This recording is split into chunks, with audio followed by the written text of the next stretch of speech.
freaking crazy. Rewind.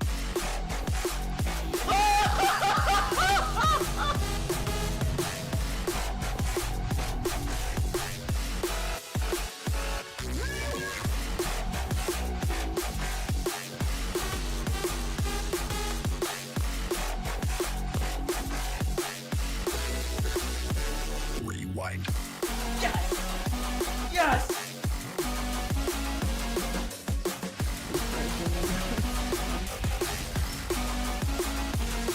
$69!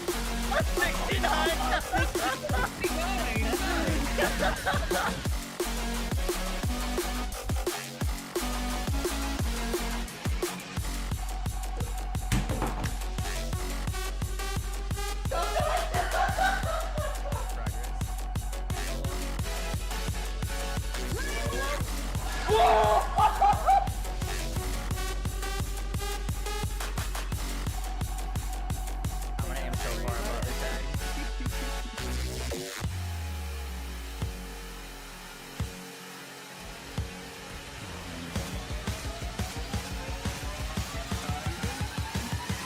Rewind. I don't have superpowers yet, do I? Oh, he's got big eyes. Wait, superpowers! Wait. Do it. One shot him. Oh my god, he did. Wait, he one shot Cole. Rewind. Yo guys, what is up? Yo guys, what is up? Yo guys, yo guys.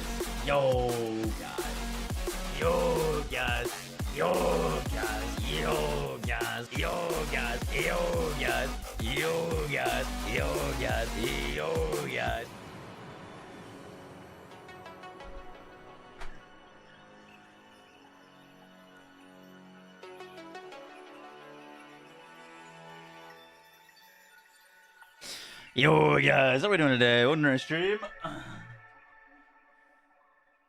How we doing? I can't find my switch for my lights. Give me 1 second.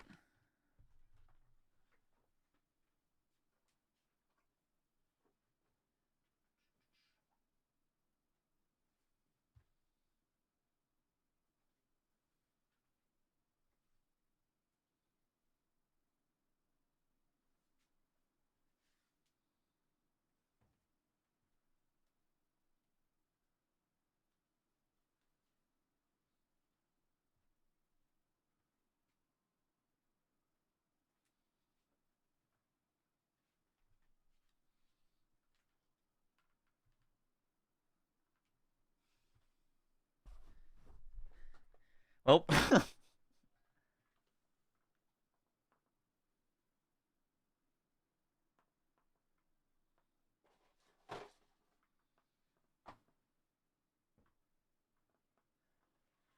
You had 5 minutes. I did not. I started it with like 30 seconds. How dare you? I mean, I guess it's fine. All right. I have been doing some theory crafting, bro. I've been doing some fucking theory crafting. This is gonna be fucking sick. So dude, yeah, let me close fucking Rocket League. I've been trying to come up with something that no one else is doing that's like cool and unique. And I spent a bunch of currency making this build.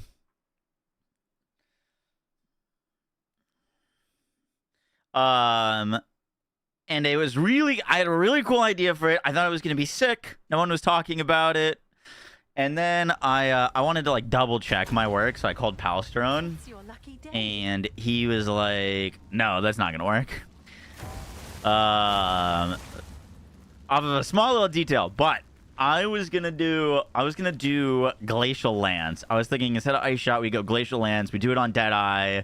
They added a change to Glacial Lance that modifiers to projectiles cause Glacial Lance to guarantee ricochet off of terrain. So you could get an additional projectile from Endless Munitions. You could get surpassing chance for additional projectiles in the Deadeye Tree. There's salvo support, which gives you like 6 additional projectiles. There's this node, which you have a chance to fire 2 additional projectiles. And we would just throw 1 Ice Spear and it'd go douche, douche, douche, douche, douche, just bouncing around and hitting everything, right? And I was like, that's going to be crazy. It's basically at least double damage on bosses. But there's one real big issue with that, and that it's actually not double damage on bosses. Because in this game, ricochets can only hit the same enemy once. So ricochets count as chains. Effects that chain are redirected to another target after hitting an enemy. Projectiles cannot chain from enemies they pierce or fork from. Projectiles have a base chaining distance of 6 meters. Enemies cannot be hit more than once in the same chain. Oh, you know, that's technically not dead. Because it should be able to bounce and then ricochet and still hit twice. Right?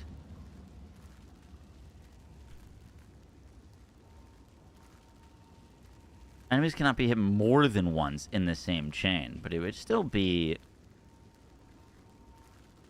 Glacial Lance this was on? Yeah. Well, the changes, there's a Ricochet 3. I don't think I can... I don't know if it'll show it to me, 'cause...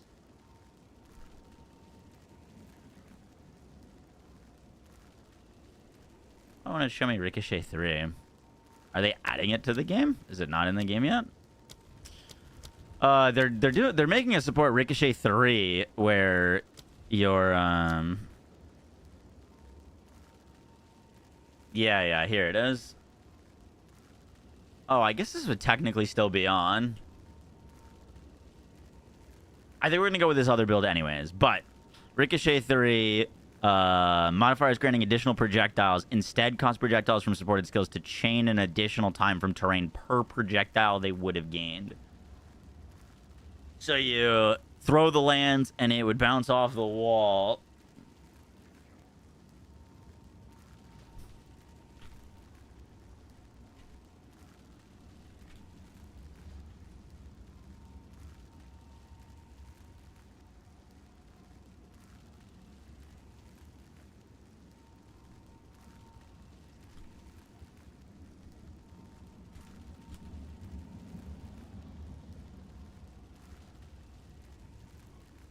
Once. Cannot be hit more than once from the same chain.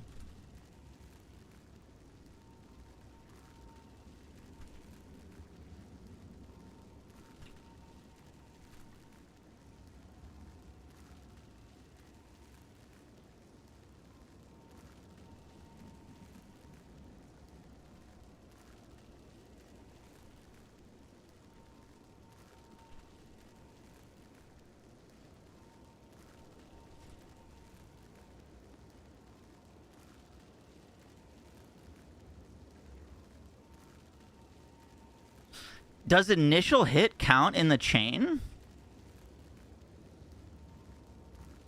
Default light Andy feels weird, yeah.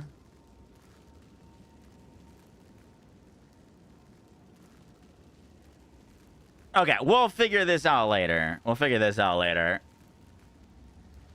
don't know if hitting the initial projectile.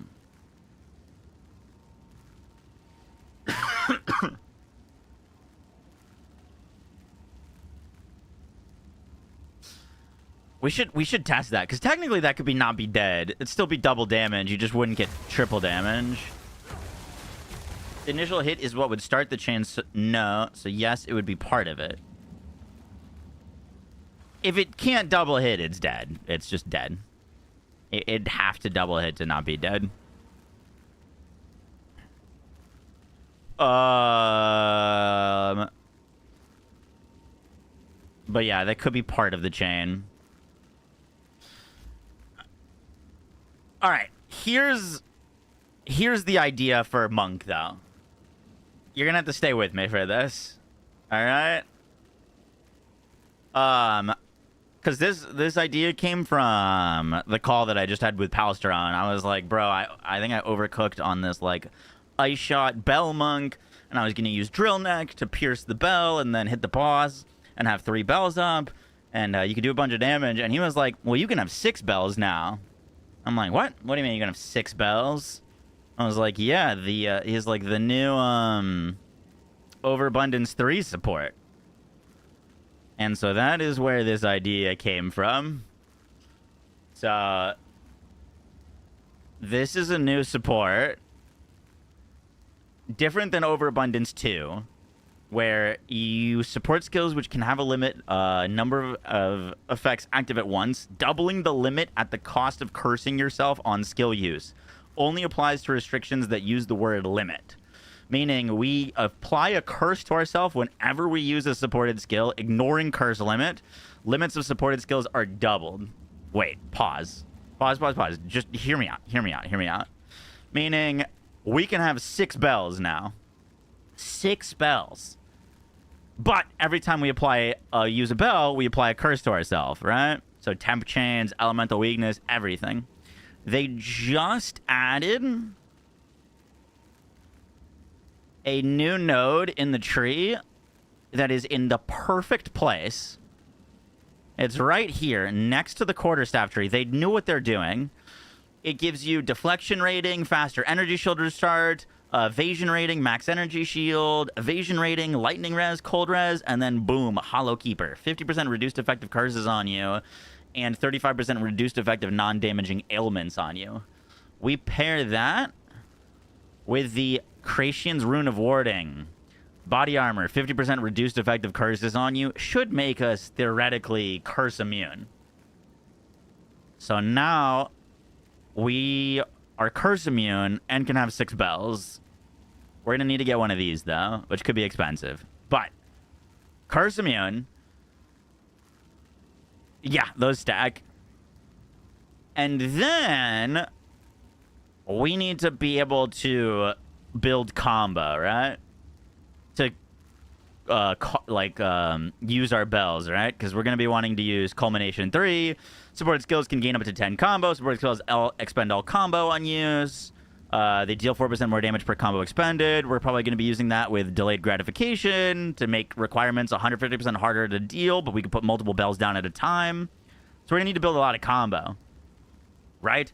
That's where Martial Master and Martial Adept come in. Gain combo from all attack hits, and when you gain a combo, you gain additional combo. But here's the kicker. Martial Master reads that skills can build and retain combo regardless of weapon set. Gain combo from all attack hits. I've looked over this multiple times. This should work. And that is, bell hits should generate combo for you. We'll have combo from like Herald attacks, the hollow or the projectiles from like the palm attack. I'm forgetting the name of it. But I've looked over Tempest Bell multiple times, and nowhere does it say that it can't generate combo itself. Normally, combo can only be generated from... It says, build combo by successfully striking enemies with other skills. After reaching maximum combo, use this skill to cause the bell on your staff to grow. Combo doesn't say anywhere that it can't be built up by skills that use it. I think delayed gratification might. There's something that makes... Because are harder to me. Can use an additional time. Support skills gain combos, expend all combo, and use support skills lose combo. Generate supported skills lose combo if they generate no combo for 4 seconds. Lose combo. Yeah, they literally showed this supporting bell, so we should be fine on that.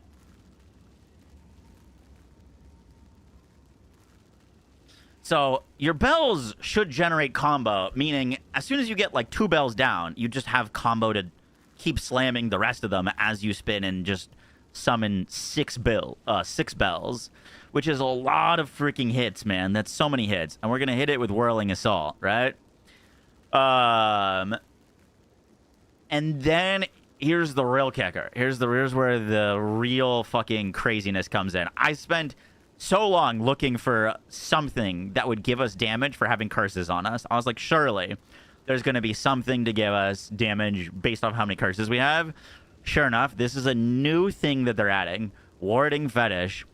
Liquid Emotions, Fear, Suffering, Envy. 30% increased damage per curse on you. 30% reduced effective curses on you. And 60% increased energy shield from equipped focus. So this doesn't matter. But the 30% increased damage per curse on you is crazy. Because every time we put down a bell, we get a curse. And Overabundance 3 ignores curse limit. So the more bells we put down, the more curses we can put on ourselves.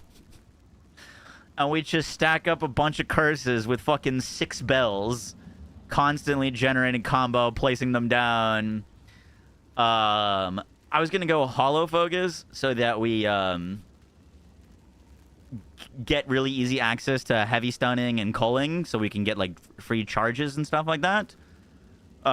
Maybe we get rid of that later, but that's the plan.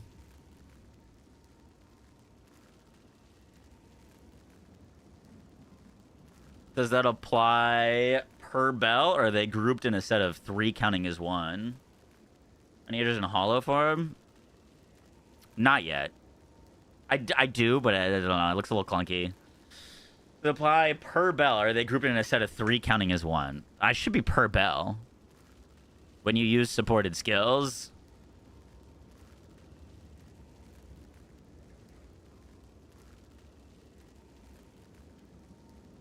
If we put 3 bells down with a single click, it might only apply 1 curse. But still, even if we click twice, it's another 60% increased damage for us for free. And especially if we are, you know what I mean? Like, I don't know. That's so cool. Should just be able to slam a bunch of bells down.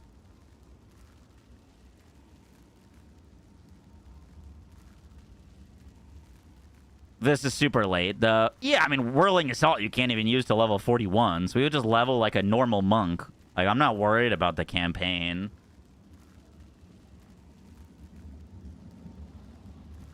You gonna be add support gems to ghost bells? I'd assume so, yeah.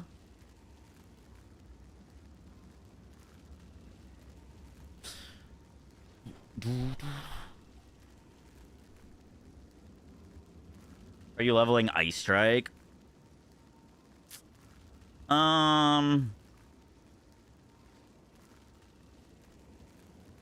Probably. And then just respec for this. I don't know. All of the monk leveling stuff I've done is like not the greatest feeling. It just feels like okay.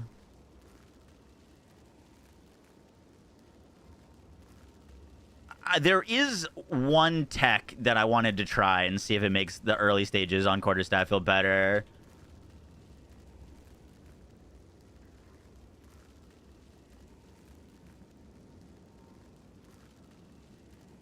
And that is impact shockwave support. Should help with AoE.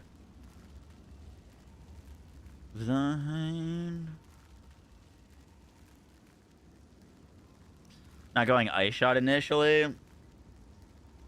I don't know. I think we have to try this. It seems so cool and new.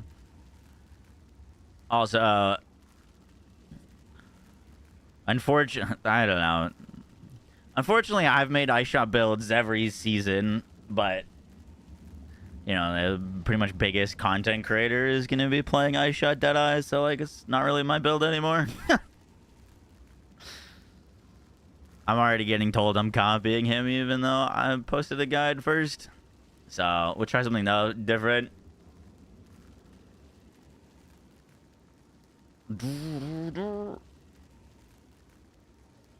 Says this is only for bossing. You're surely gonna pop 3 bells down per cast, right? With the Ancestral Call. Have you seen Dreamer's Knell? No. I have not. What's that?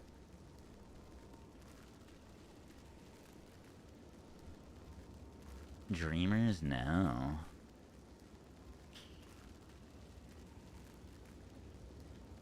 This is not in the game yet, I don't think. DNT means not in the game.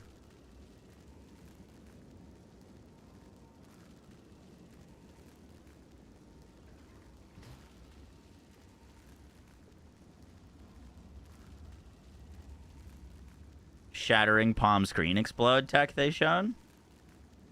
Shattering Palm Screen tech. You talking about, like, just armor explosions?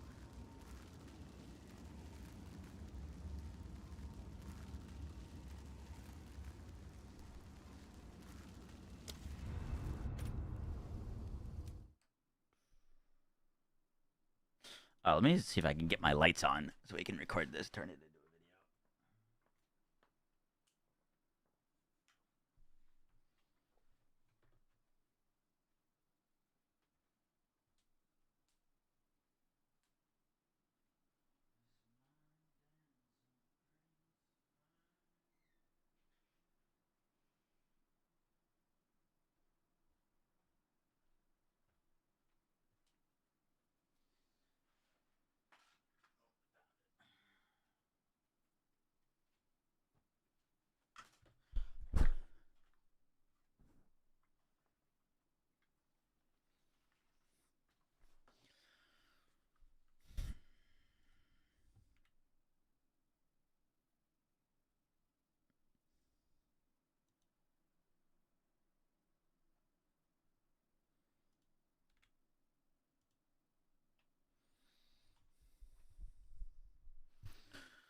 Shattering Palm plus Crit Bell on your back. I don't think the Crit Bell would be all that worth with this setup, off of the simple fact that it's one additional bell and we'll have 6.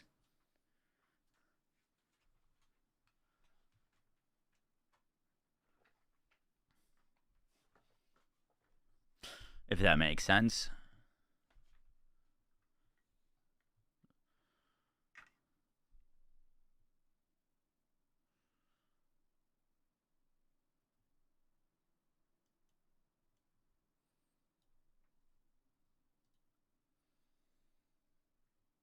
Does Maxwell have the updated tree? Don't think so. Not yet.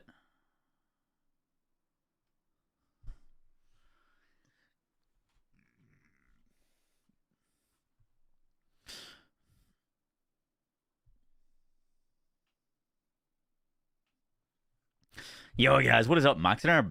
Yo, guys, what is up? Max in our Path of Exile 2 video, and today I'm going to be going over my, like, kind of finalized goal / plans for League Start, and why I think this is going to be so freaking cool. So we'll talk about at the end of the video why I'm not doing the, like, Bell Ice Shot tech that I was originally thinking was going to be really cool. And this build actually stemmed from a conversation that I was having with another creator named Palstron. And I was like, yo, I found this cool thing with putting down a bunch of bells and then shooting them with Ice Shot. And I was going to put like 3 bells down and shoot them with the piercing quiver and potentially do a bunch of damage. And I told him that the issue, which we'll talk about later with that, was the bells just break too quickly from getting hit too much by all the different, like, ricochets and projectiles. And he was like, well, you could put 6 bells down now. And I was like, really? How? And so he told me about this support gem, Overabundance 3. Now, this currently isn't in the game, but it will be in the new league.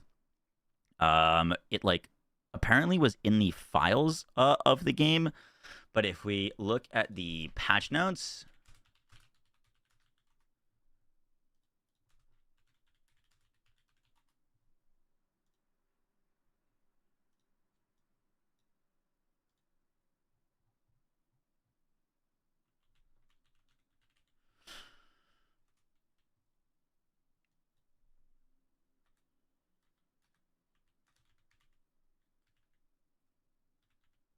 what was the name of it that I was just looking at?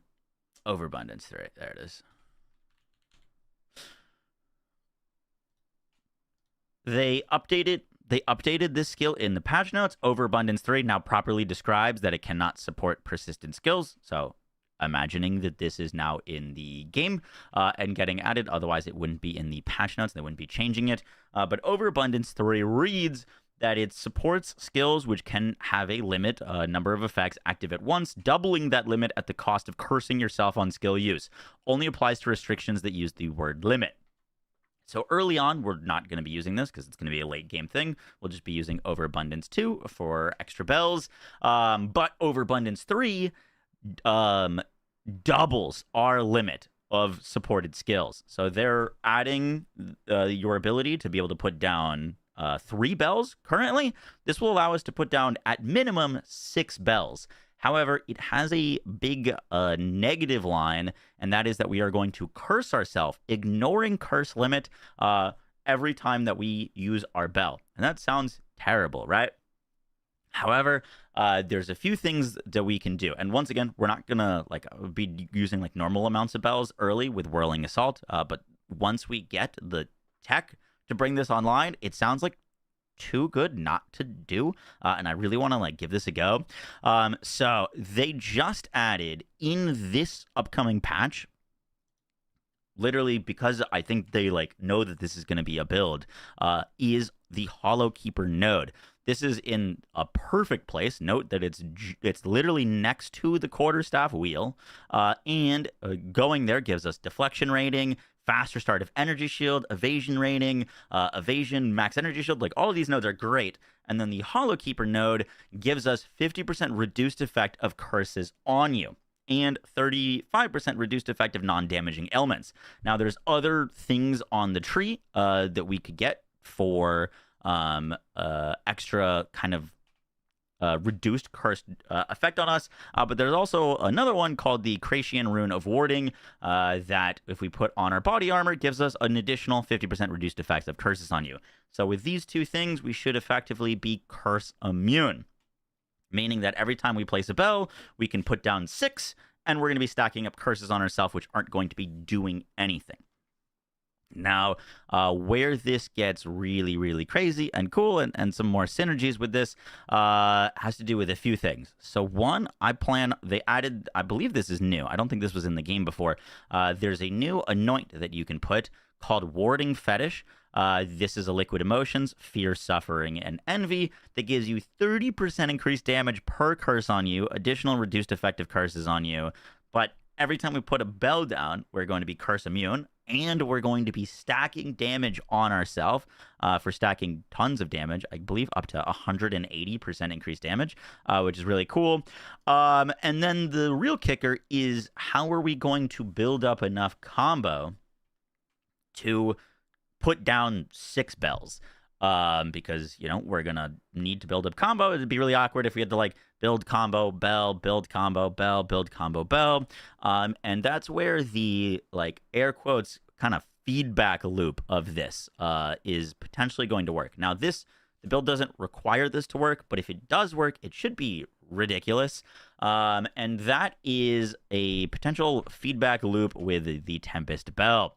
Now, on the Martial Artist, we're going to have Martial Master. Skills can build Martial Adept. When you gain combo, you gain an additional combo, and we get reduced 0.2 seconds to current energy shield, delay per combo expended when using skills. We're going to have a lot of combo to spend, so this is really fast energy shield recharge delay.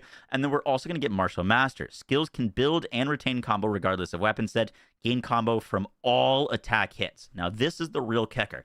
This means our heralds are going to be building combo for us. This means any of the buffs that we're going to have on ourselves, for example, all the projectiles coming out from I forget the name of the palm skill, those are all going to be giving us extra hits of combo. But as far as I can tell, Tempest Bell should also be giving us combo, meaning that if we put 2 bells down and spin on with Whirlwind, the Whirlwind should be giving us combo, and the bells should be giving us combo. Nowhere in the Tempest Bell thing does it say that it can't build combo. And so I'm thinking that this should work, is as you're hitting and the bells are ringing, you should be getting combo for this. They even showed off gameplay during this little segment when they were talking about Martial Master, where they just instantly gain 4 combo. 4 combo is not a great judge of this, but as far as I can tell, he does a single hit of this bell and is at 4 combo, which I guess is additional combo from you should be getting 2 from this hit of Whirling Assault, but because the bell is ringing, and that would give an additional 2 combo, because you're getting additional combo, and it would gain combo from all sources. I believe this one impact here is 4 combo, which, once again, there's no reason the bells shouldn't be able to generate combo. And they're on a single hit of Whirling Assault, which is 2, and the bell, he got 4 combo. And so we should be able to kind of feedback loop, hit our bells, which give us combo, and then as we're ringing the bells, we get more combo to place more bells down. And so I think this could be really crazy.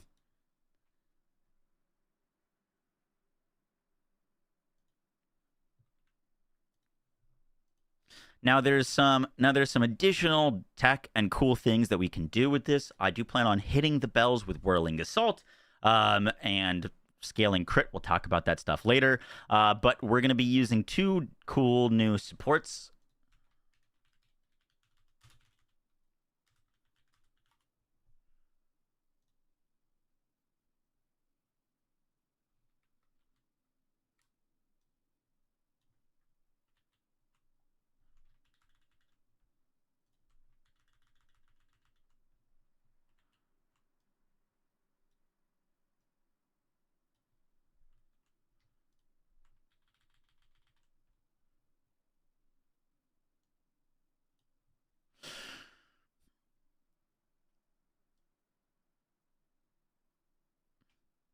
Now, in addition to in addition to what we're going to be doing here, there's going to be some cool tech that we can do for putting down bells very quickly, so it's not as awkward. The first is Ancestral Call. Supports strikes you use yourself, providing a powerful ancestral boost every few seconds. They said that Tempest Bell is going to be ancestrally boosted as a strike skill. They increased the limit 2 bells to 3. And now ancestral boosted strikes target 2 additional enemies, meaning that with this support on, we should be able to put down 3 bells on a single click. And then delayed gratification reads that supports conditional skills can be used an additional time within 10 seconds of using them after meeting the requirements. Conditional requirements, supported skills are 150% harder to meet. This means that it's going to take more combo to put down our bells, which shouldn't matter, and we'll get more energy shield recharge delay or reduction from this. And then because this is ancestrally boosted once every 3 seconds, we could technically wait a few seconds to put down another bell because there's the 10-second window, but probably just slam 3 bells down and then another for 4, most likely. But this will be a way to give us a bunch of extra bells relatively quickly. And then with Culmination 3, supported skills gain up to 10 combo. Supported skills expend all combo in use. Supported skills lose combo if they generate no combo for 4 seconds. This is just another way to increase the amount of combo that we are going to need on the bells, which more combo, more damage, and also more delay on or reduced delay on our energy shield. So there's a lot of cool things going on here.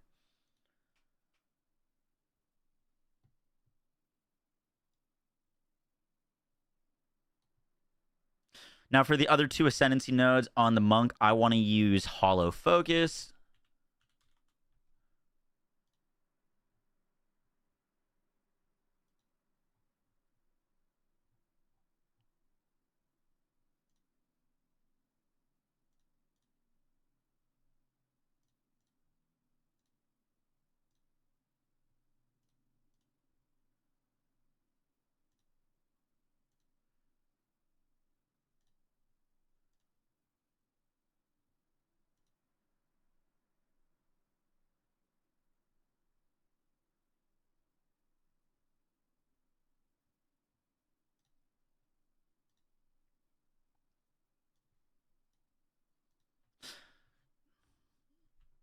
Now, to buff up Whirling Assault and our charge.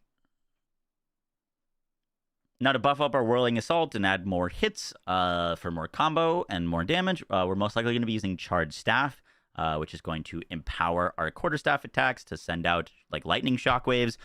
These require power charges, and we're also going to want Staggering Palm, which is going to give us more additional projectiles. There are ways to get these relatively easy and build them up, and I think probably fine to do that. But I was thinking about going for Hollow Focus, which allows more bells to appear near us, which are always going to be primed for stun and can be culled pretty easily. We should be able to get like easy power charge generation and also our buffs for our staggering palm off of these. Now, there's more ways to solve that, but I think this is just kind of like an easy way to do that and get our buffs. And it kind of leans into the whole like bell playstyle, because we're just going to have bells summoning around us every like, I think it's like 2 seconds on the changed version on it. So that should be really, really cool.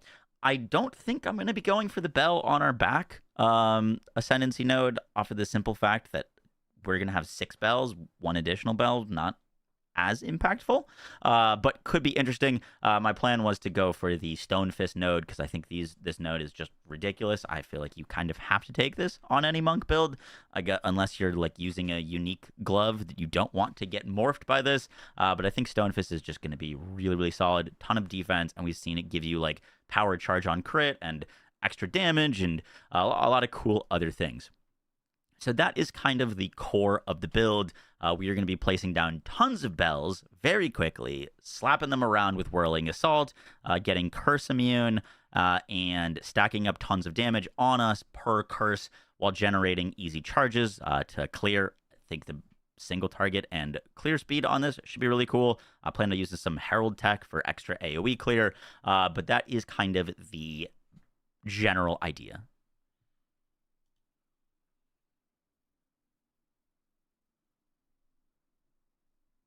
Shame for the no bell on your back, because it is guaranteed crit, which could keep Blazing Crit permanently procced.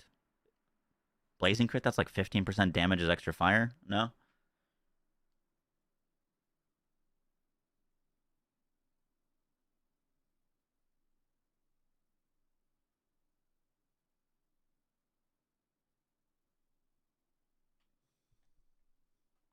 Body armor and a glow spot could leave body armor open for some cool uniques. Yeah.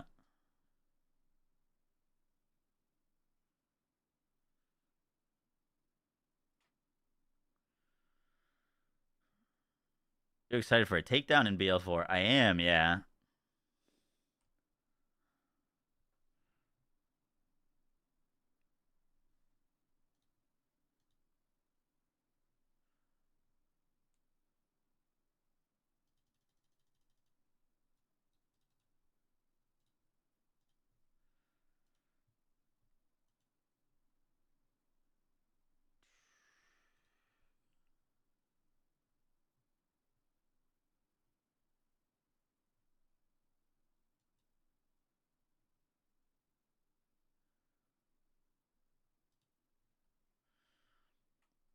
Just did a sub 7-hour T15 run just now. Jesus. Curious how strong these new runes are. They look pretty strong.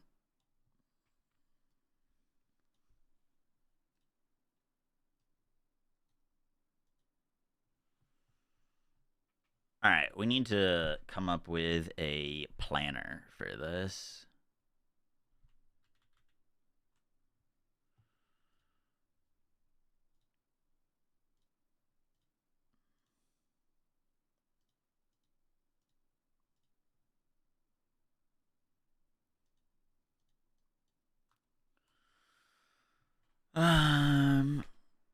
Hey, we finally got martial artist on max roll. Pog.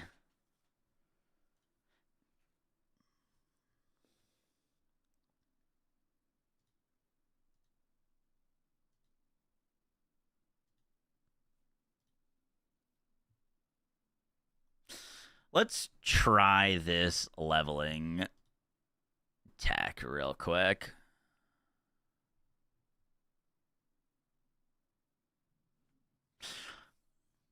Of the things you guys have messed around with on Monk, what do you like most for leveling?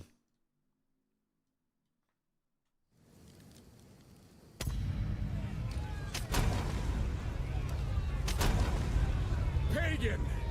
You failed to liberate your brothers, just as you have failed in poisoning my subjects against me.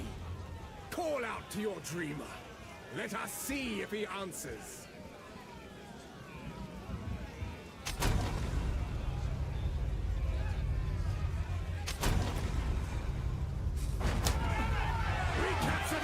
Bows until hollow palm. Frozen Locust and Glacial Cascade.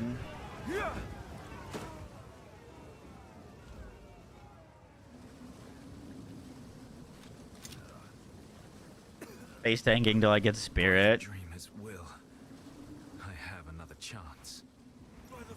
The thing that I really didn't like about the Falling Thunder leveling was how annoying it was to upkeep charges and stuff, but if we go that, like, bells just, like, randomly appear around us, you would get, I will see about this miller.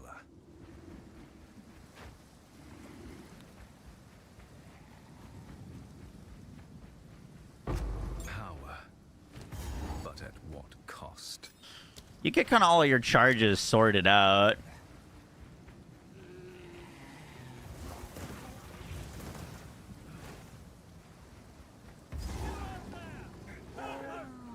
The miller has seen better days.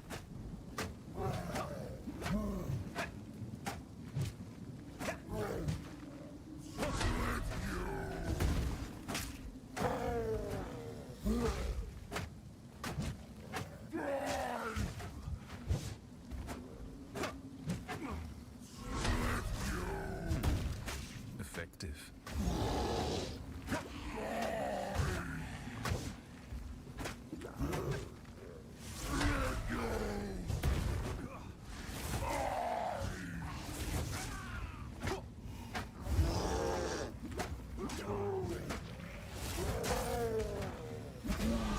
Thank you. Continue. Skill always beats raw strength. Please come inside. Frozen Locust is a good shout. You doing another campaign run? No, not a full run. I just wanted to try one thing real quick. There's a beast of particular dark power stalking us out in the valley. Now, if you could channel your violence against this devourer, as Finn calls it, we'd be indebted to you.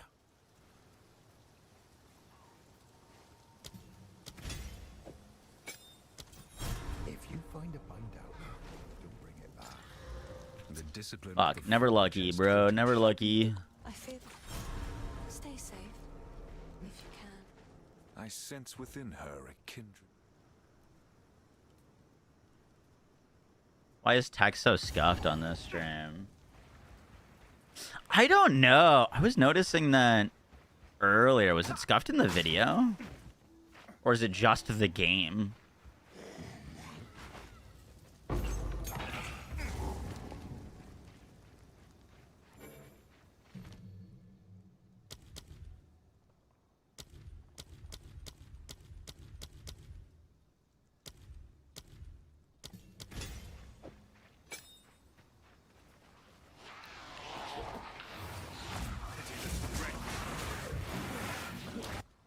Cool. It looks 720p.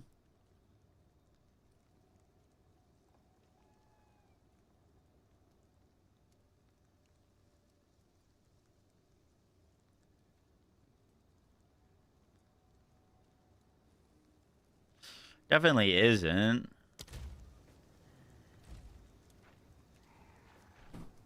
But yeah, someone pointed out that the text looks like that's like not readable. That's like genuinely not readable.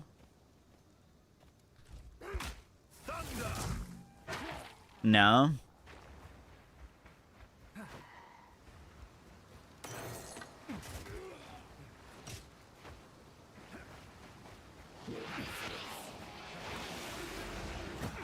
Is it just the text? Like, does the game look fine?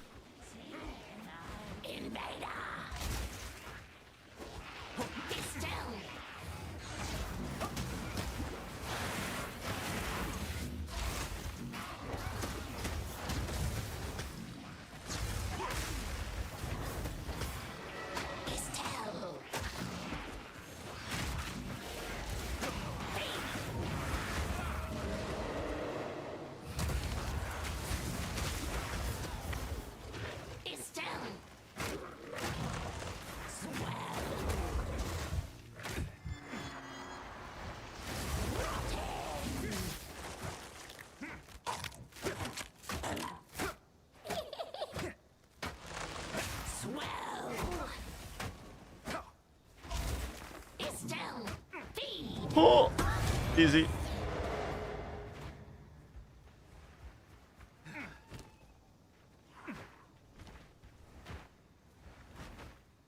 Ospa.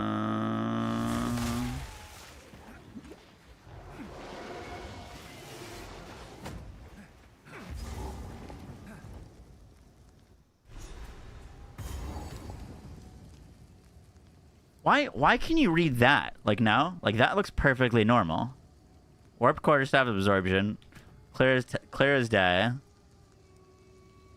And then that looks ineligible.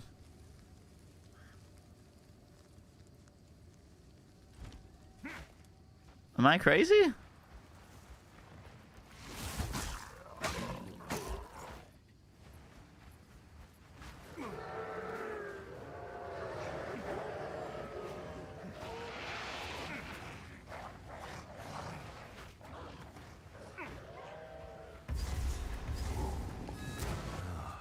A remnant of the old magics.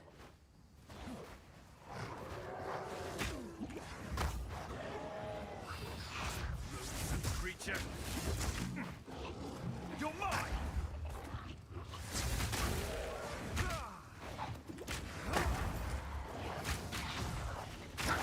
I just can't leave. Skill screen in the bottom right so blurred. I don't know. I need to figure that out.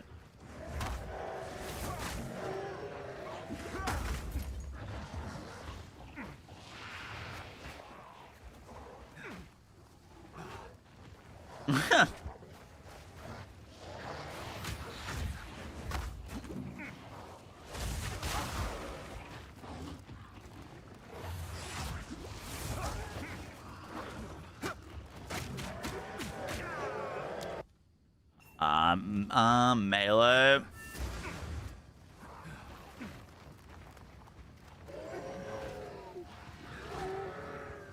I didn't talk to her. There is a back menu. I'll wait here. The old magic. This leveling deck is sick. Okay, I need to get a talisman. I need a talisman, a skill gem. I actually can't kill this lady yet.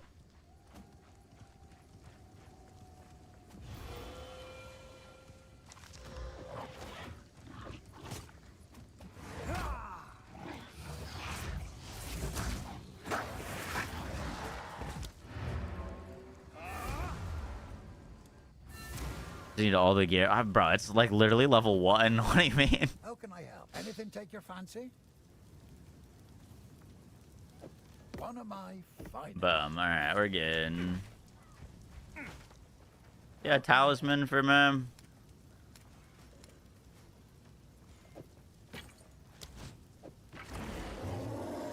If you find a bind out. Oh, fuck. Does it need to be a specific talisman to get wyvern form?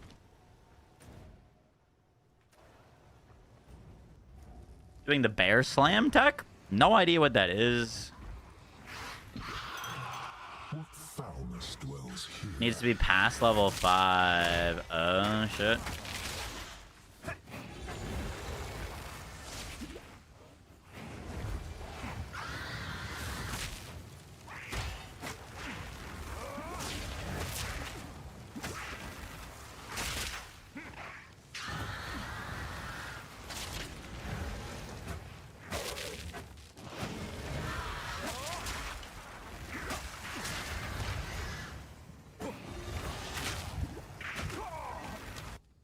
Bro, what are you supposed to do on melee this early?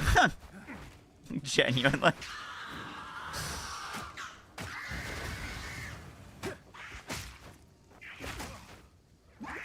She hits me for like 40% of my HP with a backhand.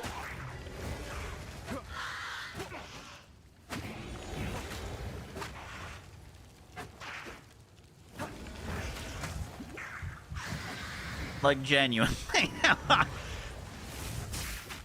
What are you supposed to do? That's crazy. I've got like a good weapon too. Added lightning and attack speed.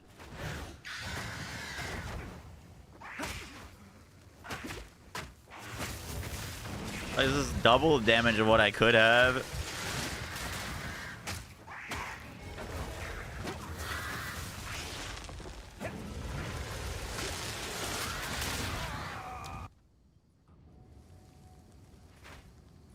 I don't think you fight this boss early on Monk. I think you come back later. But the thing is, it gives you a support gem, so like you kind of have to.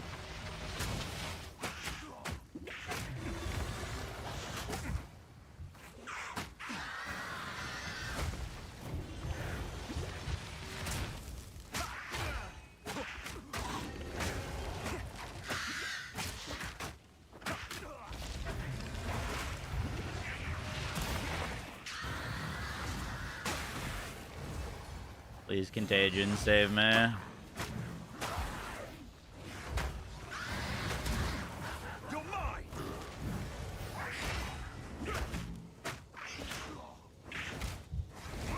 Bro, I can't fucking hit her, even though she's callable. I like she stunned me out of my call 3 times in a row. That's crazy.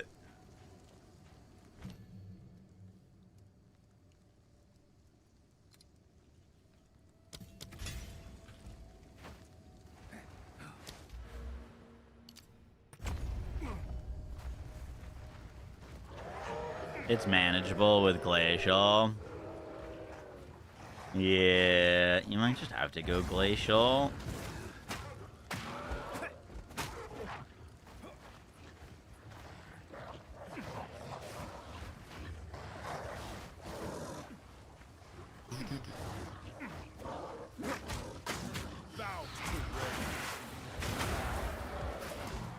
I grabbed Contagion for some extra clear.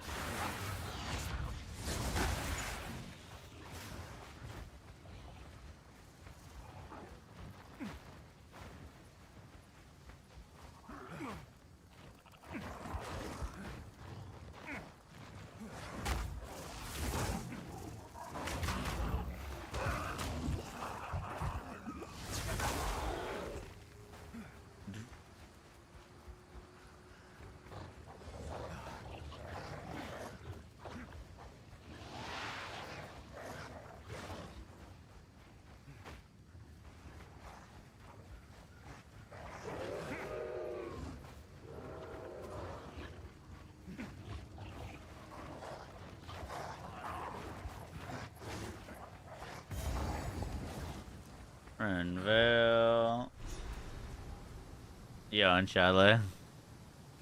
Generations of senseless conflict. That mob that you fight, the first one in the hut that like teleports around, might actually be the hardest boss in the whole game for Unmonk early. Stupid. It's one of the dumbest. That's crazy. I got a good weapon and my basic attack, and I still can't do anything to her. I got her to Ignore, yeah. and I'm doing like rolling slam and my mace strikes. Yeah. And it's one of the worst feeling fights in the world because I just get rubber band teleported all around when he swings. Like, it's awful. It's just awful. Like, why have that mechanic in the game if it doesn't function correctly? Like, just take it out until if you really want it, at least make it like. I really wish I could have just shown you my screen right there. Holy moly. Fucking rolled by trash mobs. Okay, like, the other thing about that mob that makes it such BS, right? Yeah. Is not only is it constant chilled ground underneath its feet, it's a damaging chilled ground. Yep, it hurts you too. Crazy stuff.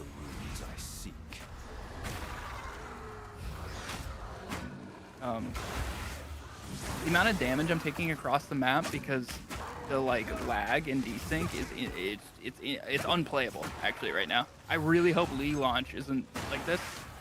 I will lose my tiny marbles. You got tiny marbles, bro? I don't know what they did to this game with these patches, but it runs horribly. I mean, I crash all the time. Yep. Yeah. I'd literally just had that happen on my screen. I just looked over. Bro! Dude, I'm serious. Like that's what's happening to me in Geonor. It's awful. I just keep dying. The game stops working.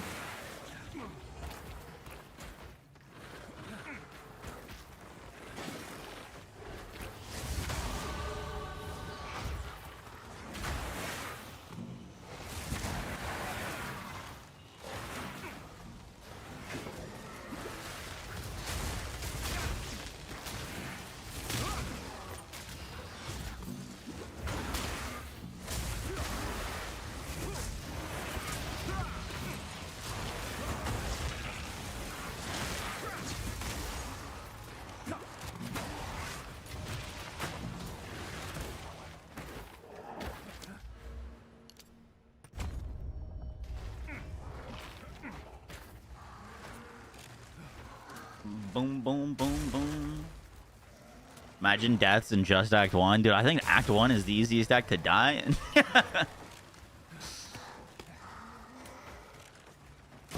That's when you got, oh my god, an uncut support gem just for me.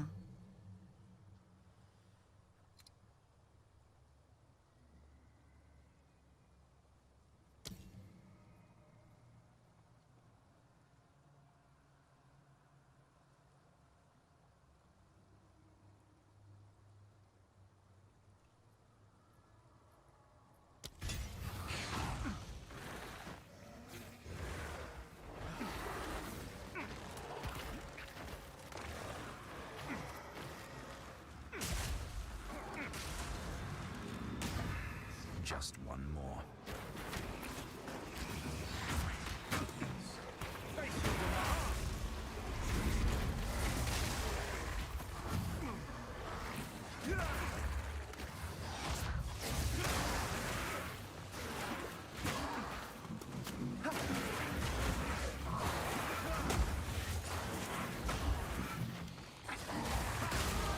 Savor the feast.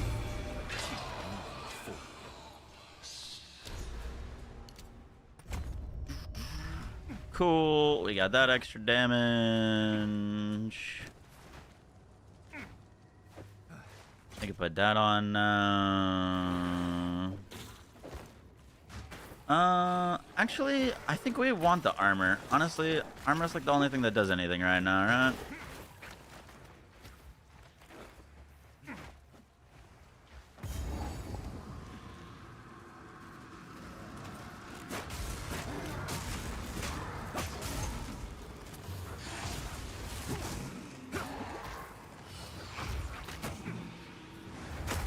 Doctor, my game didn't freeze on Geonor and I beat him. Insane. Hey, congrats. Crazy. Crazy how that works, huh?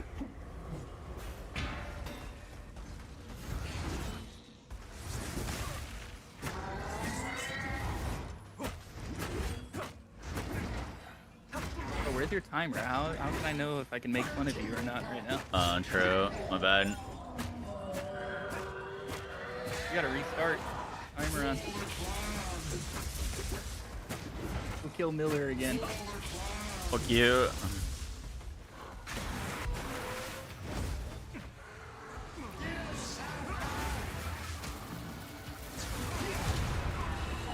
Boom. Okay.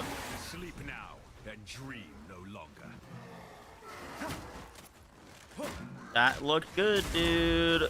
That looked good. That was a very clean kill.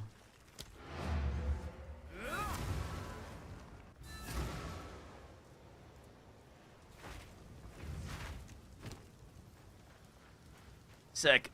Level 3 skill gem we can't use yet. Furious, I would have. If you take a look. Friendly's done it. This may sound strange. I gotta buy some ID scrolls, IDR gloves. We got some extra damage. Medium mana.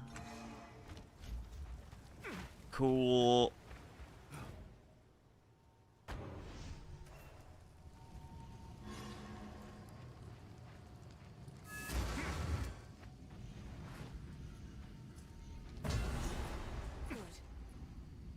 Time to discover what truly happened out here.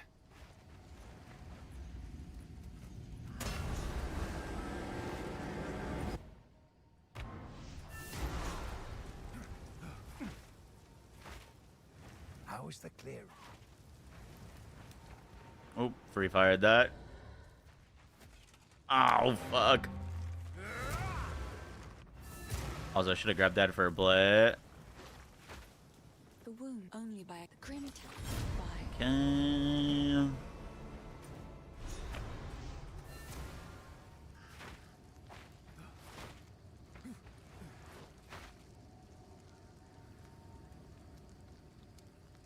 Grim Tangle.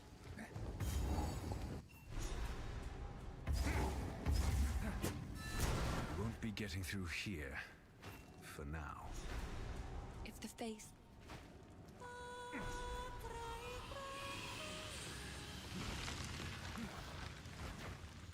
Become one with the earth.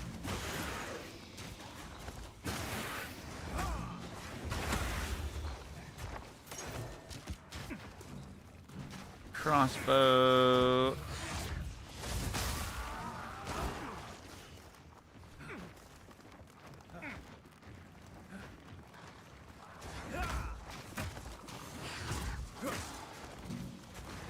Fate is sealed.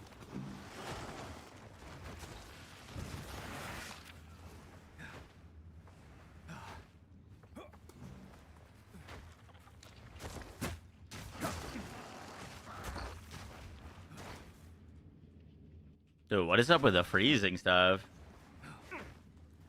It's crazy, you're right. I'm constantly freezing.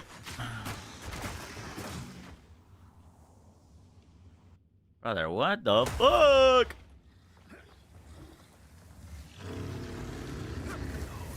Misery and Ogham never ends.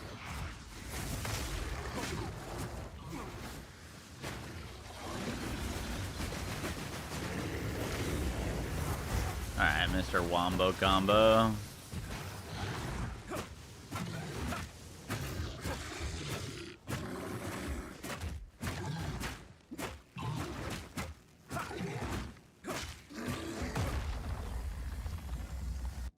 Dude, what is wrong with this video game right now?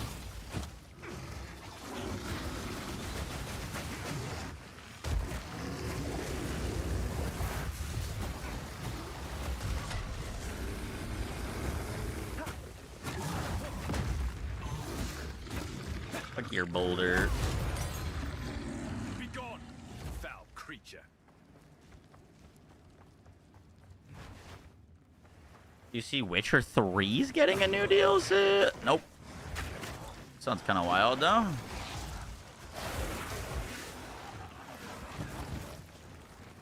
I'm imagining the new game isn't coming out this year, right? Surely not. The new Witcher game? That's not this year, is it? Comes out sometimes next year. Okay.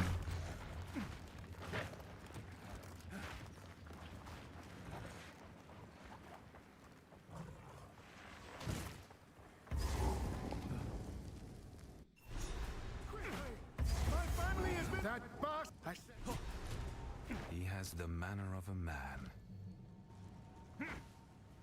Okay. Still not high enough level. One's fun.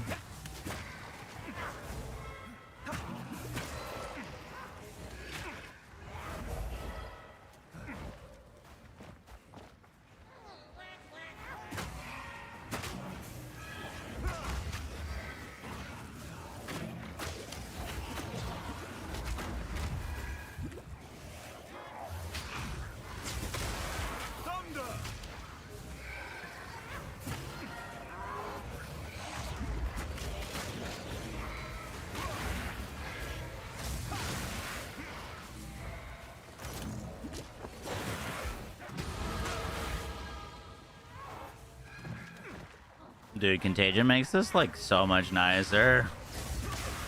You should, like, air quotes, technically get Frost Bomb, but, like, oh my god, this makes my life so much easier.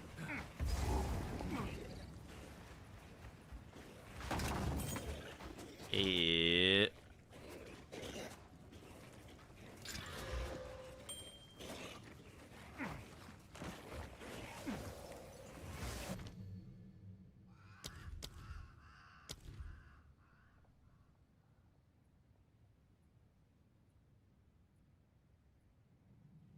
I need 9 strength.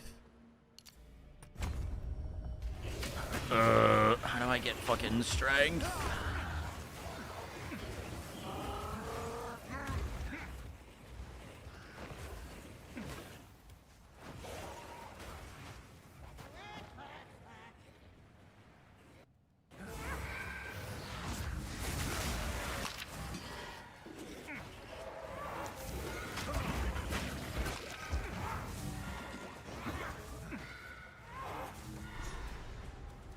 Feet from the engine, I'm thinking maybe 6 feet.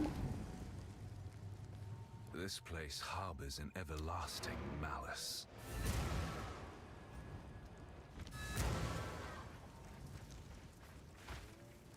How can I take a look?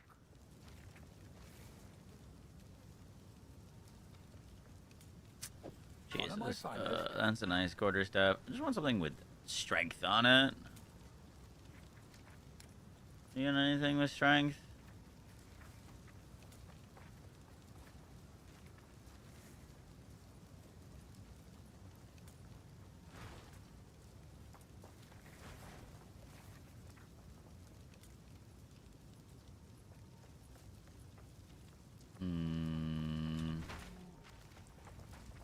That's really unlucky. Sorry, I've collected these over time.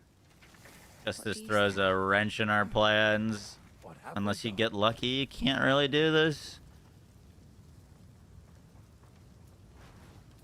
Just spend a skill point on strength. Till next time. I don't... Can I even respec yet? Hello. Now you gotta wake him up. Yeah, I don't think I can even respec yet to do that.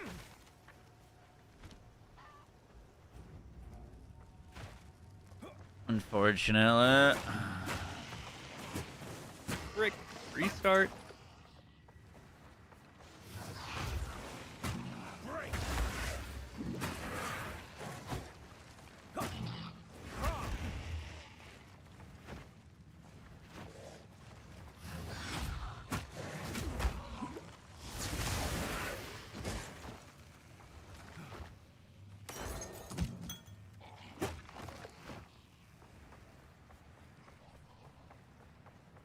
Kill some stuff and level. Yeah, yeah.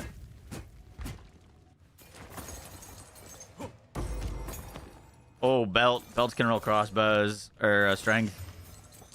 Ours did not, but they can.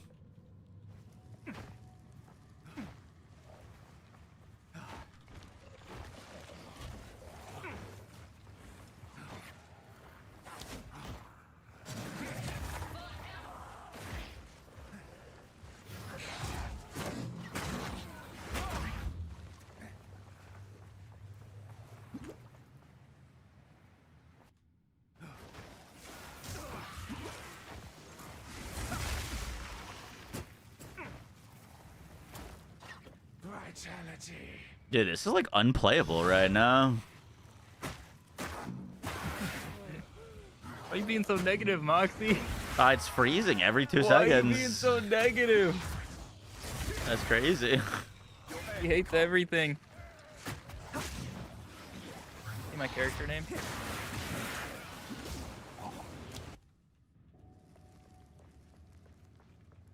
Came out yesterday. I'm in the speedrun it. That's your character name? No.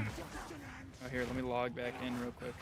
This game is horrible. So mid. He loves it. He loves it.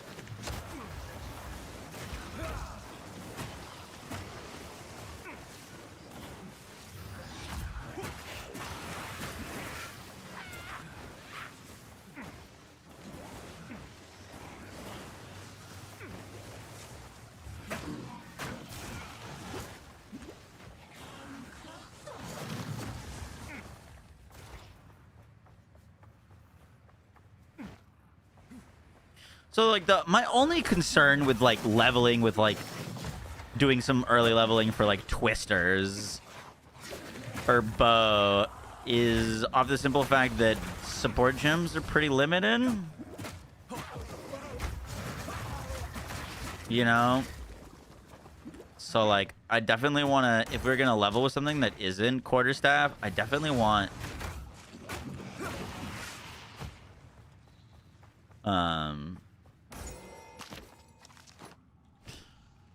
to use something that has some sort of overlap. If that makes sense. I'd have to check what we need for twisters.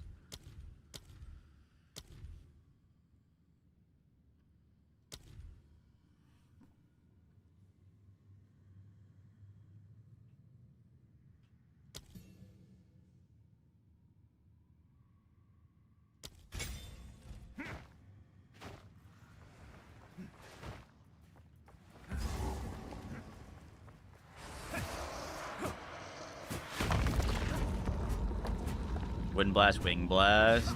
Yeah, that's what I'm trying to do. I'd like to try that, but Your meaningless life ends now. Rend your soul. These spirits are mine. Your meaningless life ends now.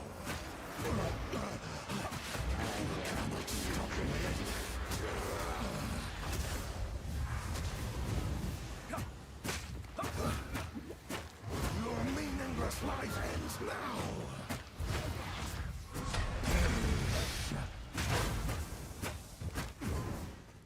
I will end your meaningless life. Cut down.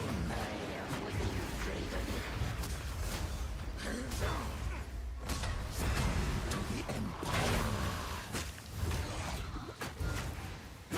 Rend your soul. The spirit.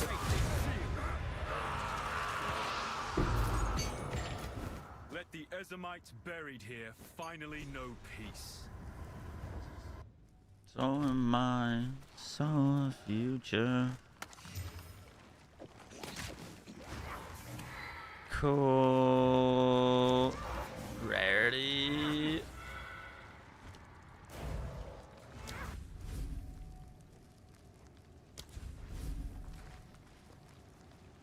It's literally right here. You fat! We must succeed. What? What's happening? Are you lost too? Oh, jeez, there was only one of them.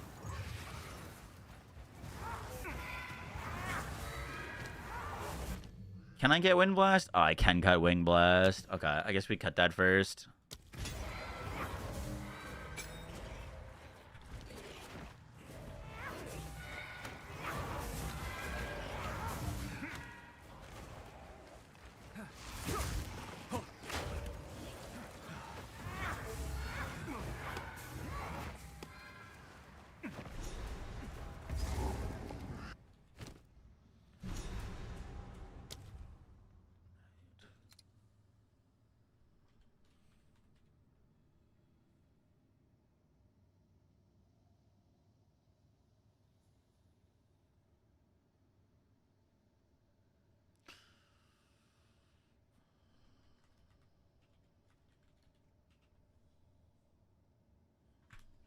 Okay.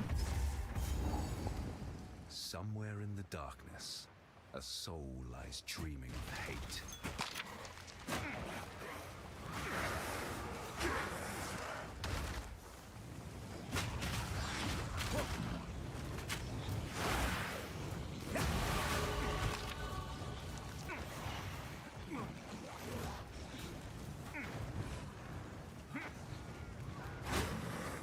Cursed birds. Lightning!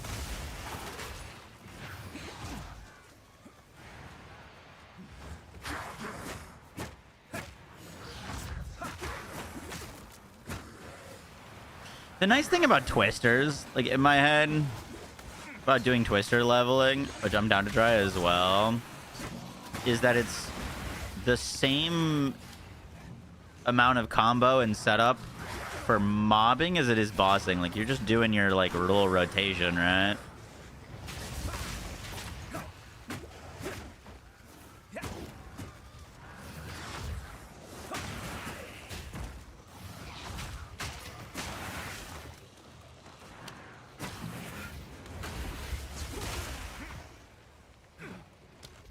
We can get a point into strength, which we kind of need right now, fortunately.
I really think they do need to take a look at the fact that, like, your basic attack is your strongest ability in Act 1. That feels weird.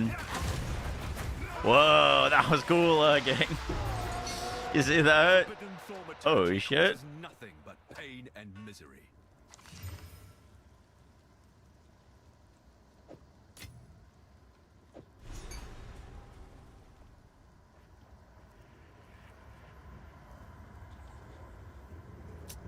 That's a very good quarterstaff. I can't use it yet, though. You did it! Do my eyes again. At last, it's open! Praise the first ones! What is this? Graves! Ice Wolf was nice. Ice Wolf is very nice. I gotta update that guide. People have been asking me to update that guide for,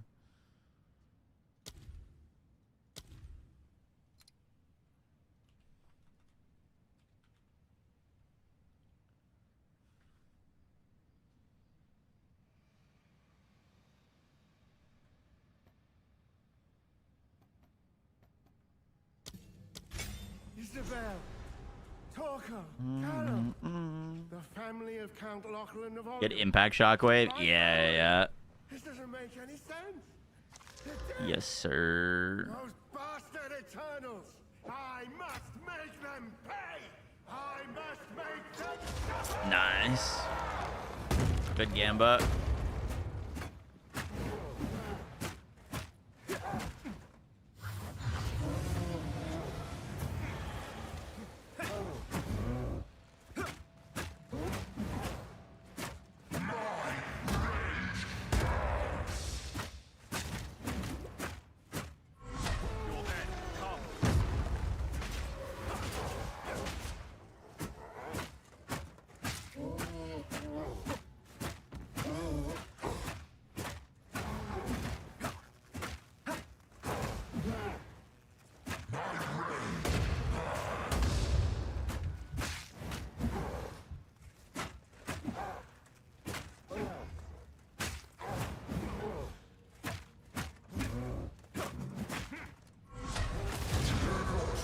Nice. Such a riveting gameplay. I know, right? Tortured soul.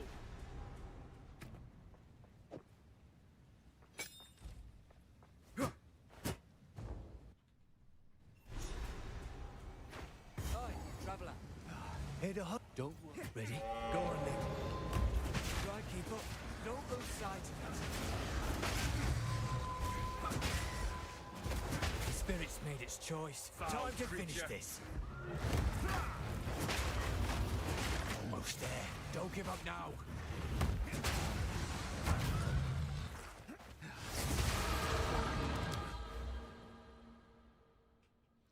Front of me.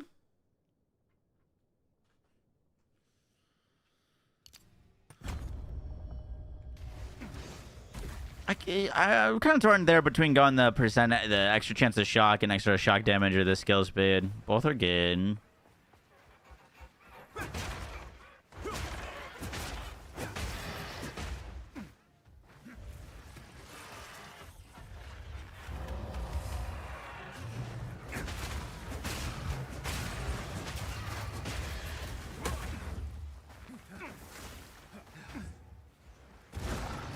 The mana regen. Yeah, mana regen's nice. Oh wow, we got 2 checkpoints on top of each other. Love that.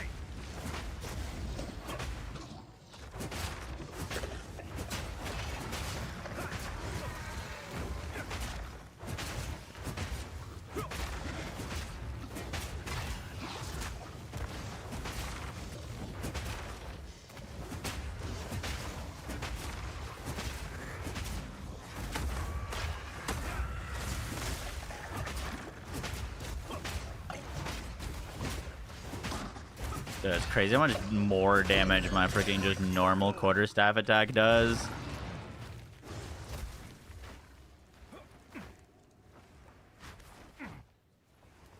Alright, that's Freythorn. 45 DPS versus 79 with no supports in it.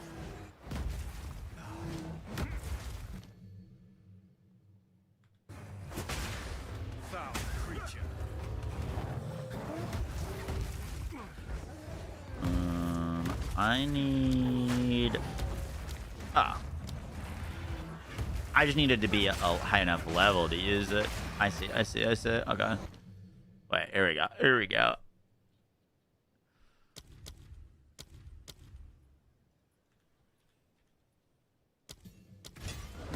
Now we get Wing Blast. Put Impact Shockwave on that. Rapid attacks on this.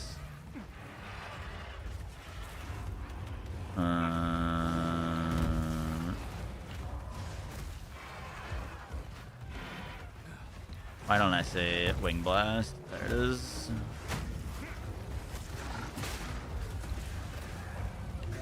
Falling Thunder on F.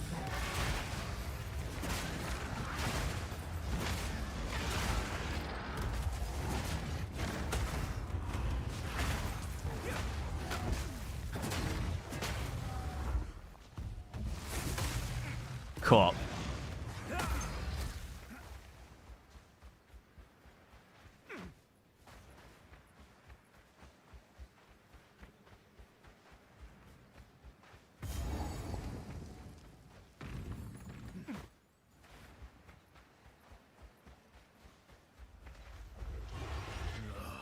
Another corrupt. Would it be better to level it with a bow? Yeah, probably.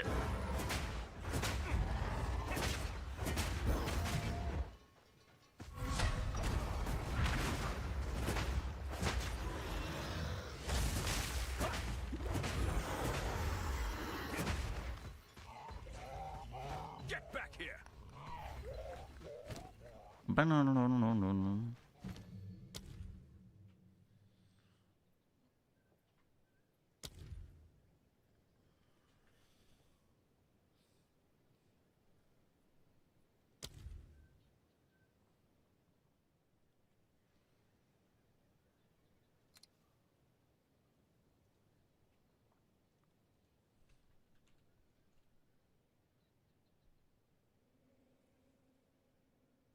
I don't have enough strength for elemental armament yet.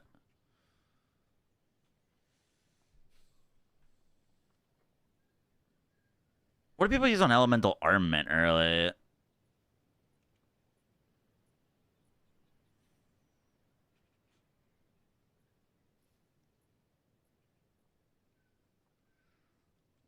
I would just use elemental armament, to be honest. Just don't have the strength for it.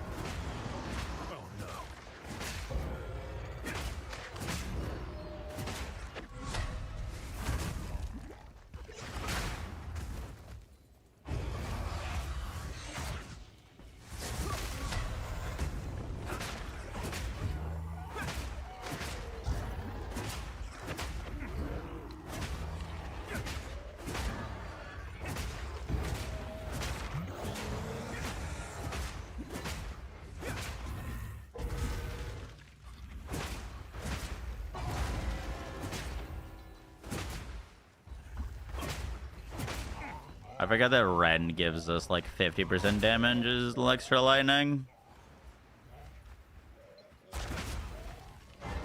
Douche.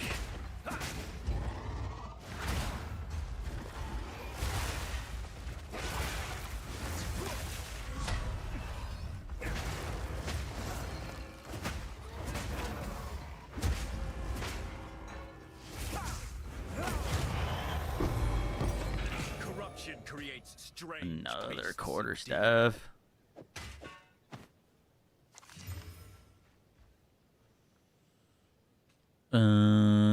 Decent.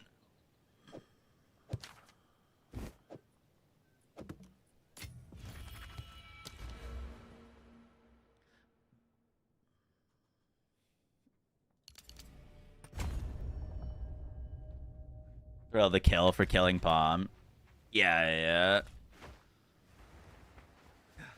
Only thing with throw the kill is it like just doesn't do anything for bosses, so it feels like not a priority. You know?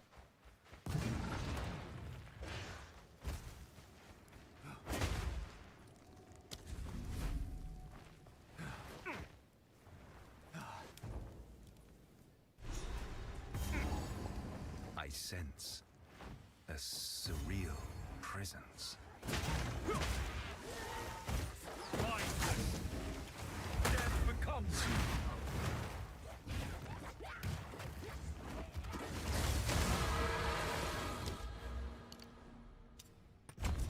Need a lot of strength.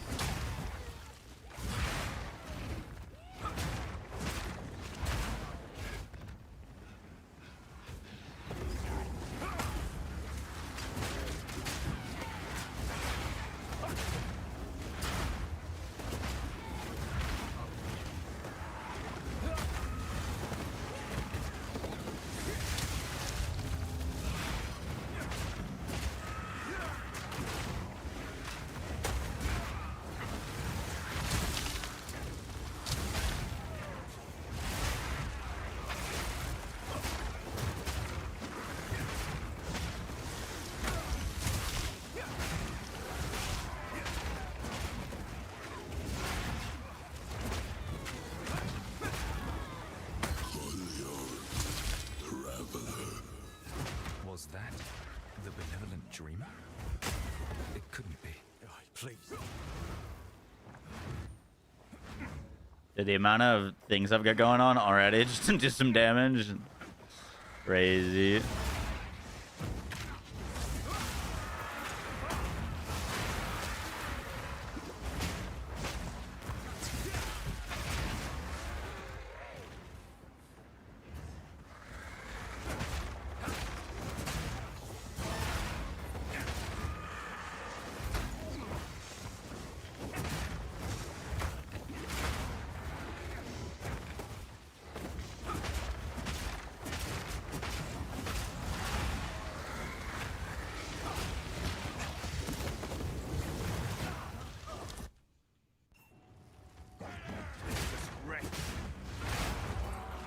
Oh, I just fell off the map.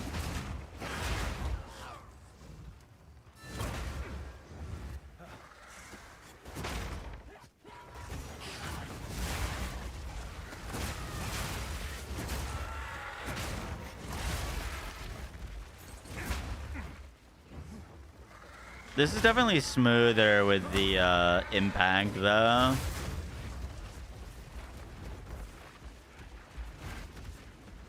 With the impact shockwave. The dreamer guides.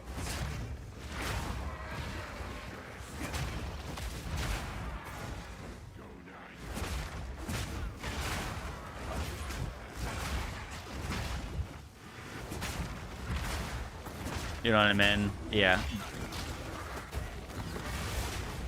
Whoa.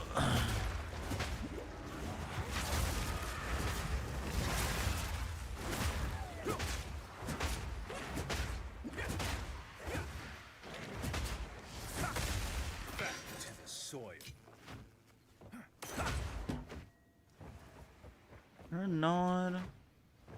You already did the ritual you passed? Did I pass a ritual?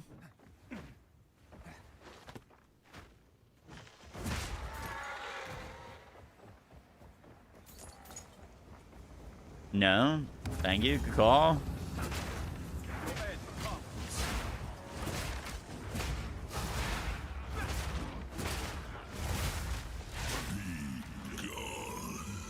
Okay.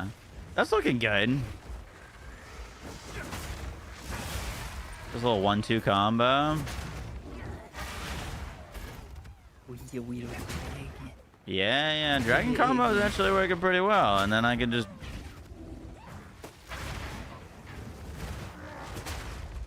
Don't hate on the wagon. Actually, it's a wyvern.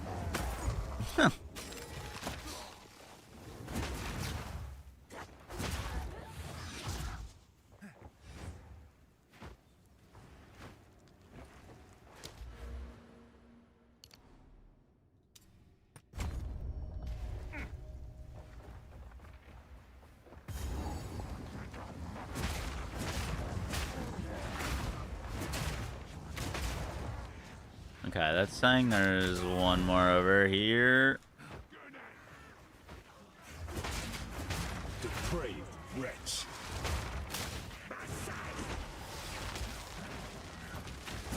What's your mana and rage? What's my mana and rage? What do you mean? I'm just saying, keep an eye out. What do you mean? We'll see.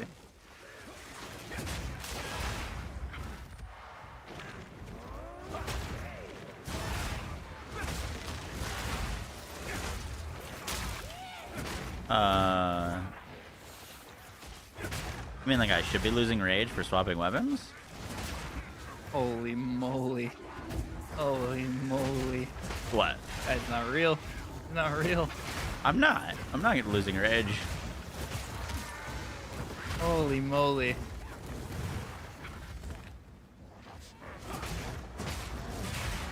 I don't get it.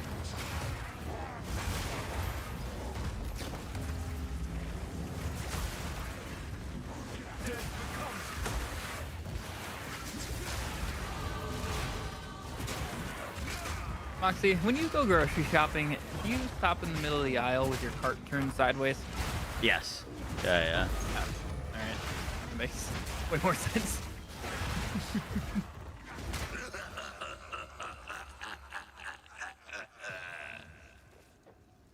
Oh, I get what you're trying to get me to look at. You do? Yeah, you want me to look at your game name. You know what my game name is? Nope, didn't see it. What's J? It's a good name. Yeah, you like that one? That was a good one. Is that better than this game sucks so mid? Yeah, that's a great one. These You understand what's going on lore-wise? Of course, yeah, I pay attention to all the lore. So, the thing to understand with the lore in this game is that there's a corruption and it's spreading, and we're gonna stop it. And that's about all I got.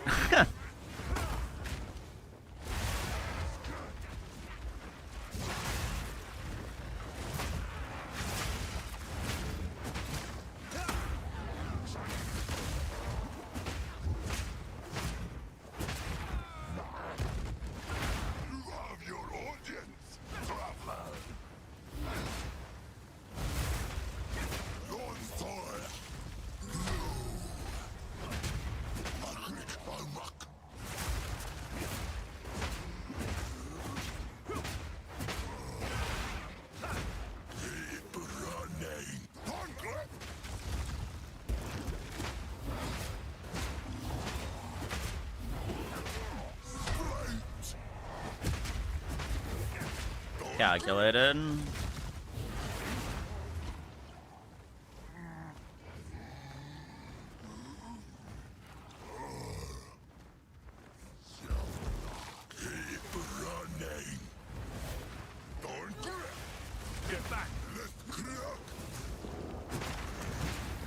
Shouldn't he be disappearing? What the hell? How is... I thought he changed it like half HP.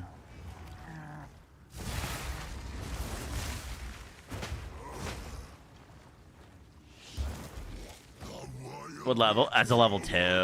Level 2.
No. Oh.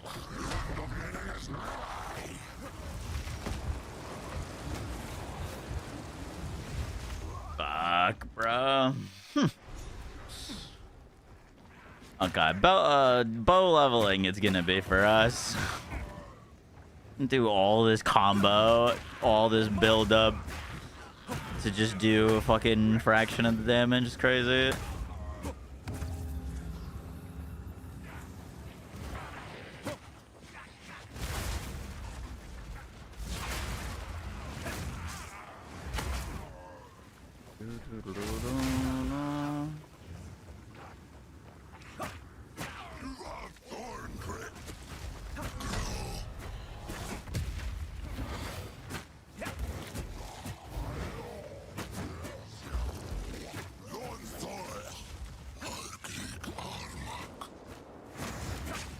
Like, I'm genuinely just killing him faster with basic attacks than, like, trying to do the whole stun build up falling thunder. So annoying. I guess it's just 10 times faster just to fucking basic attack him. It's like 10 times faster. Isn't that why you play ARPGs, is for the basic attack fantasy? Yeah.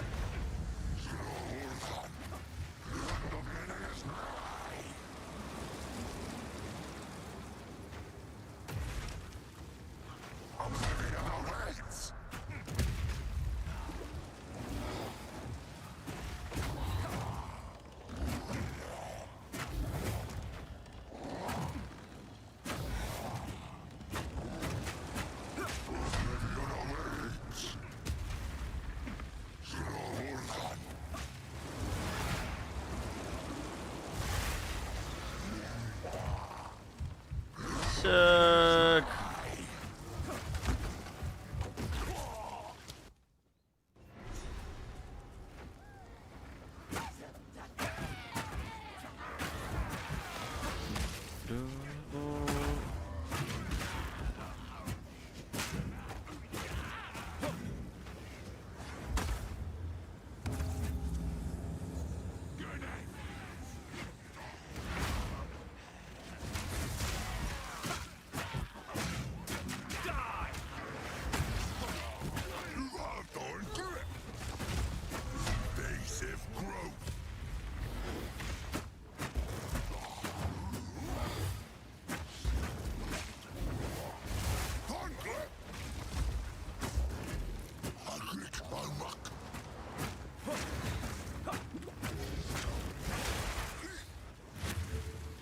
Where is there?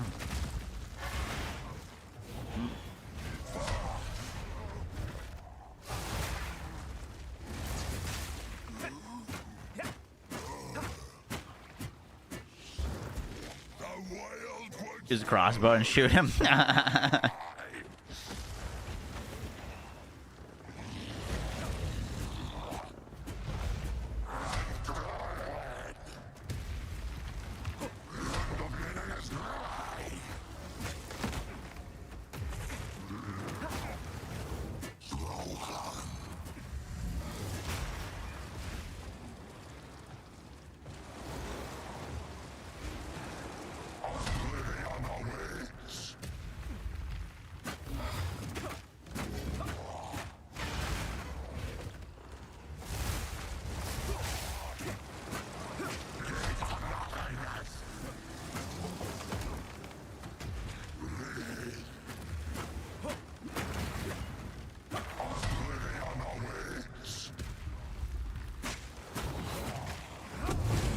Oh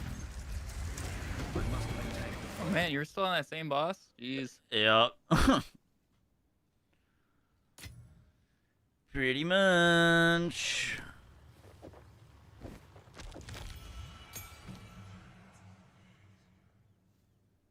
We tried a bow.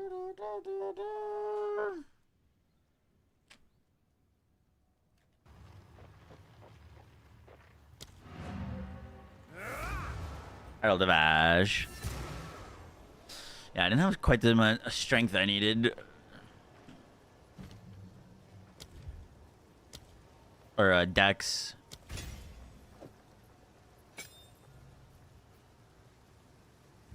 I don't have enough dex for either of those things. Do I have enough strength? Oh, hell, thank you. Give me that.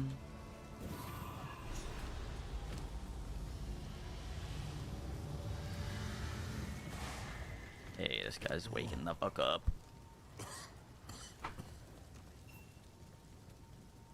The ricochet issue from last stream. This so sweet.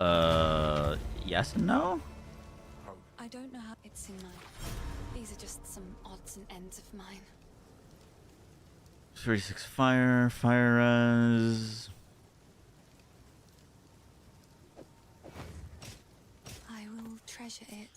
Why is this witch so overtuned? Right? Dude, she's so hard. You're fighting her right now. I just made it to her, and I can't even attempt to fight her yet. You're literally like I impossible. gotta go get a whole build first. Yeah. In the second area of the game, you gotta get a whole fucking build. That's crazy. Crazy, crazy stuff.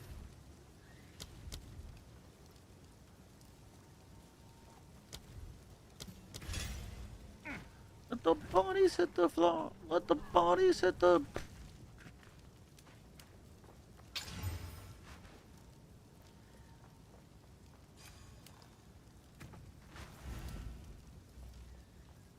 Cool. Time to I make one of these into ducks and be fine. Yay!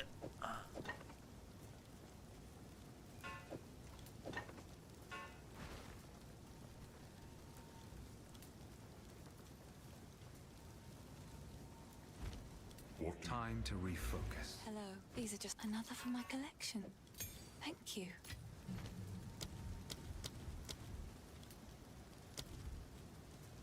Let the bodies hit the floor.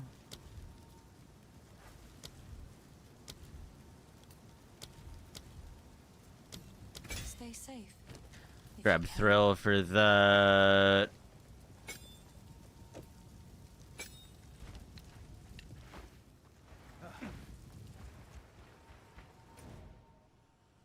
Heavy stunner. She goes invisible and teleports across the map. Fun. Yeah. Fancy seeing Ellie you. arm. I Yeah, think that'd be they good fought her. too. Beside you. That would have been a think good they've one done it. too. My god, my fucking map reset. I should ask an Ezemite about this altar. Dude, rolling slams would be so crazy once my attack speed is just normal while dual Ooh. wielding. Bro, I never really fucked with Herald of Ash. It looks good. I think early game it's one of the worst heralds. Really? Because it's based off of overkill damage. Yeah, but it still does damage in an AoE around it on I mean, yeah, it's still an non-conditional. Yeah.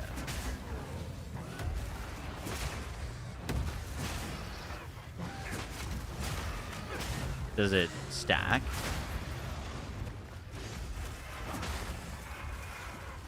It should, right? Like if you've got 4 squishy trash mobs next to one big badass, you hit all the trash mobs, it just shotguns all the overkill onto it.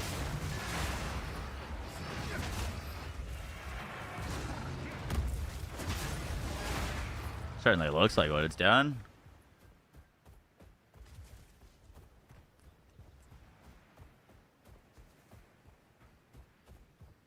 Look at the clear. Chat. Look at chat being Twitter right now. Look at him being Twitter. What? I said it's probably the worst Herald. Does that mean it's bad? No, no. I said I like waffles, and they're like, oh, so you hate pancakes. You have a terrible opinion.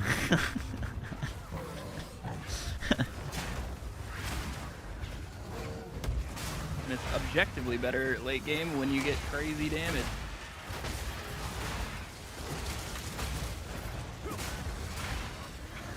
I can't beat this lady. With She's literally the wheel impossible. bug. She's literally impossible. So stupid. It's so dumb, bro. Won't be as bad on Friday, but like when dual wielding doubles how long it takes to cast anything. It's Yo, my clear's kind of sick now.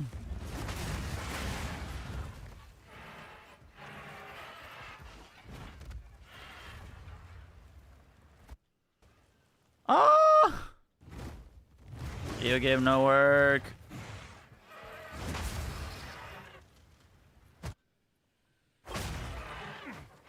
Herald of Ash does not do fire damage? Wait, what? What do you mean it doesn't do fire damage? Is that not literally the whole thing it does? It's like overkill damage, Delta is fire? What do you mean it doesn't do fire damage? Or whatever. Oh, the damage is an ignite on enemies as fire damage? Is that what you're saying?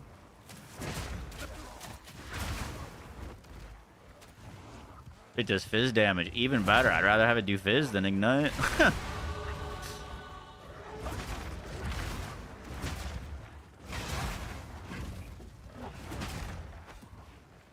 Jaeger, I think the 74 months. Appreciate that. Oh my god, this game just does not work right now. He's getting it. Perhaps I killed Hitler. I assuage the killed girl's despair. Hitler. You're welcome.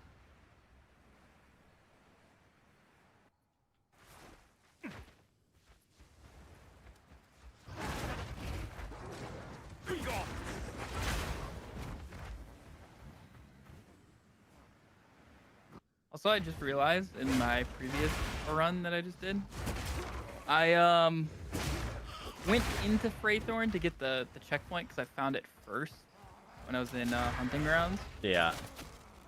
And I realized I never went back. It was just in my brain. Oh yeah, I've been to Freythorn, so I beat it. Never went back.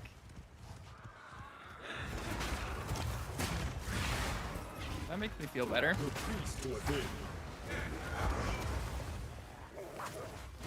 The only thing that's sad about this is this combo will fall off really hard because we're not gonna be able to upkeep a good talisman. Right.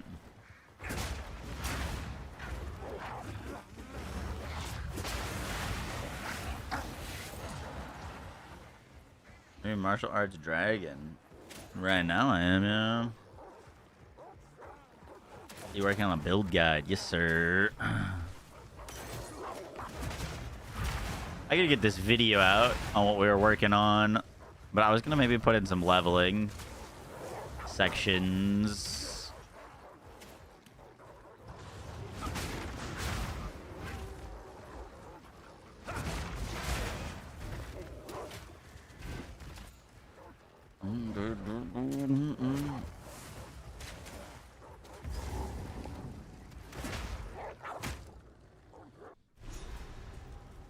did fall off as soon as you hit Hollow Palm.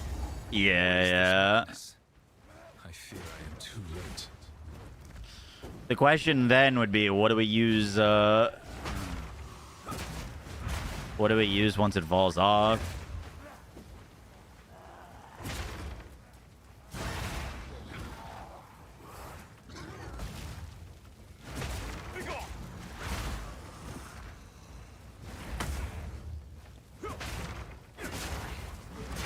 Devour. No, I'm not talking about for power charges. Power charges stuff is solved by the new bells. It's the fact that this Wing Blast is doing like 90% of our clear right now.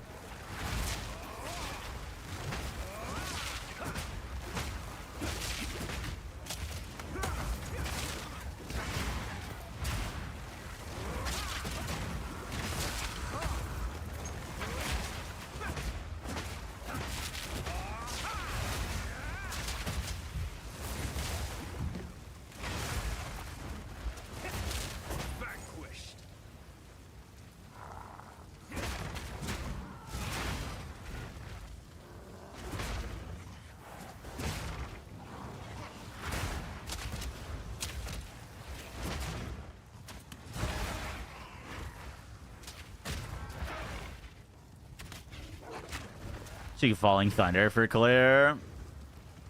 The only issue about that is I still need to kill things. Like devours from corpses. So what are we gonna do to consistently generate those corpses? You know what I mean? If we Falling Thunder, then we kill that pack. And I need to, you know, I need something to kill things until devour. If that makes sense.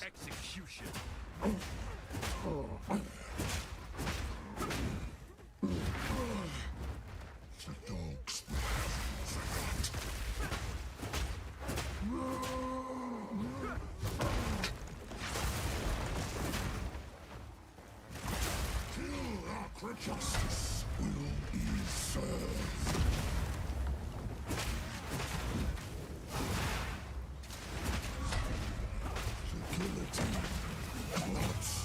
Oh, didn't see that coming. We're still speedrunning, but not. Kind of. I just wanted to try. I did when we did a Wing Blast setup. They were trying, but I didn't use Impact Shockwave. So whenever this stuns, it creates an AoE, and I was like, maybe that'll make this feel better. And it definitely does. The clear is actually pretty respectable.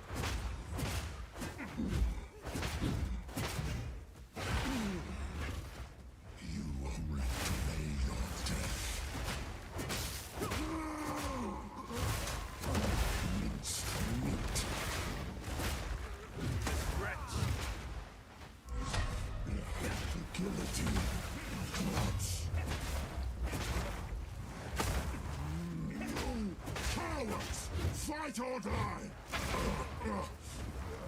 Feel the shock! Throat out. Get down here. The guillotine. Oop, almost guillotined myself.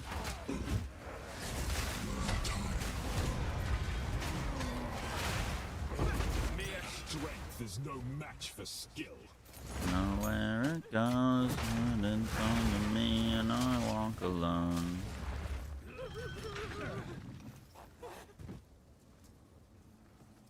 Walk this empty street on the boulevard of broken dreams. A lot of work is set up to not use Glacial and Locust. Yup.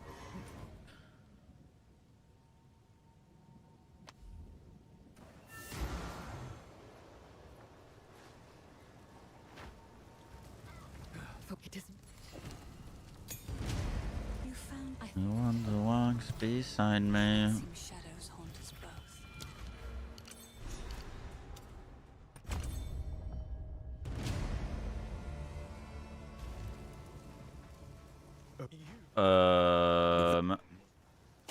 I think I can refund this now and just put it there. I put this one level away from Hollow Palm, which is kind of sick. Oh, we got big gloves. curious to going hollow palm this early, how it feels. Thank you. Do we get any extra supports? We do. Let's get elemental armament on this.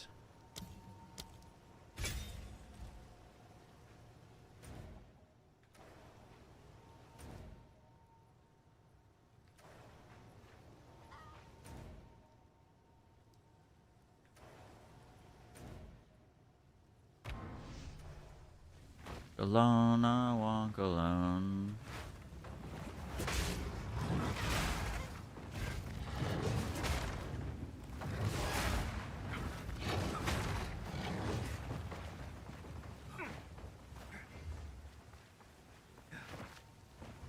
Stonefist or the bells? I think it kind of depends. Partly on how strong your gloves are.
Hey, we got hollow palm. That's sick. Okay, I usually don't get that till like Act 2. I never just rush it like this.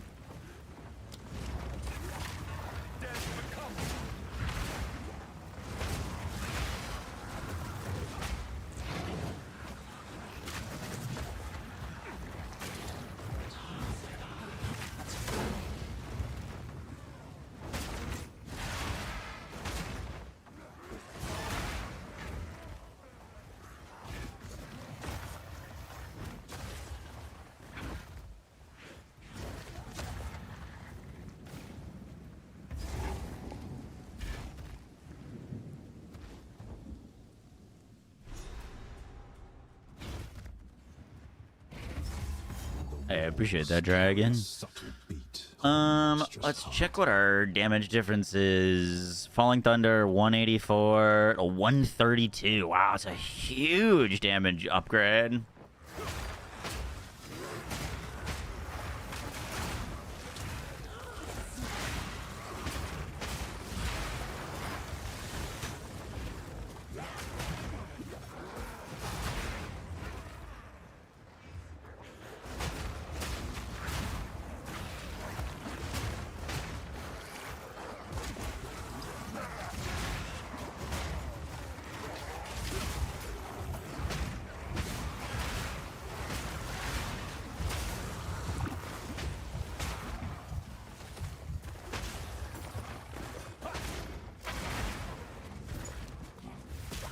I've got an upgraded skill gem.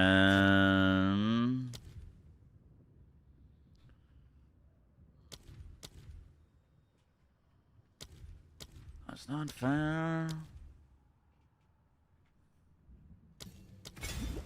Let's get magnified area, and I need to get a better flask.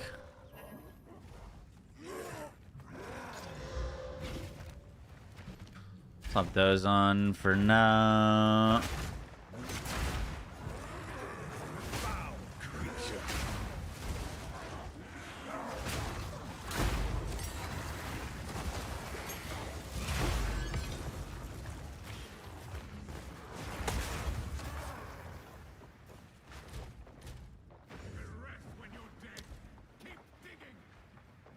voice of the man I must face.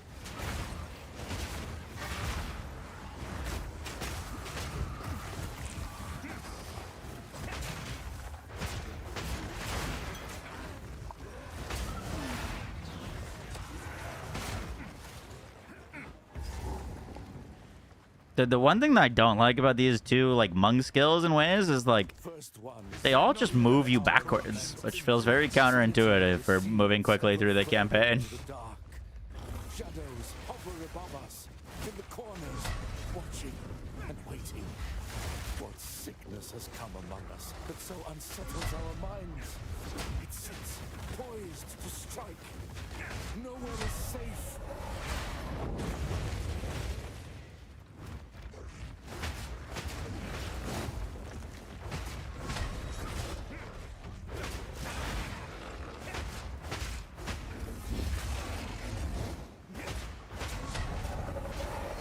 Yeah, we heavy stunned him.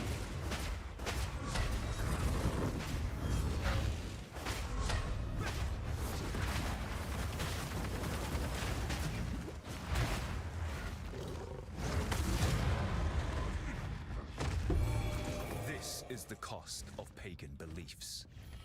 Make it work.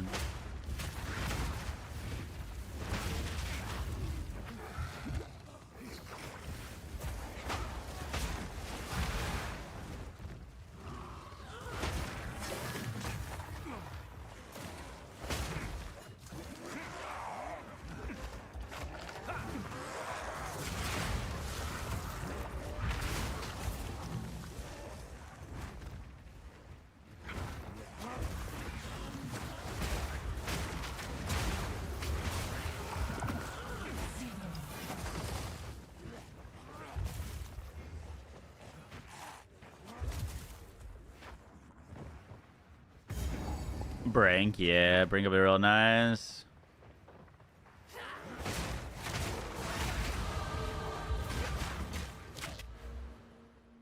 Ooh, now we can get some actual increases to attack damage.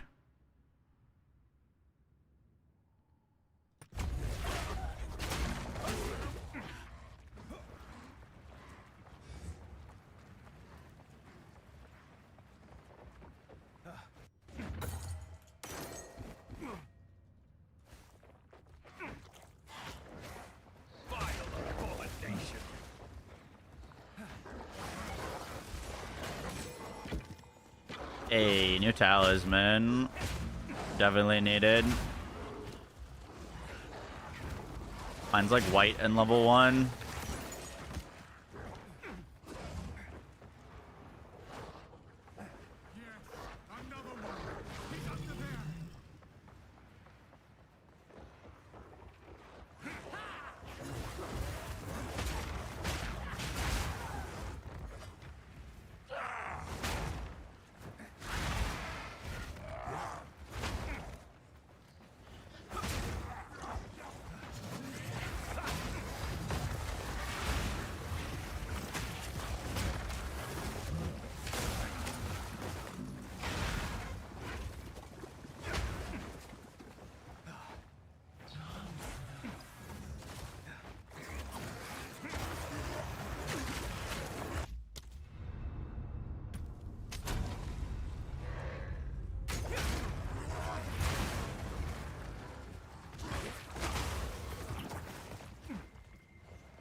Come on, give me the boss, give me to the boss. I think we've leveled up twice. Oh, that's huge. Ooh, Falling Thunder, Tempest Flurry. I think I have 2 level 5 skill gems. I do. We can go Falling Thunder and Tempest Flurry. Devour. Ooh, good call. Devour is a good one.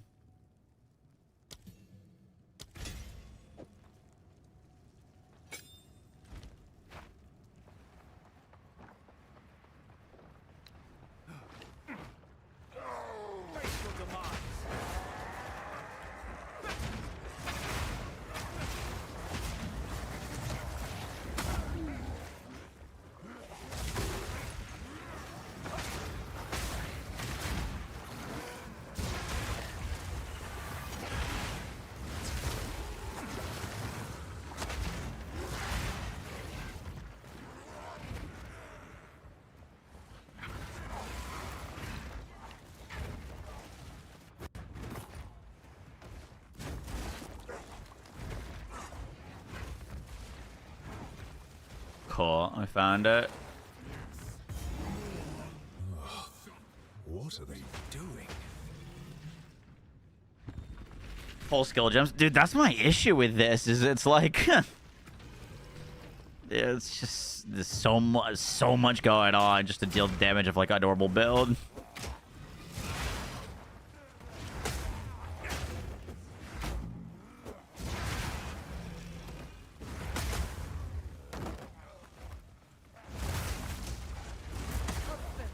This interloper has the power we need.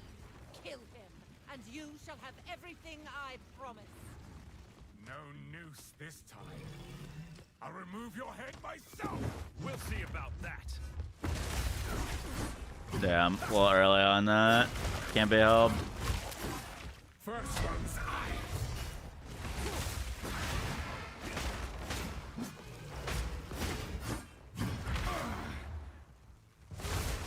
You dare mock us. Oriana! Open the cage! Release the beast! Give me what you promised! I think not. I expect so much more from you. Since you are too weak. He's done. Goodbye, monster. You manipulative whore! How dare you abandon me after all I've given you! Those corpses on the ground there helped a lot with that fight. Take out your heart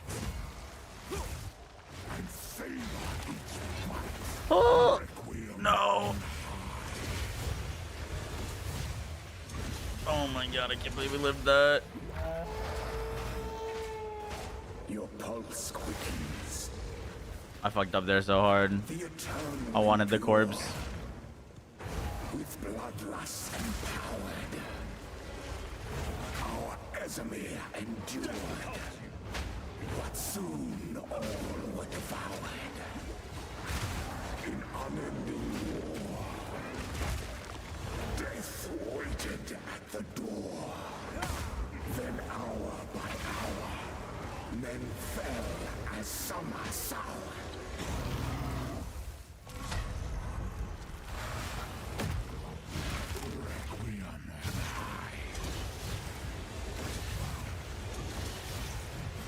It's really weird. The Mace basic attack is an AoE skill. Even though I really think I can only hit like one person with it. Like sometimes you can hit two. Yeah. But you just put on controlled destruction. It's just free. There's no difference. Nice. Requiem on high.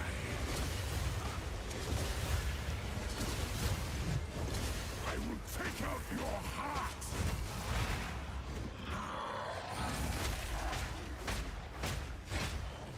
Freezing gale.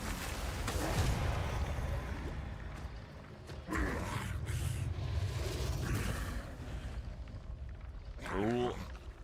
So I wyvern. It gives us a payoff on stun and power charges on bosses. It's like our only way to get power charges on bosses. Oriana, Also because they don't have a fox. You can't turn into a fox. where has she Yeah, taken true. the beast? I found messages from the desert. From Vastiri? Yes. Find her. Kill her. But first, please, stop the madness. Dude, I think you'd. It's interesting that they do this for so long, so that most speedrunners just skip it. Like, I'm most likely just gonna be skipping the loot from this. Let us return to Clearfell to make There's no way you care about 10 seconds that much. There's just no. Just skip no the loot. chance. Skip the loot. You're not like going for a world record. Just get the fucking I am loot. speed. I am speed. Insane. We get a build update for which build? Done well. Good. This I gotta post You have right a witch now. build? I see what you did there. I see what you did. That was clever. That was clever. 5 gifted. That's pretty terrible. Hey, that thing gives us strength.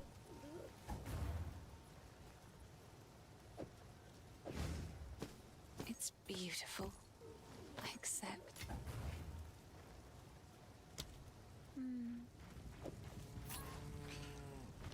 And we got some int.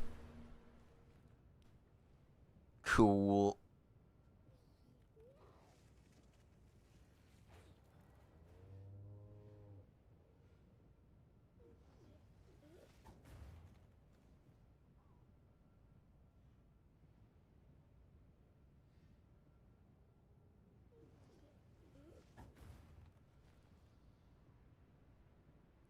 Okay, hear me out. Would it be crazy just to level with bows till 41? He's insane.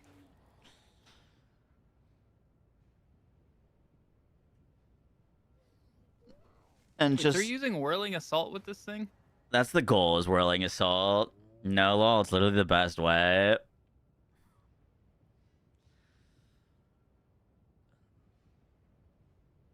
Like, it feels like that would be pretty good.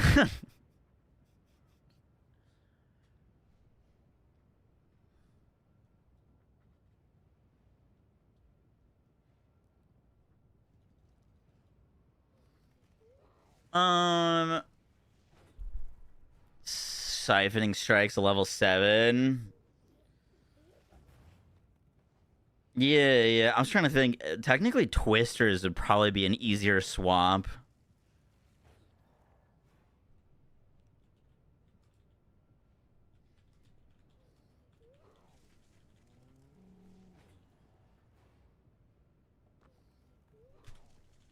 I just found my first amulet in 3 Act 1s. Huge.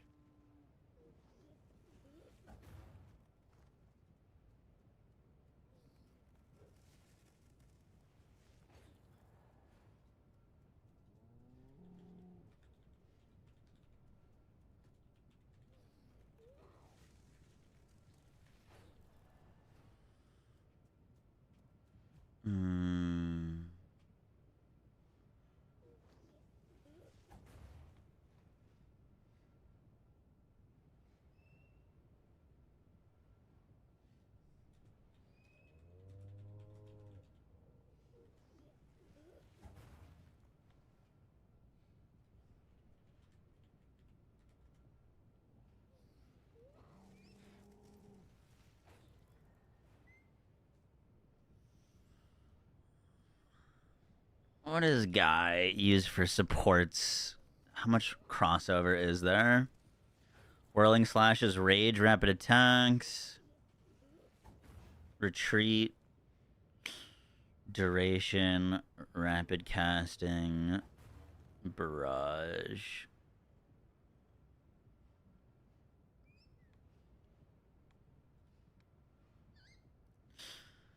Act 2, Retreat, Frost Nexus, Elemental Armament, Rage, Rapid, Magnified Area, Elemental Armament, Prolonged Duration, Rapid Casting.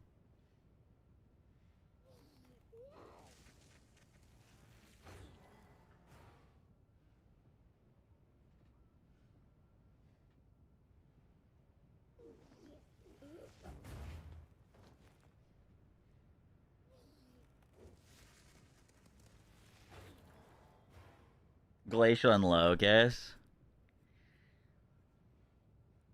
Yeah, we did that yesterday, and I liked it more than this. It's a little tricky, but the thing with Glacial and Locust is it's going to be kind of different supports and a setup than, like...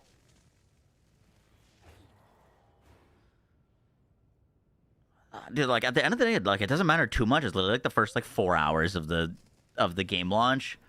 But...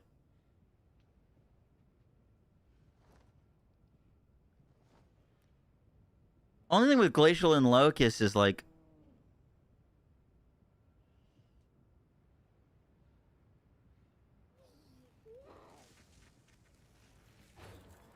do you try Locust Shred?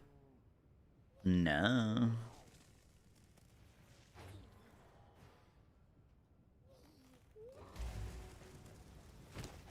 Does that... Does that work?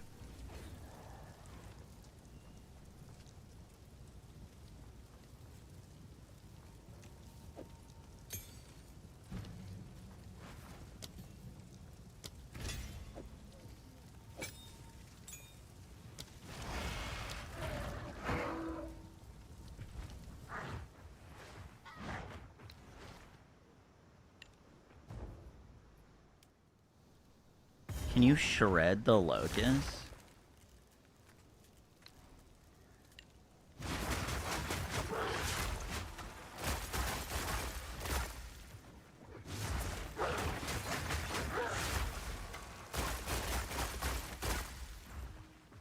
That's kind of cracked.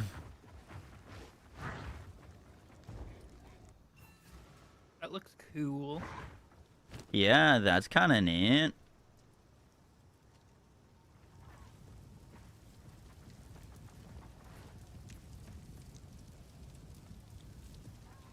The clan leader. Boy, then.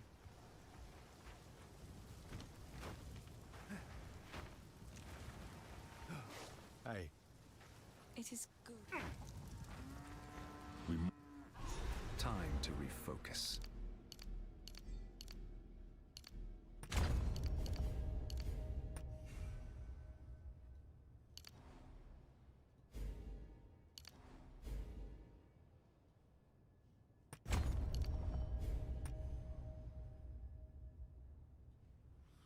Mind again.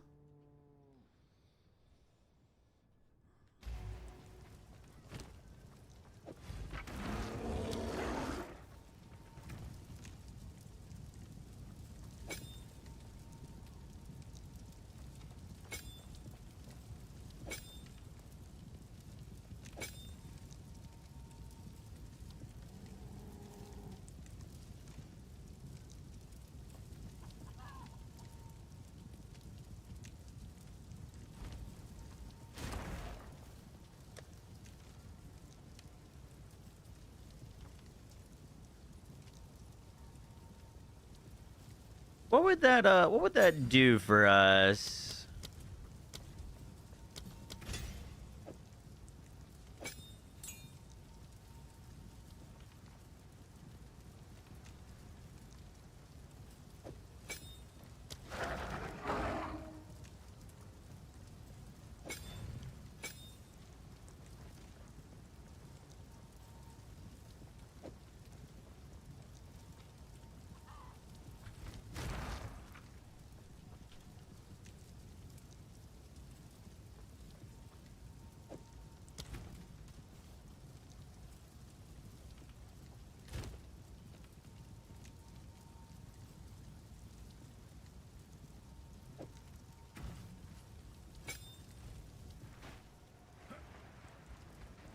How can I betrayal?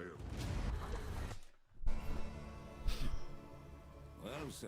Do you have a... This outlook time is short. Make haste.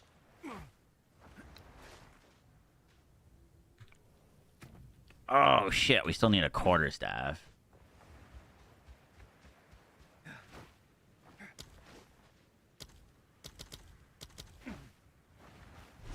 We do still need a quarterstaff. These are the Marikath.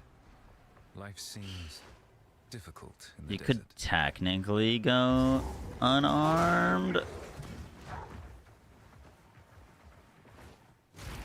Damn, I kind of just fucked myself there, huh?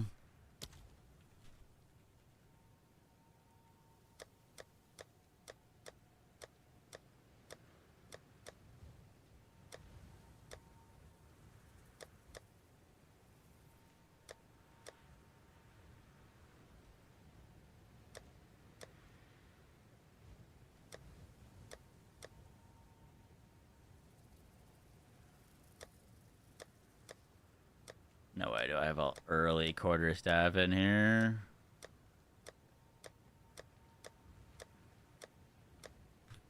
Okay, change of plans. How can I? Let's try something different.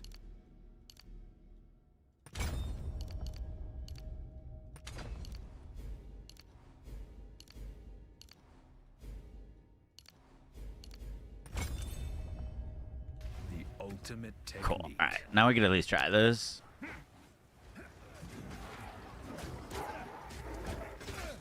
Loathsome creature.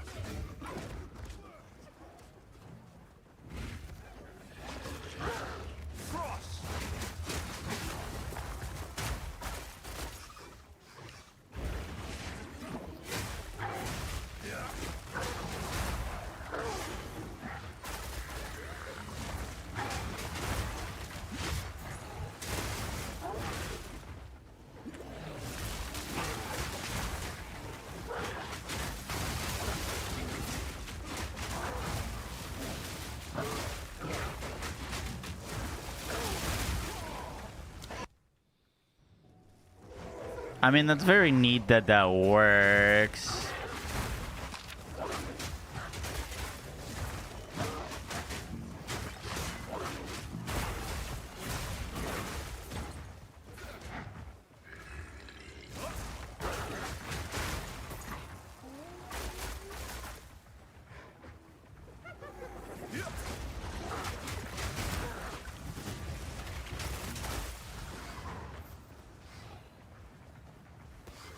I feel like the delayed damage of that is gonna be a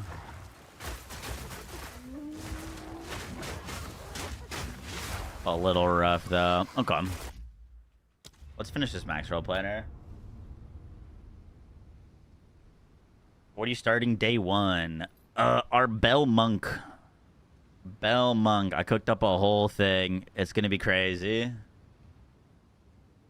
We were just trying to figure out how to get there. But once we get there, this should be nuns.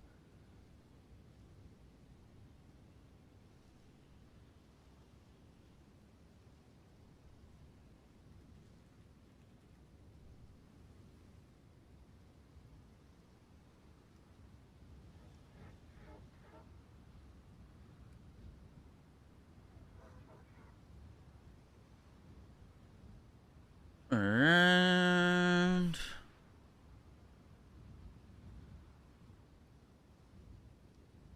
monk, martial artist.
Everyone's a secret.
Hmm.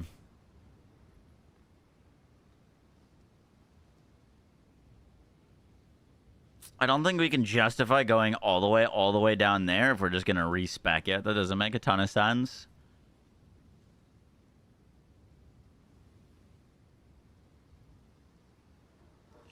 That's a little bit hard to justify.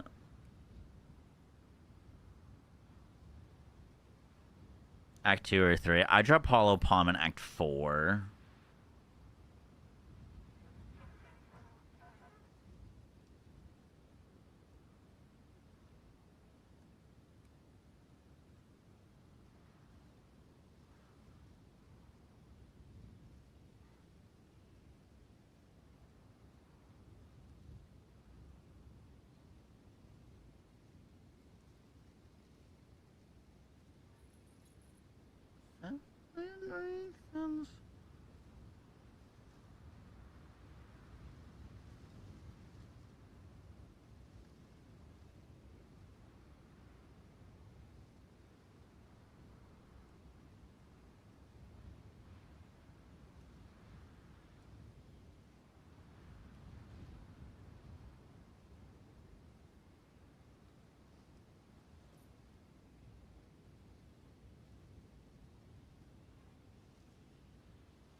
In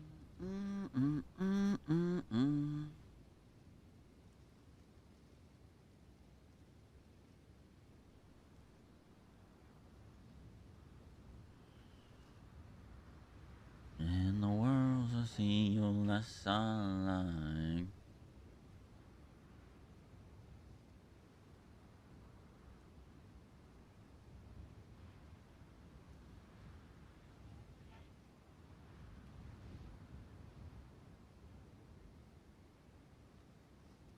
Attack speed like just doesn't do much for Whirling Assault, so we really don't need to prioritize it.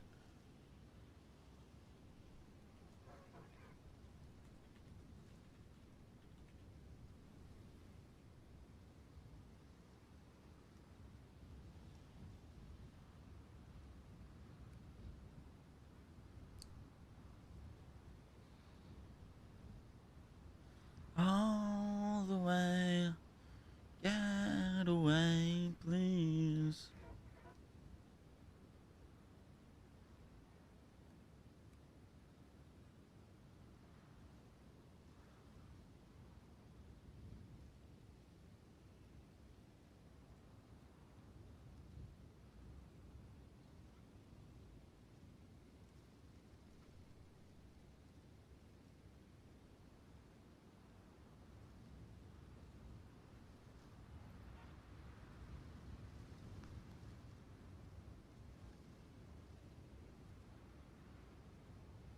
Is it all the end? Let me end.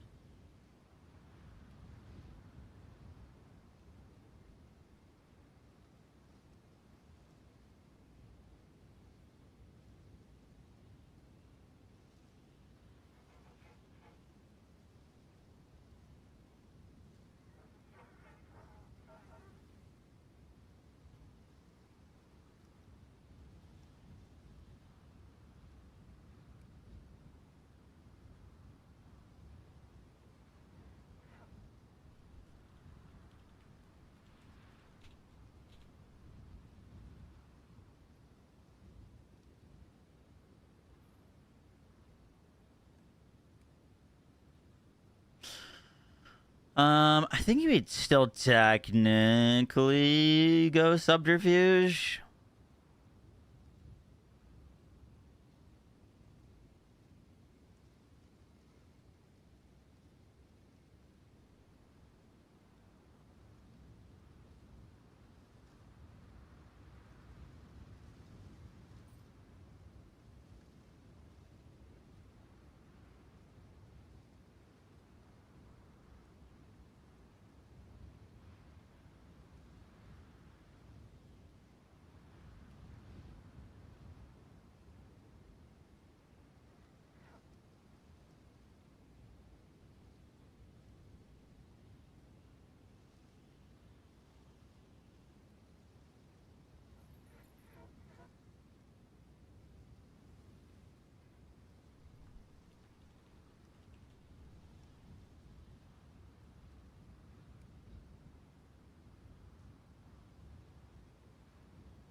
Why, should Bilbo stop working yesterday? I did, yeah. Hello, welcome home.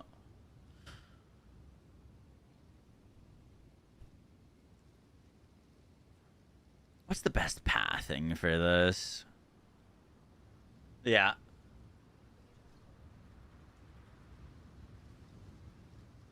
What?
Ancestrally charge my bells, yes, sir.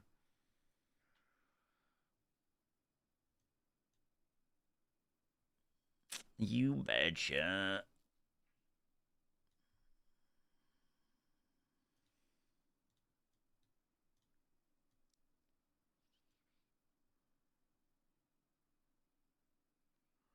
I don't wanna live. I don't wanna breathe.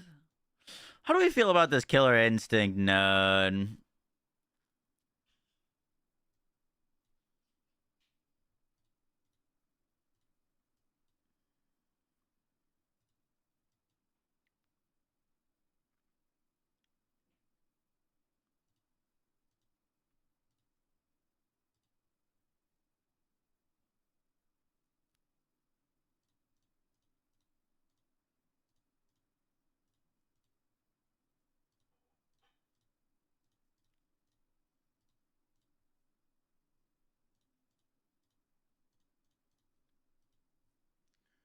Should have got changed in the new trim. Did it?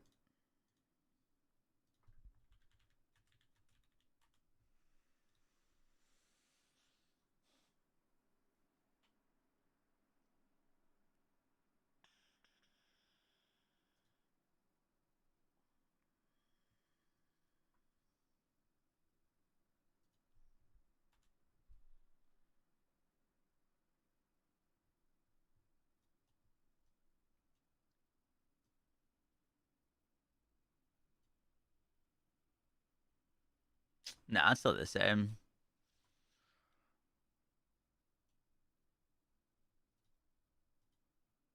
It's almost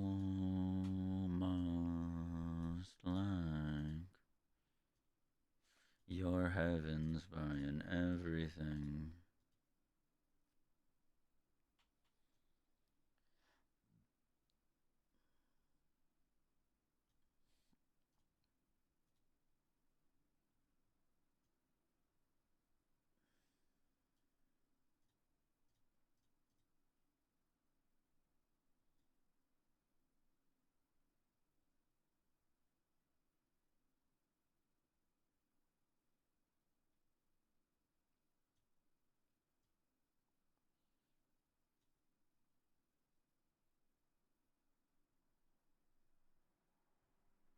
It's almost like...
You know, we could test how many points I have right now on my on this character. Is level 48.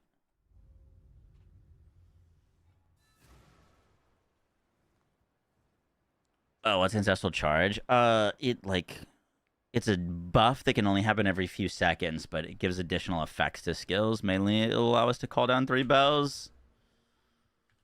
Let me see what we can do with our skill tree right now.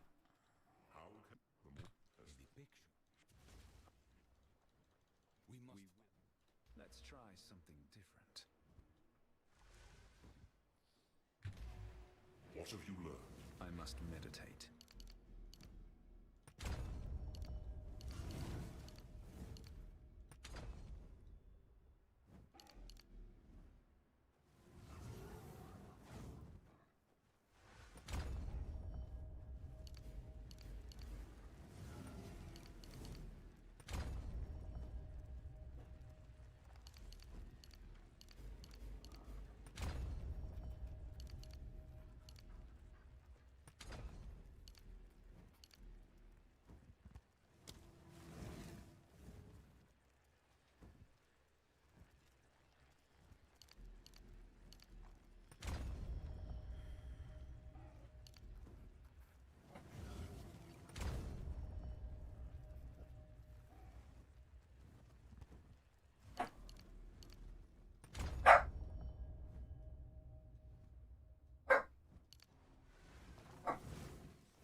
I like this node a lot. 5% of physical damage is extra lightning damage on dazed. 12% of physical damage or extra cold damage against dazed. That seems really good. But pathing to it is kind of a nightmare.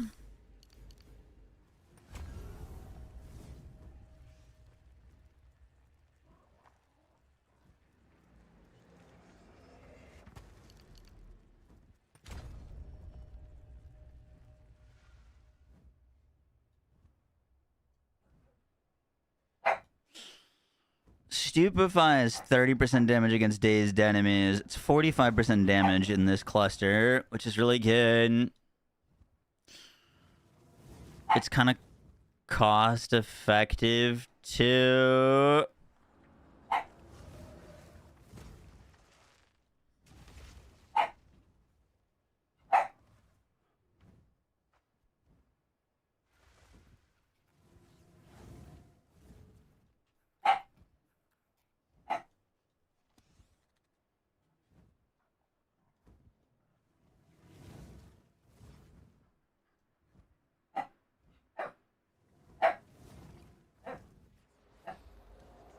Hmm.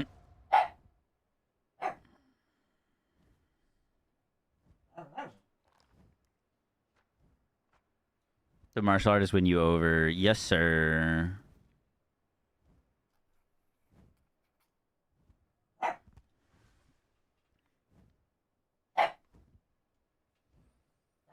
We have 18 skill points to spend.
How can I?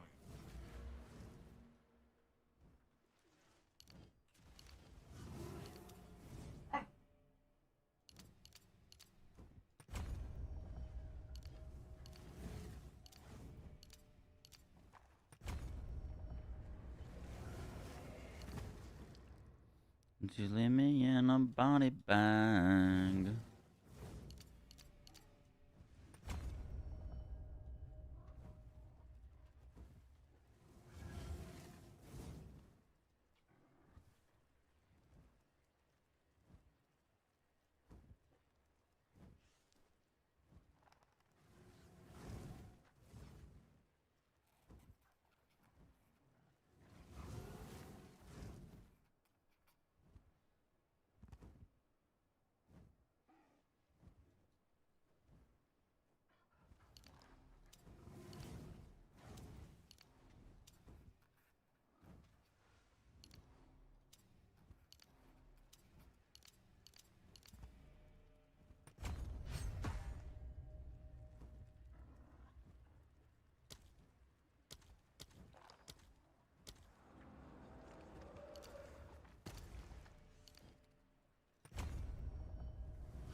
Oh, the hypocrites. What have you learned? I must meditate.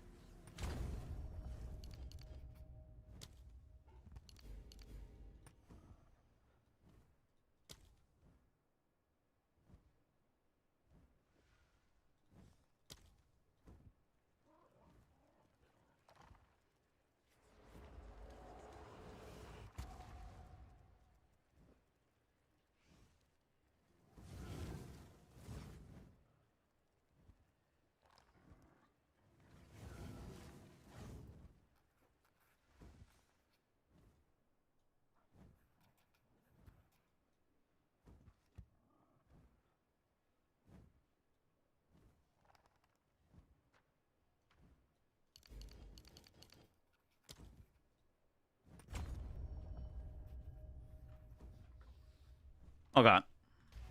You've received a shipment. That would draw unwanted attention.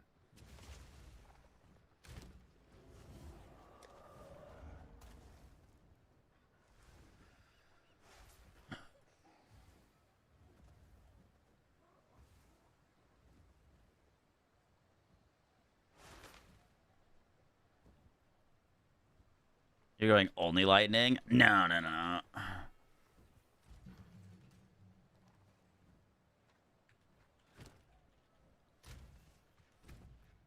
Where's our whirling assault? Rapid attacks, and that was bad.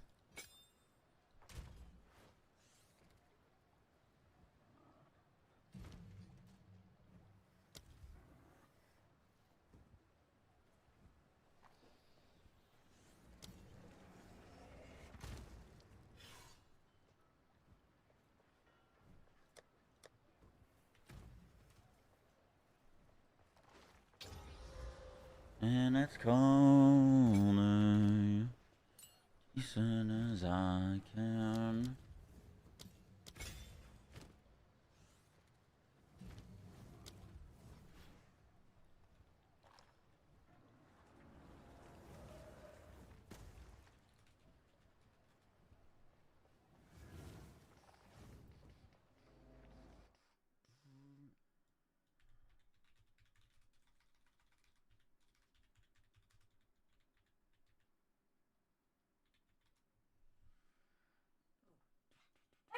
Look at practice runs. I'm over here decorating hideout. Yes, sir.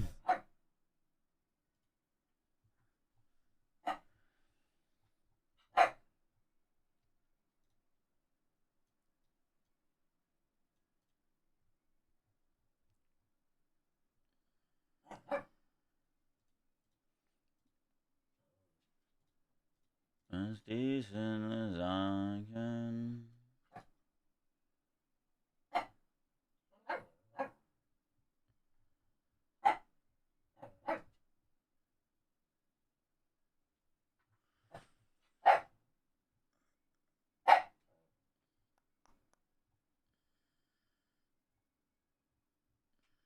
That's not what I was looking for.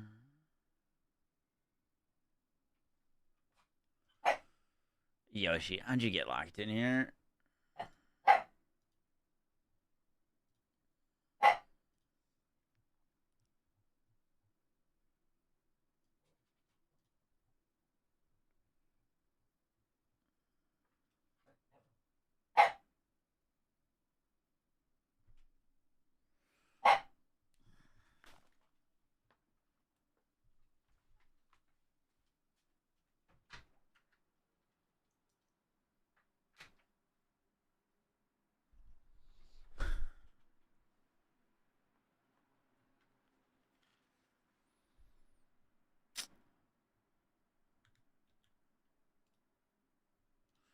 Bell. Oh, right. We can't put Ancestral Call in this yet.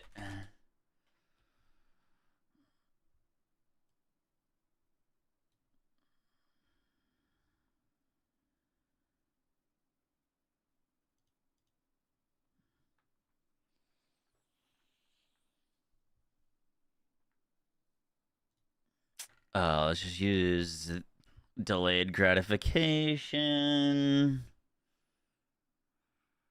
Whirling a song.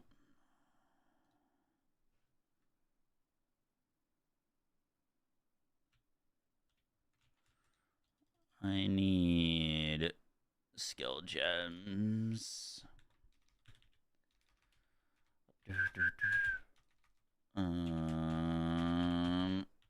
Support 4. I have exalts.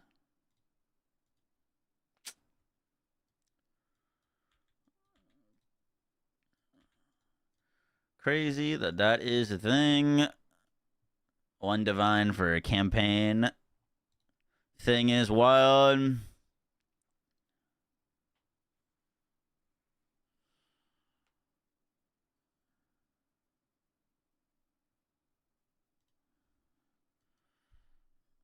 What's your 1 to 21? Honestly, it might just be fucking. I mean, of what I've tested, I like Glacial Cascade the most.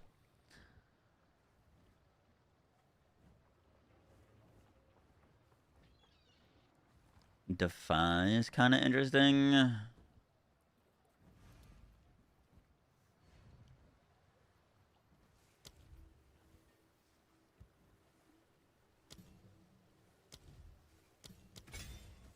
We do Rage and Whirling, and then take that out of there.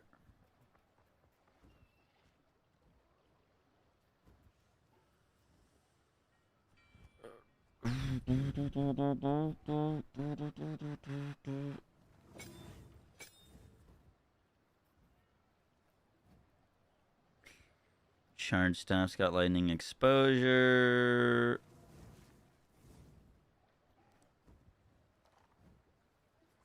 I guess that doesn't make a ton of sense.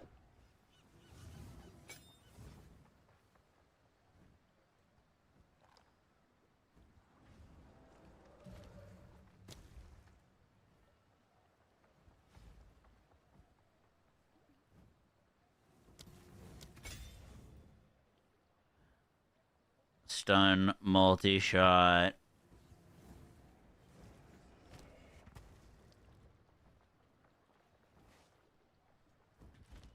Okay, let's go see what this looks like. So Ice Shot Bell Monk is dead. Not dead, just not as scalable as I was hoping it was gonna be.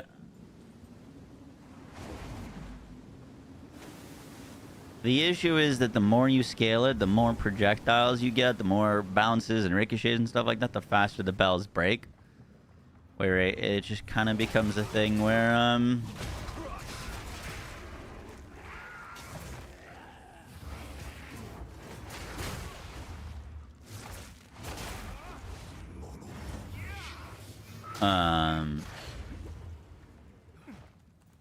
they break so fast that I don't know if it's worth going through all the effort of constantly putting them down, if that makes sense.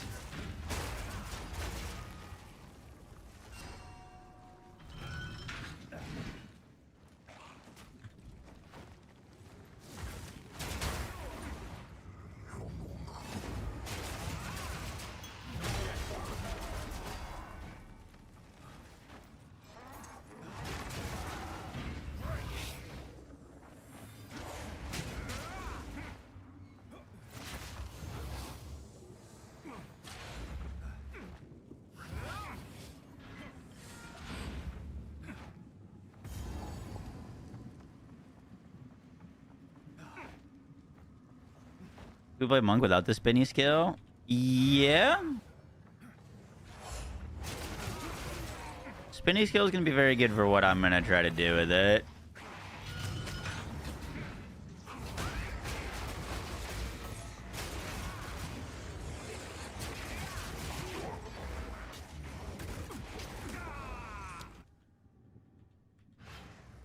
Is this on the right thing?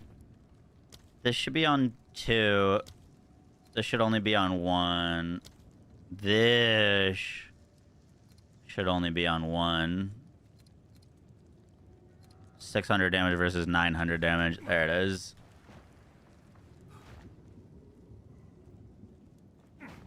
With Mantra Destruction, it'll empower the entire channel. You think so? That'd be cool.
Clever Blaze.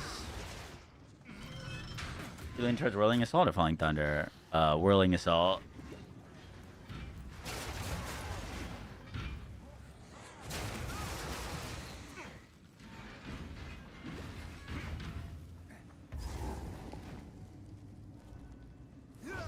We need a key.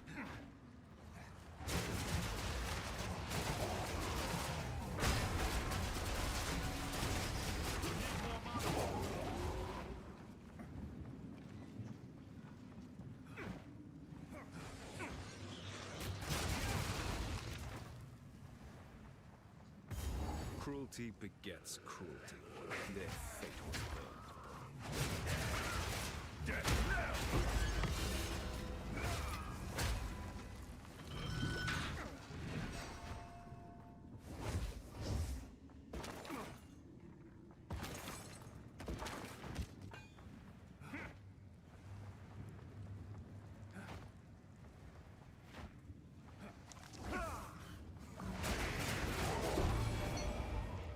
There's our key.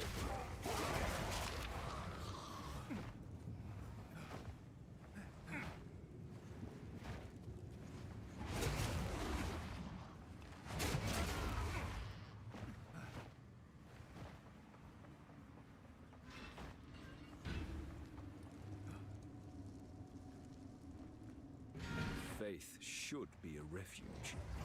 This begins. Within these walls, the Lady of Justice doth preside. She shall weigh your mind in one hand, your heart in the other. Choose wisely. The heart unlocks compassion. More life recovery from our flasks. Very good.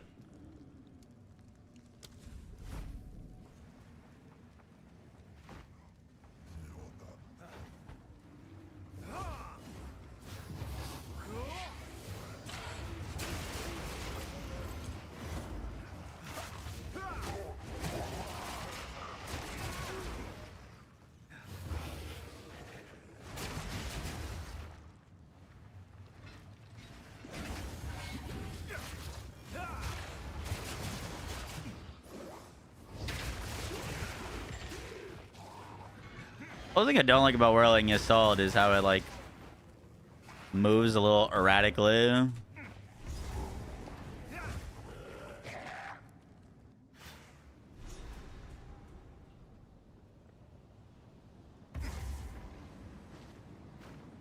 Yeah.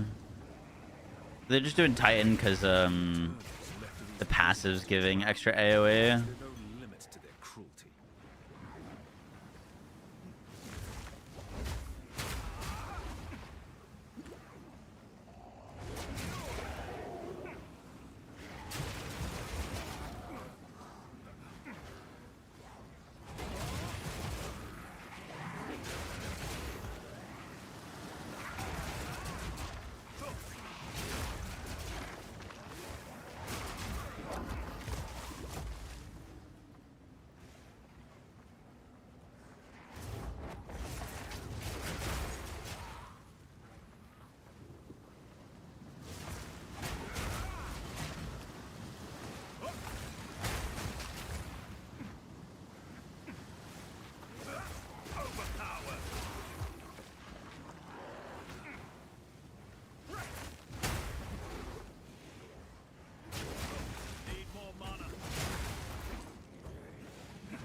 Question is, do we go Herald of Ice or Herald of Fire?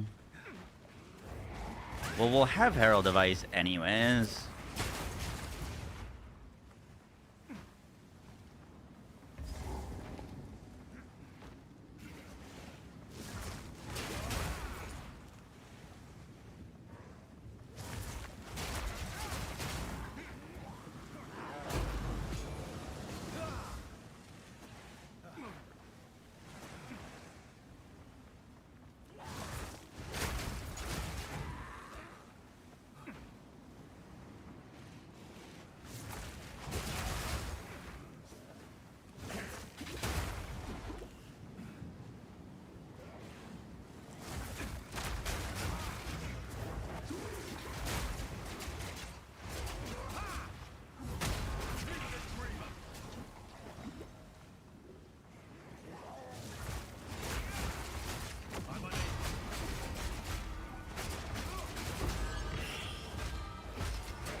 Let's go follow it.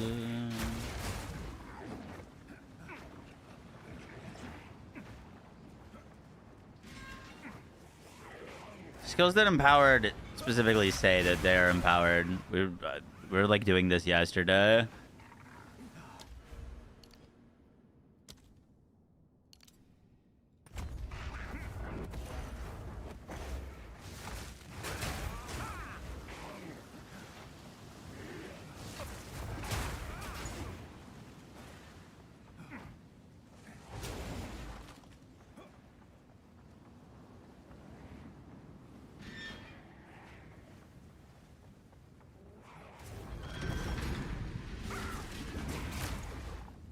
This wasn't built to hold a mere man.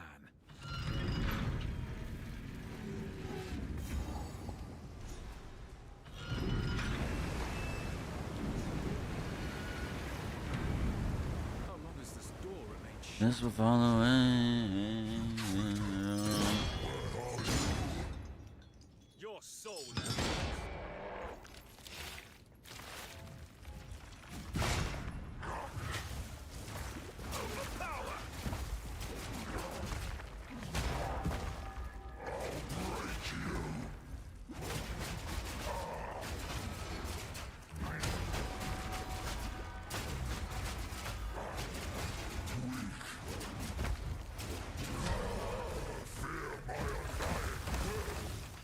That was weird. I thought I had delayed gratification on Bell. Can you use an additional time? Now to the lever.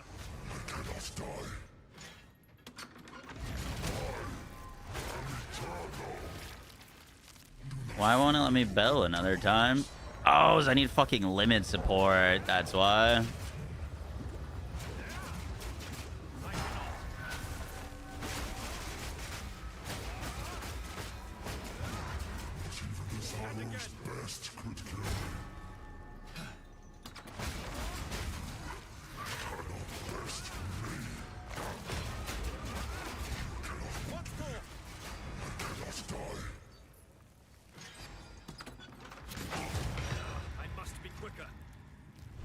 I get it. Long have you I get it. You know I'm blind. You're getting closer.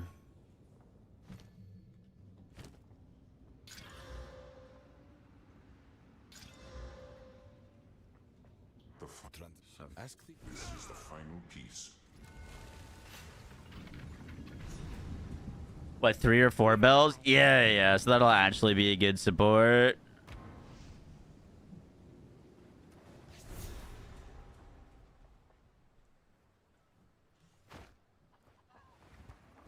You've got some goods in. Oh my treasure. I accept this gift. Thank you. Goddamn. What the fuck? Max life, rarity, crit chance, crit damage, chaos. That's crazy.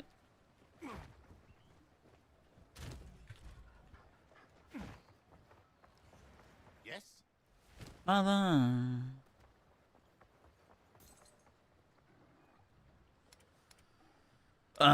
What did I want to do? I wanted to look for...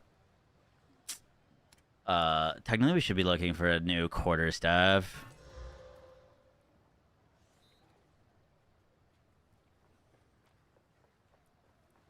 That's 112 damage. That's 115.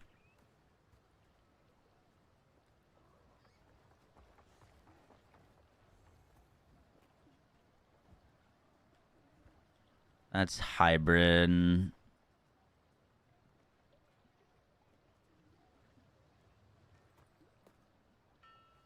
Oh, this one has 0% crit chance. Interesting.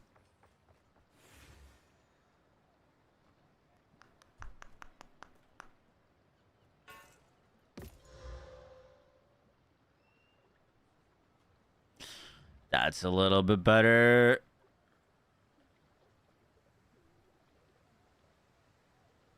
Till next time.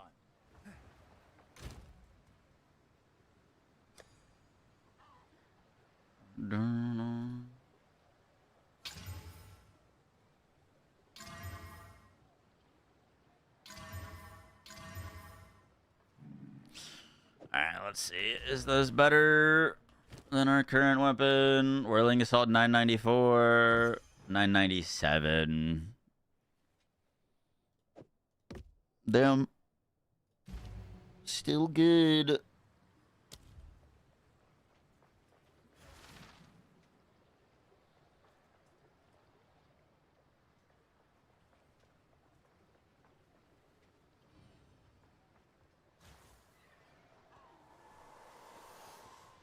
They don't wanna take her with me.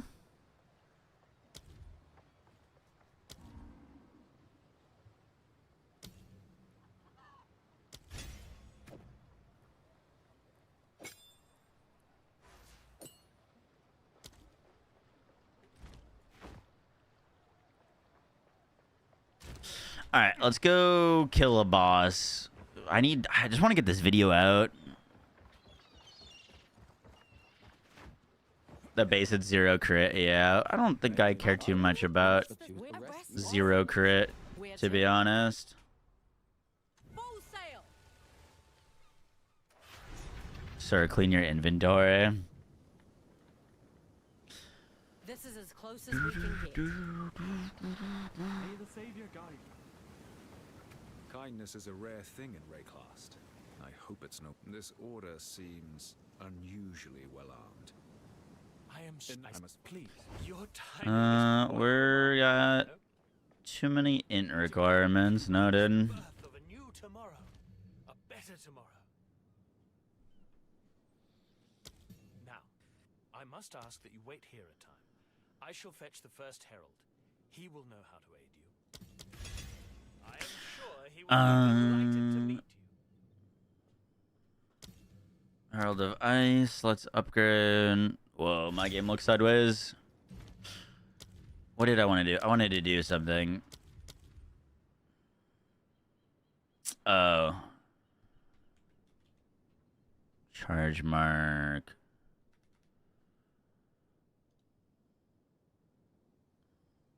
Mark of siphoning. That's fine. Question for you? Yeah.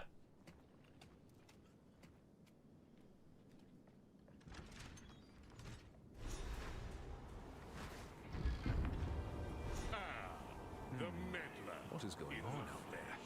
We have been made well aware of your activities. 0 crit's a big difference. Let her go. Um, It matters not. You will handle Yeah, I mean, it just depends on how much damage difference it is.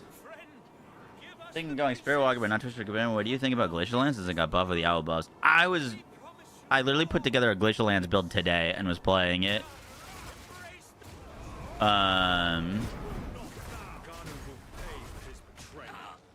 The issue with Glacial Lance, unfortunately,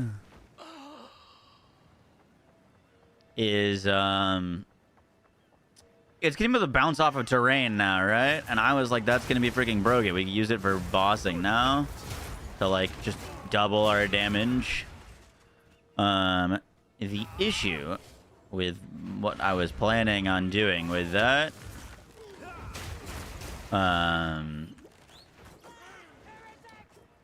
is projectiles that chain or bounce off of terrain can't hit the same enemy twice.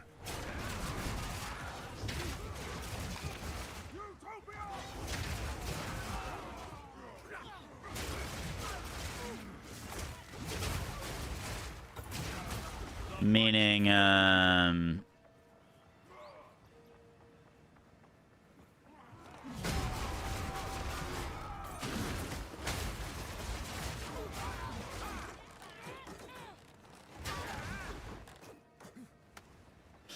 unfortunately, if you fully invest into like multi-projectiles, you're going to be losing a bunch of damage by doing so and then not actually benefiting any single target from it.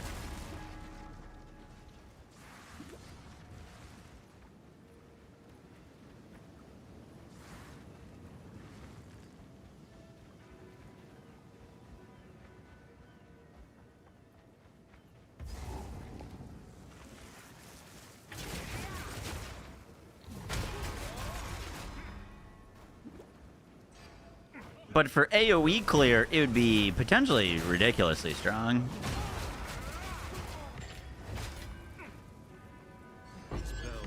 Potentially really strong. But, like, you'd have to figure out something for single target.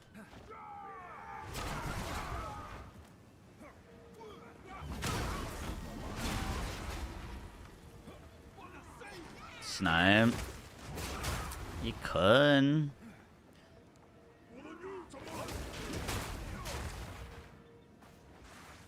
Those skills kind of want the same scalars, but kind of different. Like, all the multi-barrage is not really good for snipe.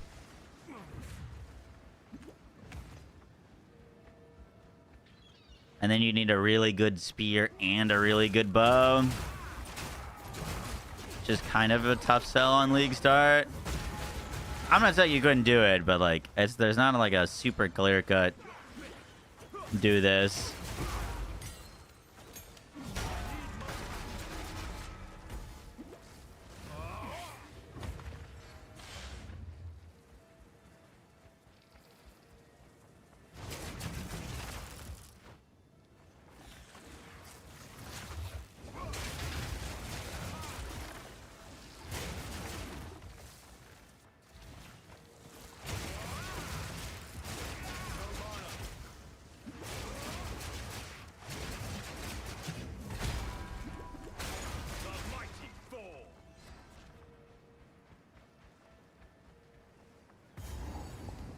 This design is unlike anything I've seen.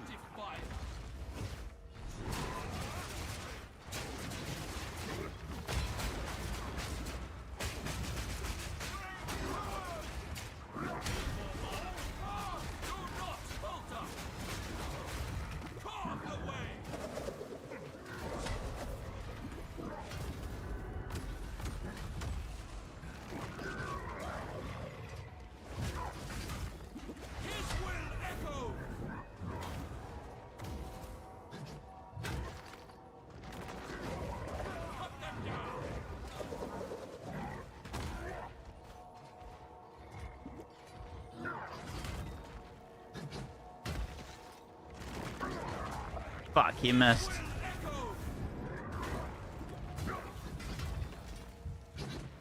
Alright, bro.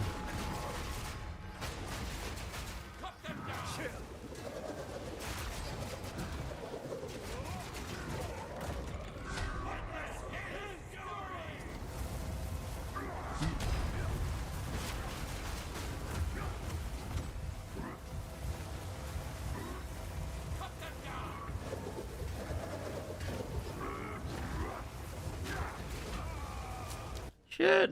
Which one's the he's got two.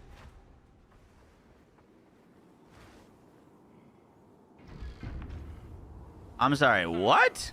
The meddler in the flesh. We have been made well aware of your activities. Connor! How could you? Let her go. It matters not. You will hand over what you have found. Come, Connor. What the fuck?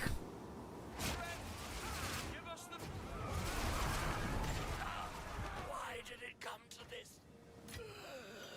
We were trying to save you.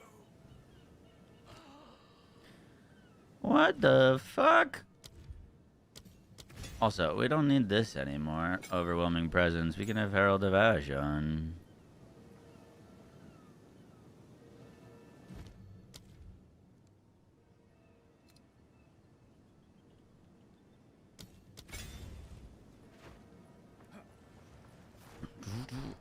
Did I just not get a checkpoint? I did get a checkpoint. That's so weird.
Whoa, 300 evasion. Jesus Christ. That's crazy. It hit T1 evasion on fucking leveling gear? What the fuck is that? What are those boots? No movement speed, but damn. You can skip this boss? Wait, what? Like run through it before it procs? Scale of this excavation. Perhaps the Order have found something of use.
Yeah, this is looking kick-ass, by the way.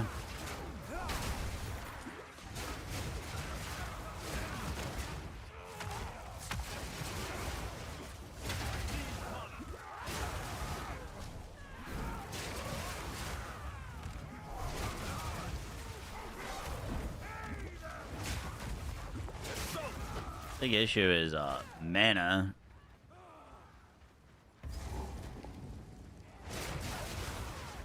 But besides that, we're cooking with gas.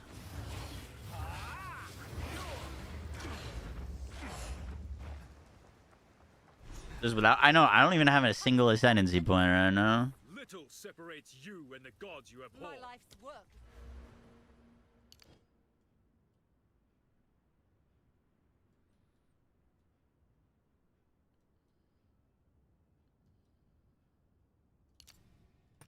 It's about to be finished. The Twilight Order will see to it that the world is remade. As you wish. A world without gods, without suffering, without the disease of divinity. You and your Still on the ice shot bell. Different. We're doing a bell build, but different kind of bell build. I'll have a video on it either tonight or tomorrow. Withering North. Utopia, do not be stopped. You don't stand a chance. The Savior is precious. He is all that matters. Your time is shorter than you think. Divinity holds you in its lie. Let go. Be free!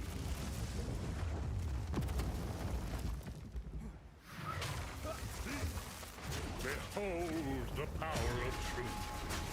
Bask in its glow. My lady, you must take your leave.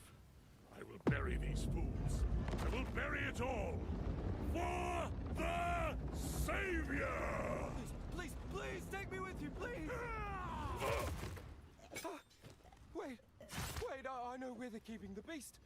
Orith, they're in Orith, please. Please forgive me, Makoru, please. treason is unforgivable. Wait, no. Let the ancestors judge you.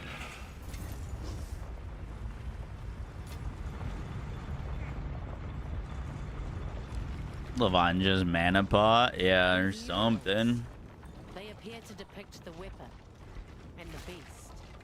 Who made this? The ones that came before. You hate that bell? We better have 6 of them. How are you going to solve mana? Mana should not be much of an issue, actually, because Leeching Mark is not getting nerfed for us. We're going to be mainly physical. Which means, we're not going to have as much of an issue with the whole... Not going to have as much of an issue with mana, because we could just put Siphoning Mark and we leech physical as mana, and we can get, like, a physical as mana on gear and, like, be fine, you know what I mean? It, like, actually shouldn't be much of an issue for us. If we were full elemental, it would be bad. Yeah, I don't know what you do right now for, like, Ice Shot, to be honest. What are you doing? Taking what is rightfully ours. The Karui will now be stronger than ever before. You fool! They need the weapon. The world is at I want plus levels to melee on my gloves so bad. No, daughter! I will fix this. The Karui way.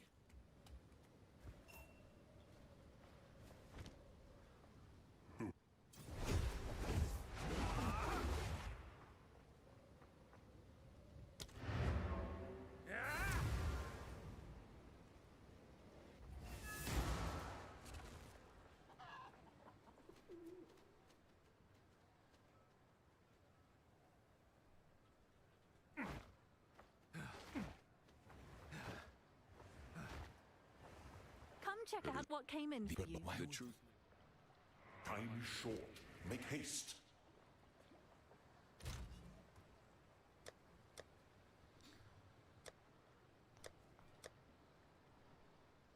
I want to gamble some gloves.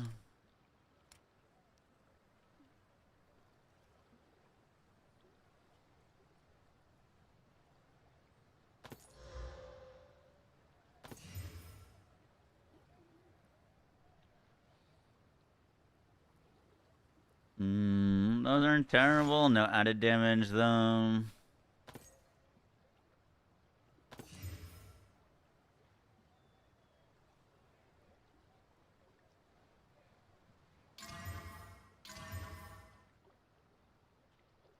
That's a lot more evasion rating.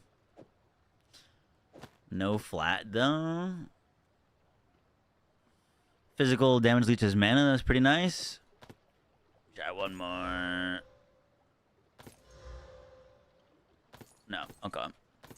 We'll take those. We will take those. Keep it up.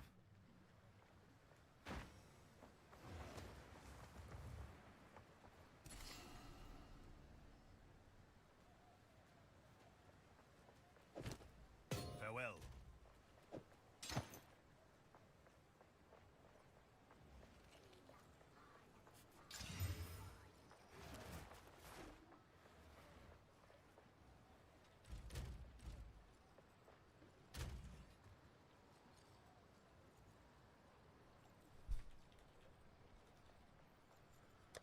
I need some lightning resist. Thank you. I must restrain myself.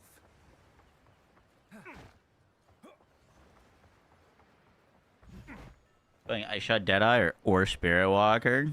Like, Ice Shot on Spirit Walker or just Spirit Walker in general? Where to?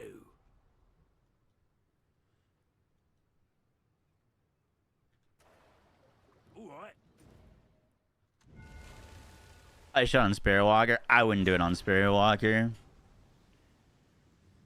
That projectile speed and extra projectile owl buff is not as good. Not nearly as good as on Deadeye. That's just one projectile, I promise you. Not right at all.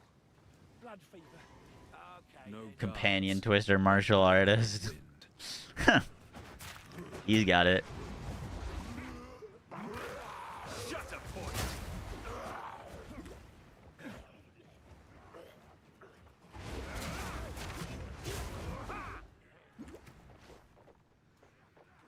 Even the land of his tribe he tramples without thought.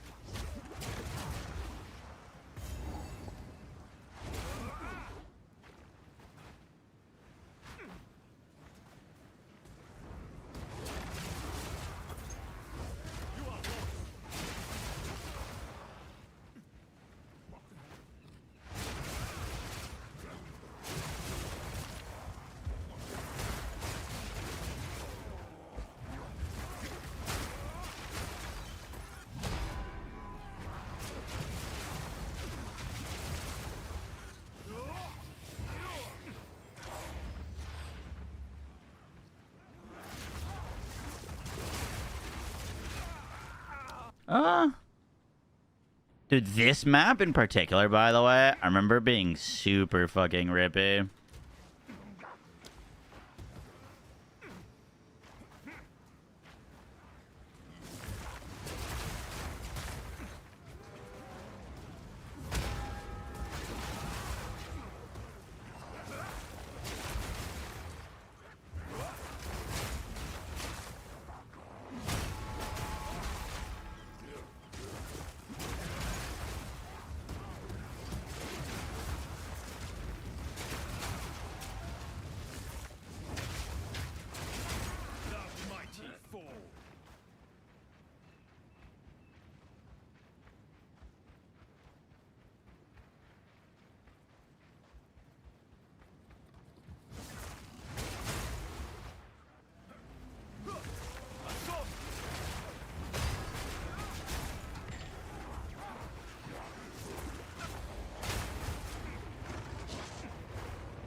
Lots of chaos damage, is there? How does your build apply exposure? Charge staff.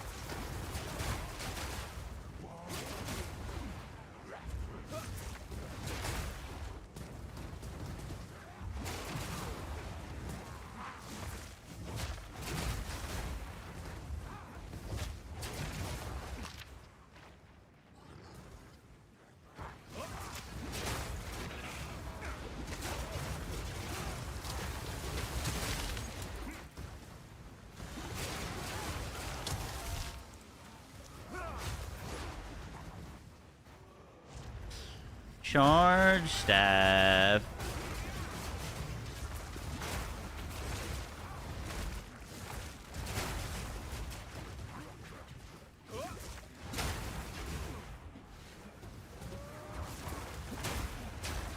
Which will be a whole lot easier to upkeep once we have the little bells that we can just get charges from.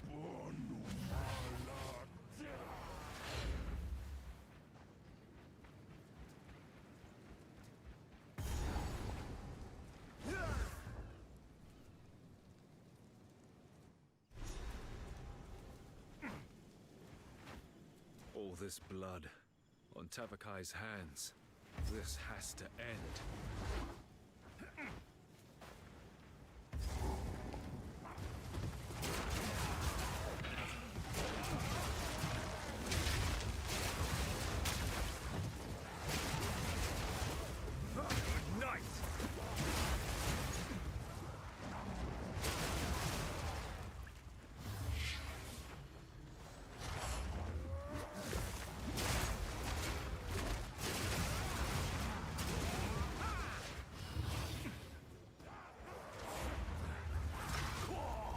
Whew.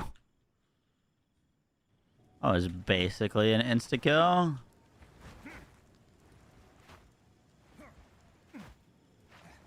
You practicing for Friday? Yup.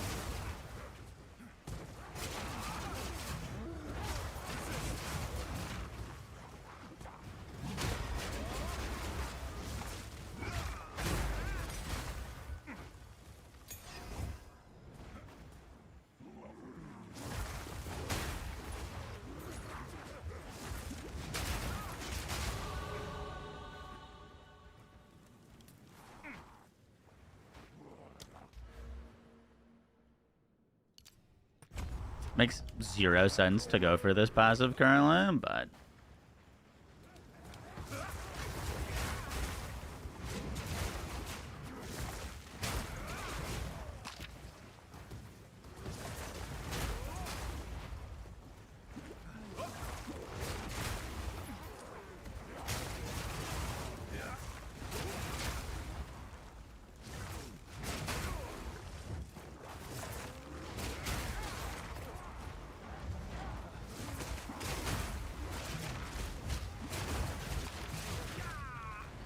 no, bro. It's always this fucking area, too. It's just so rippy.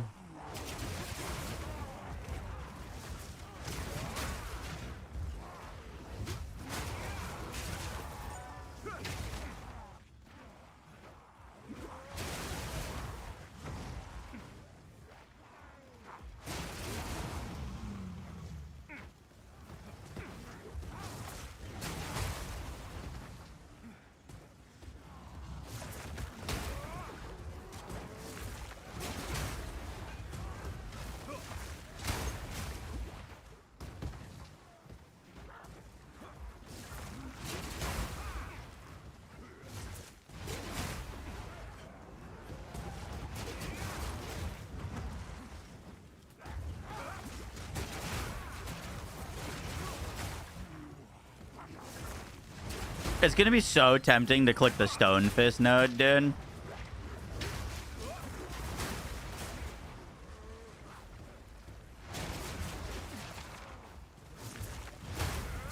Like, I feel like I'm gonna have a hard time not clicking that node.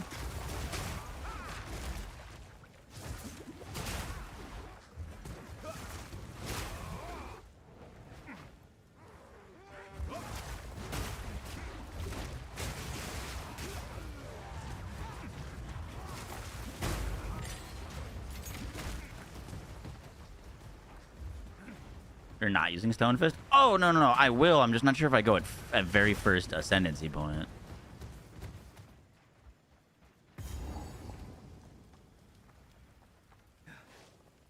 Another interfering with things they don't understand. You don't belong here. I think it's a followed first choice. I think so too. It kind of depends on how dependent your build is on like charges.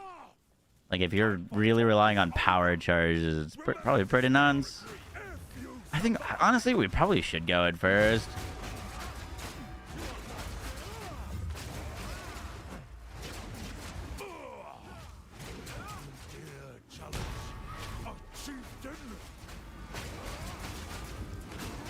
What even guides you, foul one?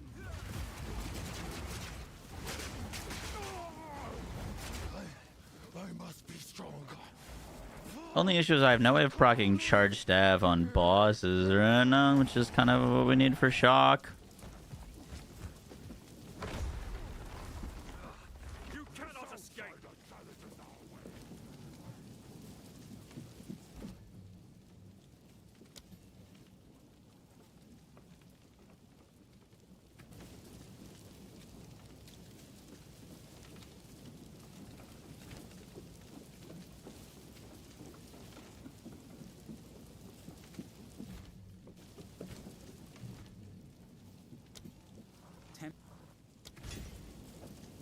I'm gonna try Tempest Flare instead with shock. Put it on weapons head 2.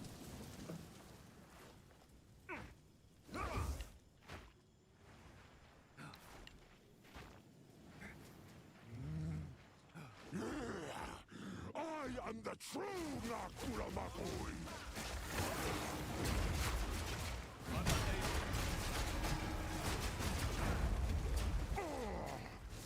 Now you will die. You should not have come here. Lend me your strength, Tokuhama. Okay, that looks great.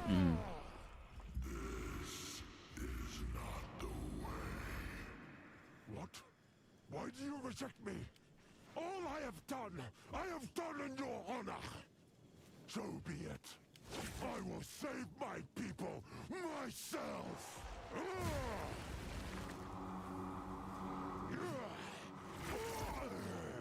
The power. Don't take Stonefist first unless you have a really good reason to? You think so? I mean, if you've got triple damage on a glove, is it not like just a ridiculous amount of gain damage is extra? Oh, that kills me. Like, even if you have 2, it's like, I don't know. It seems like it'd be pretty good. Where is Makoru?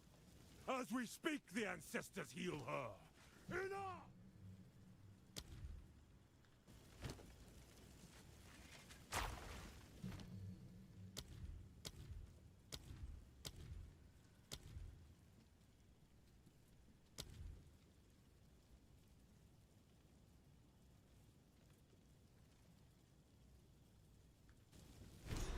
Remember this day, if you survive! Might of the card! Dare challenge a chieftain? I must be stronger. That'd be perfect. The second I see stun prime bells being better first node. Yeah, I don't know. That's just so much utility for campaign.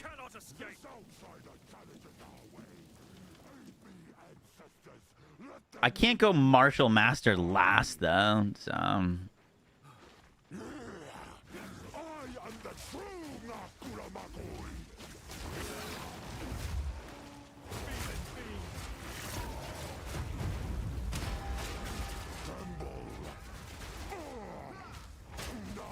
Damn.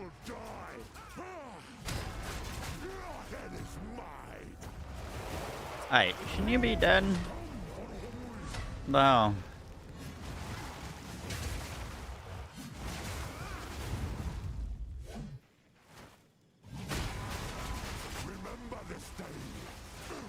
survive! Lend me your strength, Tokuhama! This is not the way. What? Why do you reject me? All I have done in your honor. So be it. I will save my people myself.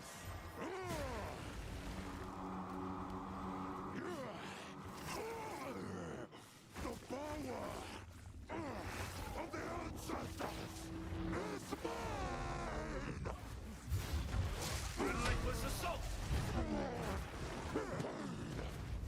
Misery, death, and fear!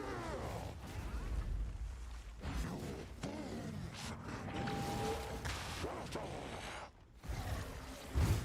Stand forth, Amara.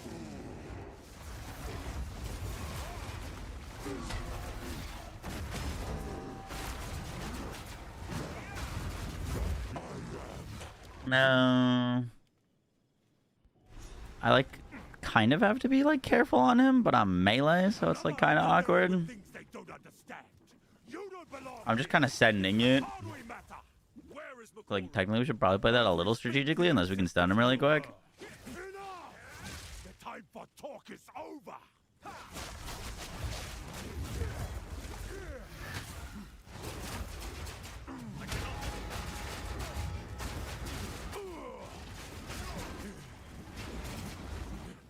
Dare challenge a chieftain?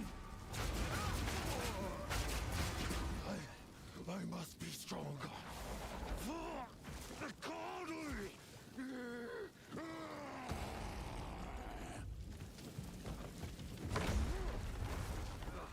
You cannot escape! This outsider challenges our way. It's more later when you have good gloves. It's not crazy to have two. Triple probably hard. But like I am the true Nakuramaku. 2 flats on your gloves I don't think is like crazy. I think the priority is probably going to be plus level of melee skills though. For early.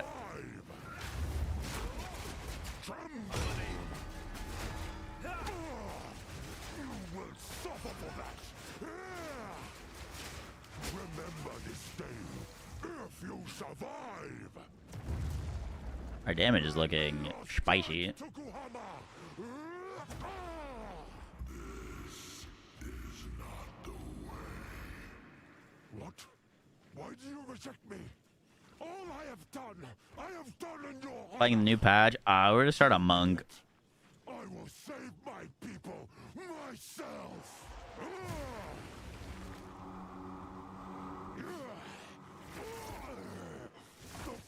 And on monk. I don't know. I was going to torn between that and Ice Shot Deadeye, but I play Ice Shot Deadeye a lot. So I'm not like, I don't know. I don't have any FOMO about missing out on it.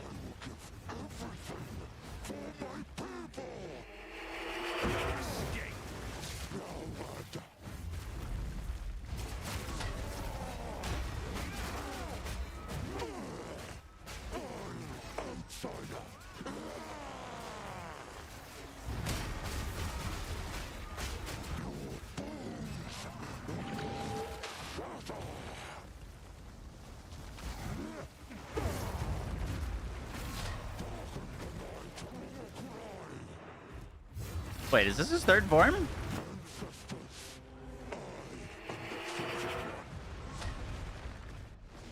Was that his third form? I stopped attacking him because I was waiting for him to transform. Interfering with things they don't understand. You don't belong here. This is a Karui matter. Where is Makoru? As we speak, the ancestors heal her. Enough! The time for talk is over. Remember this day. Look, I think that might have been his third form.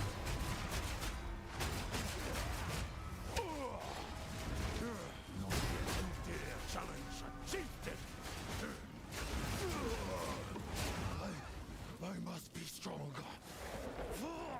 The Karui!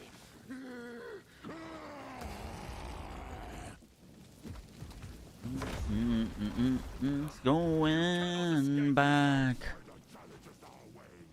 Aid me them know the might of the Karui. It would be nice. I mean, the little bells just give you so much quality of life. I mean, the main kicker is for bosses, right?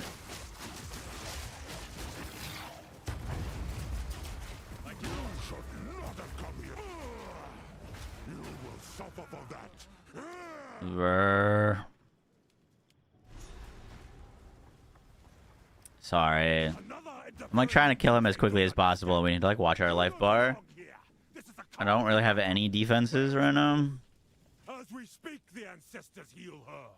Enough! The time for talk is over.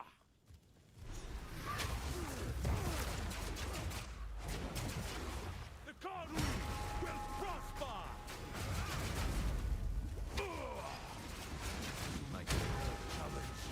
A chieftain!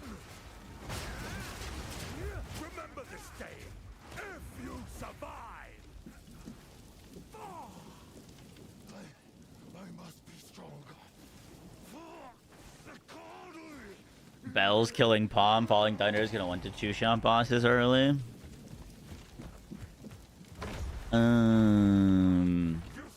Falling Thunder Siphoning Strike. Pretty cool combo. Definitely gonna be good early. I am the true Makui.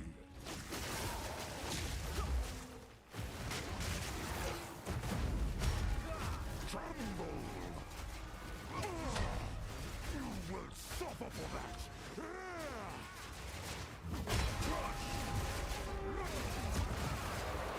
Tremble! Lend me your strength, Tokuhama!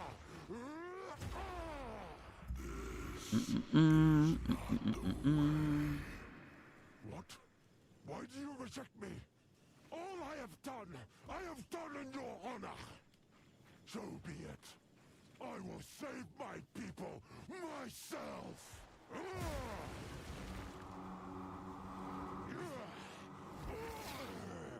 The power of the ancestors is mine.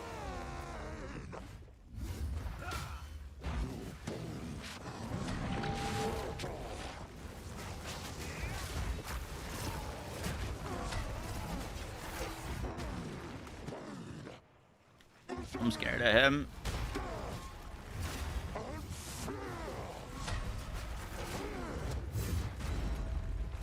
The hell is that redirect? Bro, he's stunned! Are you kidding me? That's so annoying. He was stunned. I died, I think, to the spikes around him while I was hitting him. You don't belong here. This is a Karui matter. Where is McCall? That's crazy. The ancestors heal her. Enough! The time for talk is over. Remember this day, if you survive.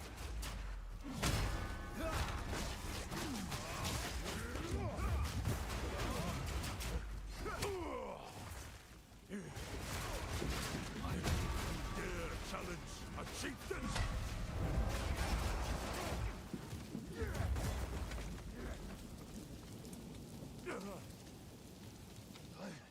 I must be stronger. Just gonna level his Glacial and Logos. Yeah, that's currently been my favorite early thing. It's very...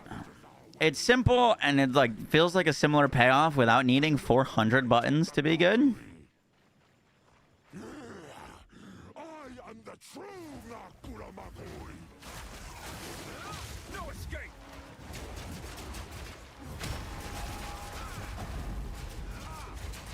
You will suffer for that. You should not have come here. Lend me your strength, Tokuhama. This is not the way. What? Why do you reject me? All I have done in your honor. So be it. I will save my people myself.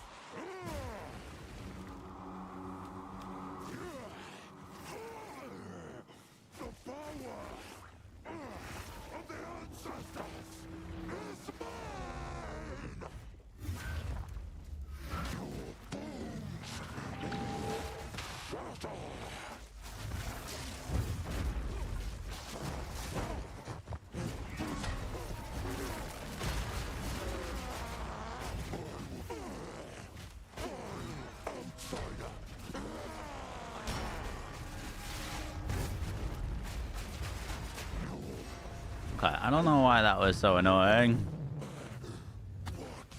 Oh! It is over, Tabakai. Can you heal her? I believe so, but we have to move quickly. You must relinquish the weapon.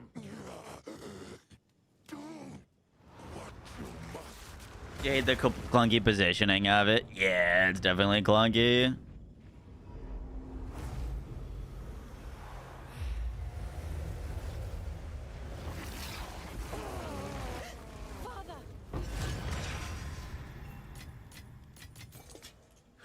Forgive. You have my... The thing is, you only need to care about the positioning of it on, like, bosses. The rest of the time, Locust is just killing everything for you.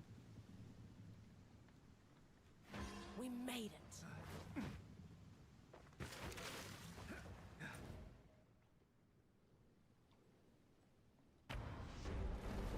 The Countess leads the Twilight Order. I tried Ultimate Asimo yet. No.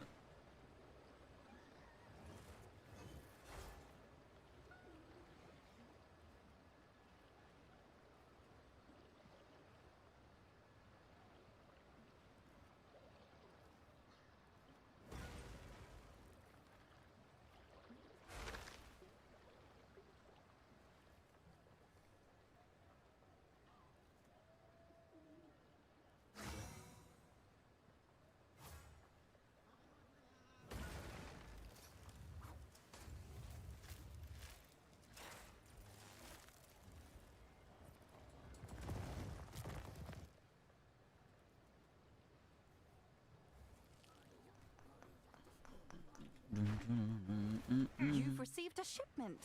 Now, As it sufficed. let us see.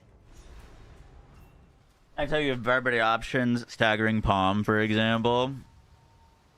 Last few days are killing me. Alright, now that we're in here, we should, like, technically try to find a better quarterstaff. I gotta finish making this video. Try your luck. Interludes, we should probably be off hollow port for him, though.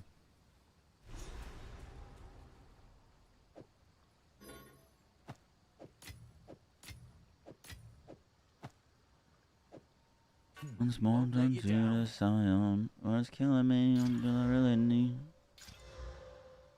Nope, that's not good.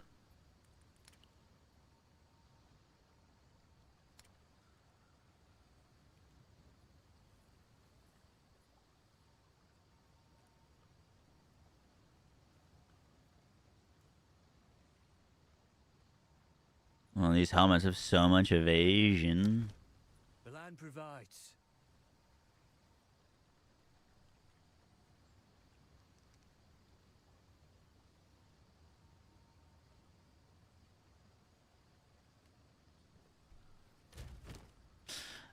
Give me 1 second. I'm gonna see what we're doing about dinner, and then we're gonna finish up this guide.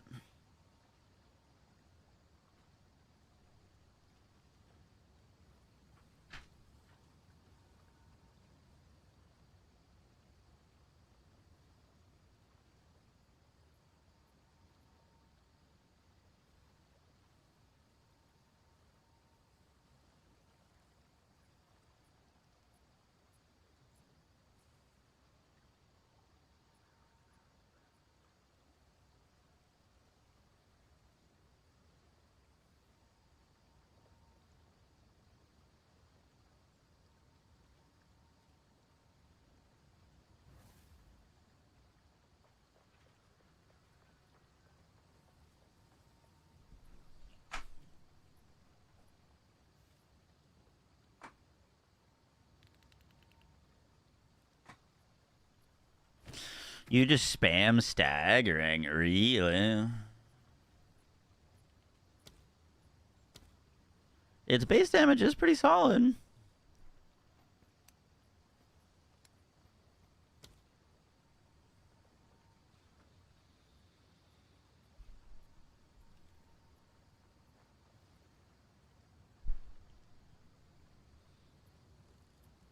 I know the more I'd like to let it go.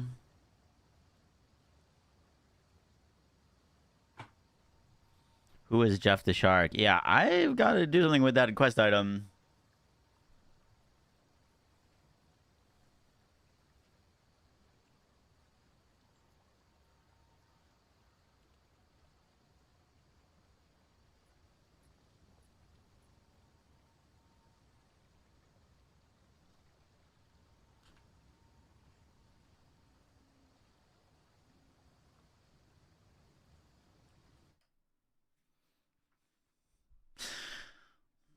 All right, so that's the kind of build overview. Now, what are we going to do to actually get to the point of using multiple bells and Whirling Assault, as Whirling Assault is like a level 60 skill. So, like, there's a bunch of different ways to level Monk. Unfortunately, from what I've tested, Monk just isn't super great in like the first hour of the game. It's a little bit of a struggle. There are some cool synergies that you can use. I've leveled a monk as a grenade monk, as a bow monk. I haven't tried twisters yet. I think that could be cool. Basically, you can level it as you would like. I'm most likely going to be using just Glacial Cascade, Frozen Locust, and Herald of Ice to level. It's a relatively simple combo. Glacial Cascade, if you did not know, the kicker with it, you can get it at level 1. It does damage. It's got like a little point that does a bunch of extra damage. So like the line itself is only doing 89 damage, but the tip is doing 266. And it does a whole bunch of extra damage to frozen enemies. So 266 attack damage, but if you hit a frozen enemy with it on a non-unique, you do 250% more damage. And if you're hitting a unique enemy, you do 425% more damage with this. So your goal is to freeze with Frozen Locust, and then blow up that Frozen Locust with Glacial Cascade. Gets a whole lot smoother once you get Ice Strike, and then you can kind of just Ice Strike Frozen Locust, and then for single targets, you can use Glacial Cascade, Freezing Mark, and then most likely we are going to be swapping fully over to Whirling Assault at level 41. Now, I'm kind of glancing over these things. I'll have like more detailed in the actual guide. But once we get Whirling Assault, that's where we can really start to kind of go in, and the skill gems and stuff will be relatively similar. The only like air quotes potential issue that you could have with leveling as a grenade build, for example, is you might need supports that you're not going to need when you swap over to Whirling Assault, and then support gems can be a little bit trickier to get.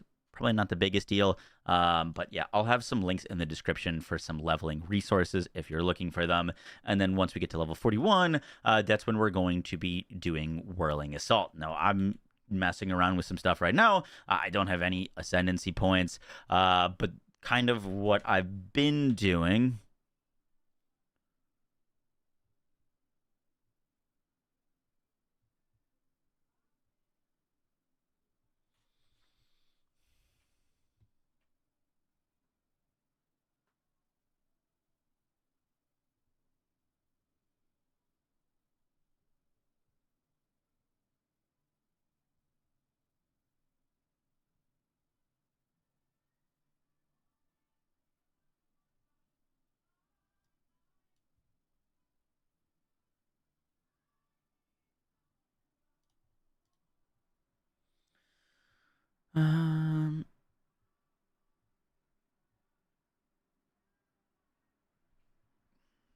The little monk bells.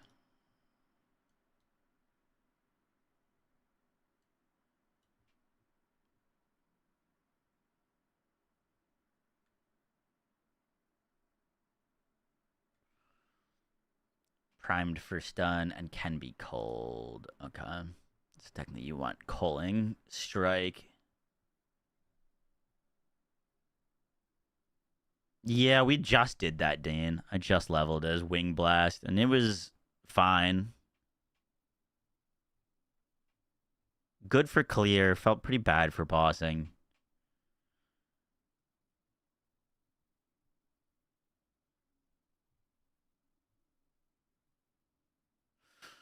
I'm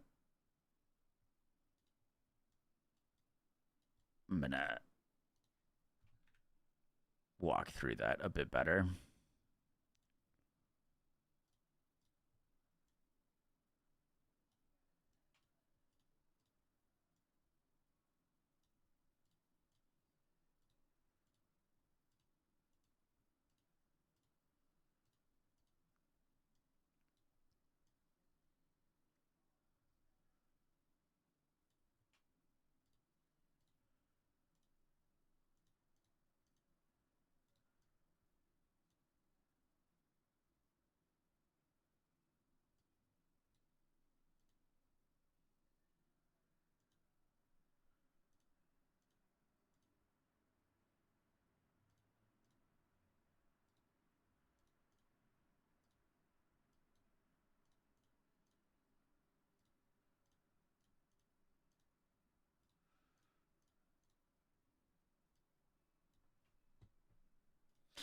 So that's the plan for the build. Then let's talk about actually getting there. Now I'll have a detailed max roll guide by the time this video goes up. I don't know if I'll be finished with it. I'm still like working on. So that's the plan for the build. Now how are we gonna get to the point? Because Whirling Assault is level 41 skill. So I've done a bunch of leveling runs on the monk. It kind of depends on what you want to do. Unfortunately, the monk just isn't super great. Early on with monk skills, there are some setups that are better than others. Most of them require a bunch of buttons. That could be a little bit annoying. So if you want to level monk with like bows or twisters or whatever, getting through the first act is honestly the toughest part of playing as monk, and then it gets a whole lot better later. I'm most likely going to be rocking Glacial Cascade with the Frozen Locust, and I'll have like a guide for that. Kind of depends on if I land like a good quarterstaff early. That's a bad way to explain it.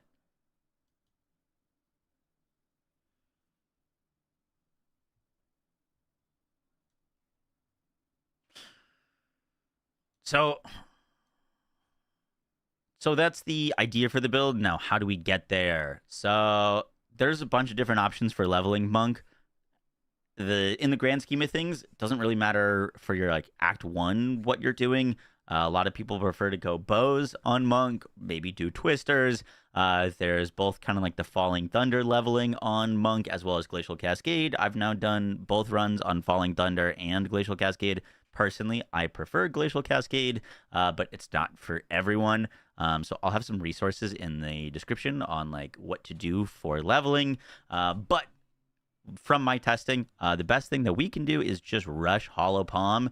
Now, if you get a great quarterstaff and you're like really happy with it, you can avoid going Hollow Palm early and spec these attack nodes. But like barring any crazy RNG, Hollow Palm technique super early is very, very nice. It like gave me more than 30% damage versus the weapon I was using in recent tests. And then in Act 2, we can pick up some things. I'm going to be using Cold and Herald Device, so we get some Essence of the Mountain for extra cold damage, some freeze buildup, some extra attack damage, attack speed, and more attack damage. Act 3, we're going to push those things even further, get some more attack area. I've tried to set this up so that the respec isn't too difficult. Get some extra attack speed. Should put a few more nodes in here. I'm still fleshing this out. But the real kicker is once we get to Whirling Assault. Now, Whirling Assault is where we're going to do a bit of a swap. Whirling Assault benefits from attack speed, but it can't it can only benefit from attack speed so much. So attack speed doesn't have as much impact on it as some of the other skills. But once we're on Whirling Assault, we're going to be using a weapon set 1 and 2. Note, you can still use weapon set 1 and 2s with Hollow Palm. And this is where we're going to be focusing on a bunch of extra damage. But in our weapon set 2, we're going to be using Shock Magnitude. Now, you can either use Charged Staff or Tempest Flurry to apply Shock Magnitude. The real kicker with Tempest Flurry that's so good is the 4th strike has a multiplier that gives you 100% increased magnitude of shock inflicted. This with Shock Magnitude nodes gives us around a 56% more damage multiplier on bosses. You can also use it with charged staff. So whenever we're shocking with the added shock damage on charged staff, we're going to be getting crazy shock magnitude. We don't really care as much about the damage of that as we do as it applying a multiplier for the rest of our things. So that's where we're going to be using our weapon set 1 to get like more physical damage. There's a few nodes that are going to be getting changed here, but most of the damage that we're going to be going for is like increased fizz, we break armor, increased fizz, generic attack. We're going to be going for a lot of kind of like generic attack, increased damage against dazed enemies, increased damage against rare and uniques until we get to basically the ability to crit. Both electrifying daze and shattering daze are also really good. Tested this. 12% of our fizz is extra cold, 12% of our fizz as extra lightning against dazed enemies is huge, but it also helps us build up elements. So that's kind of where I'm at right now. I just hit interludes.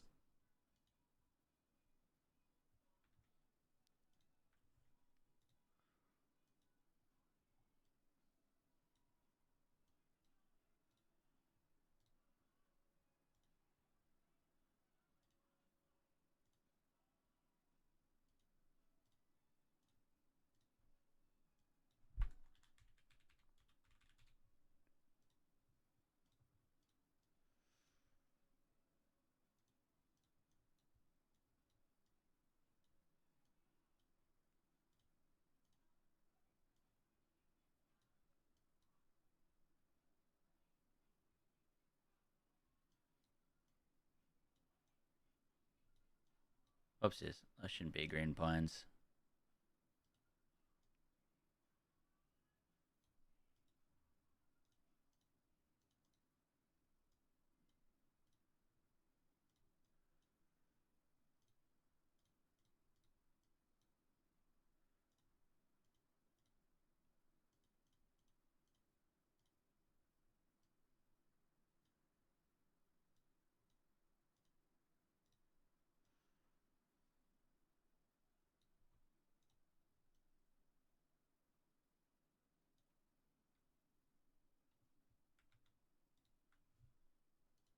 Once we're in the interludes, we're going to be grabbing a little bit of extra survivability with a mindful awareness. Probably.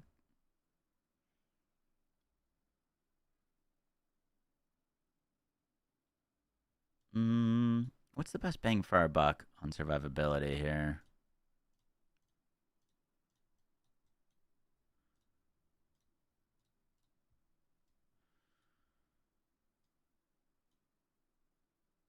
Bestial Skin's solid.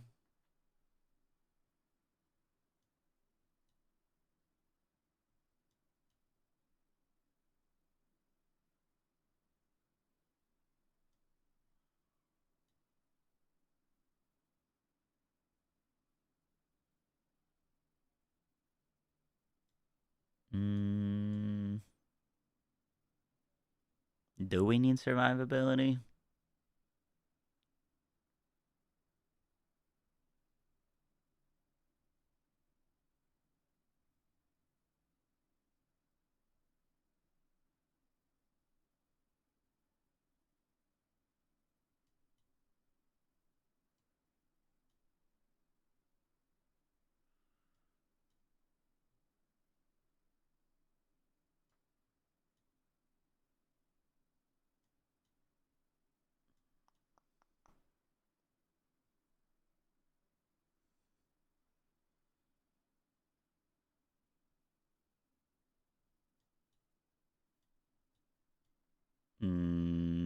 That's probably fine.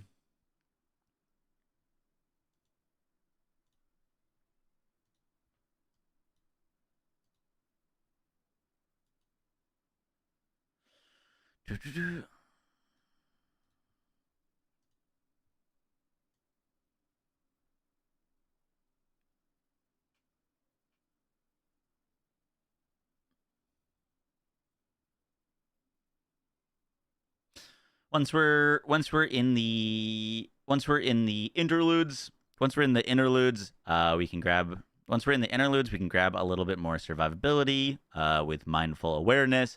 Also plan on picking up Chakra of Impact, which should be awesome. It's going to give us a lot of extra damage per combo we consumed, up to 40%.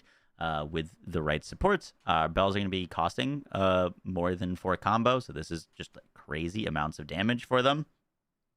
And once again, we'll have a ton of bells out, and then we can also grab...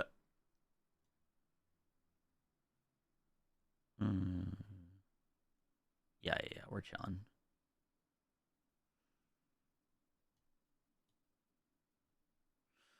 Once we're in the interludes, we can grab a little bit more survivability, a little bit more damage, and that's when we finally get to pick up Chakra of Impact, which is going to be a huge node for us. Our skills deal increased damage per combo consumed up to 40%. This is, on paper, 60% increased damage for our bells, so this is going to be kind of popping off for us.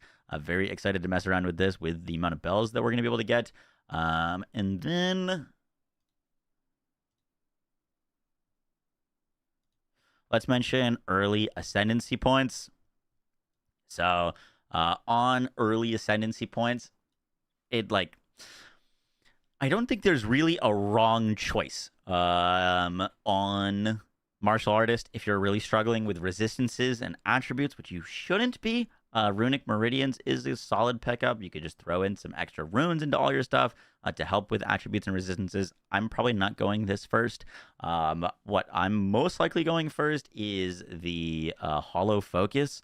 This allows us to get bells summoning around us constantly, which will be really easy for our our culling palm to get power charges so that we can give our charge staff things. I'm explaining that incorrectly.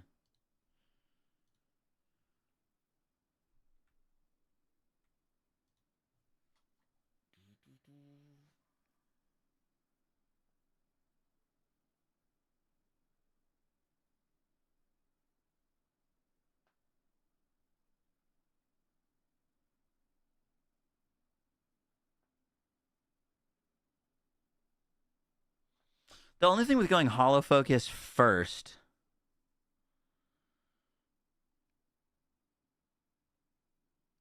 only thing with going Hollow Focus first is if we're going Glacial Cascade, this doesn't really do all that much for us, right?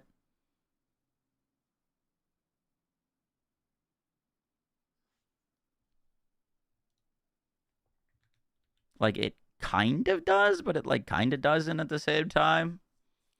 Like, we technically could benefit from it, but our damage isn't reliant on it. So, I don't think we'd go that first. Do we just send it into the combo? I think I might just send it into combo, to be honest.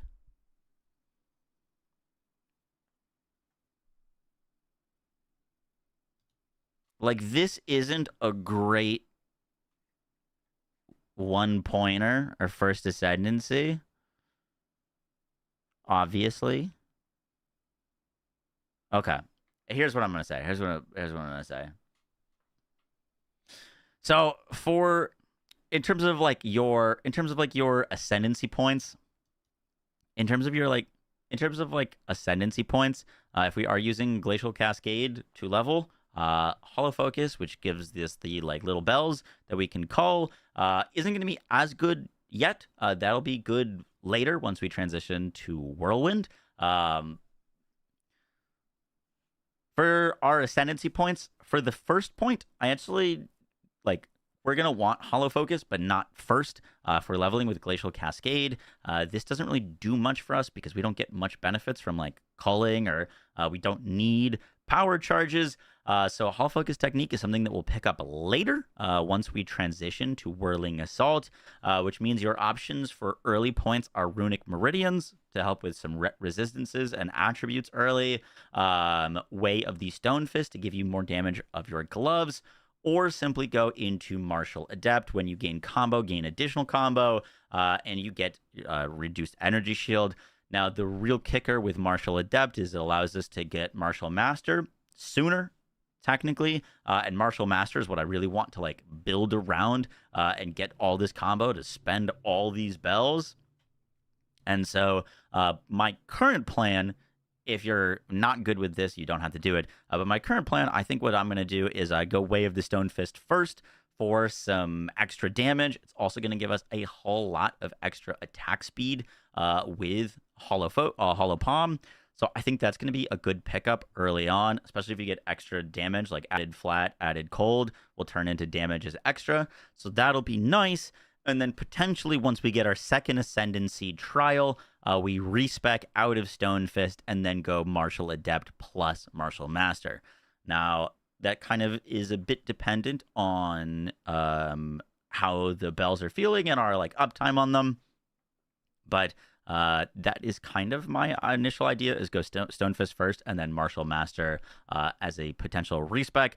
If Way of the Stone Fist is kicking ass and we're getting some awesome gloves from it, I obviously won't respec off of this. We'll just go Martial Adept and Martial Master next, and then most likely Hollow Focus Technique.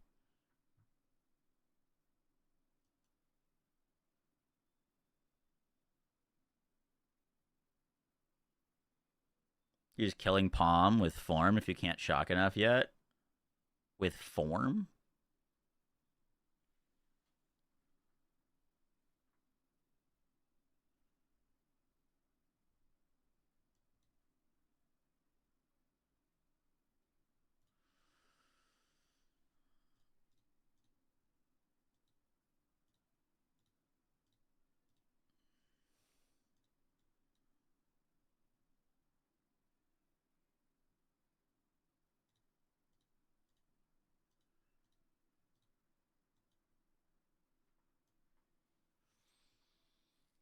Not going defensive with Way of the Mountain.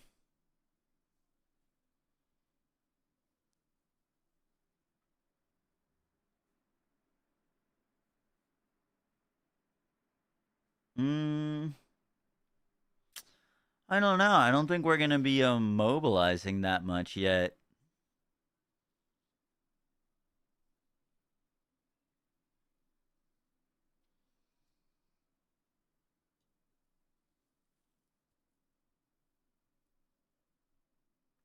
We could pick this up in Act 2, and then that would give us some early survivability. Freeze counts as a mobilization. Yeah.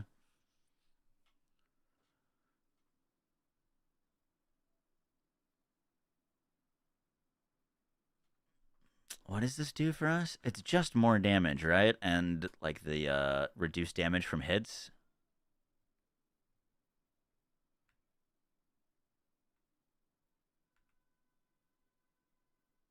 It's like 40% damage less from hits that do 30% less.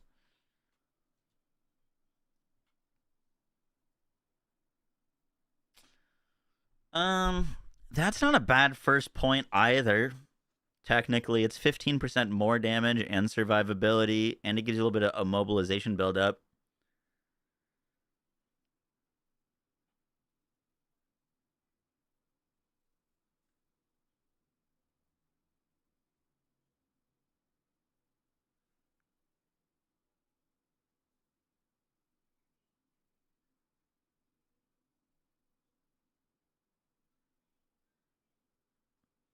Who's doing that reliably? You freeze with Locust really quick.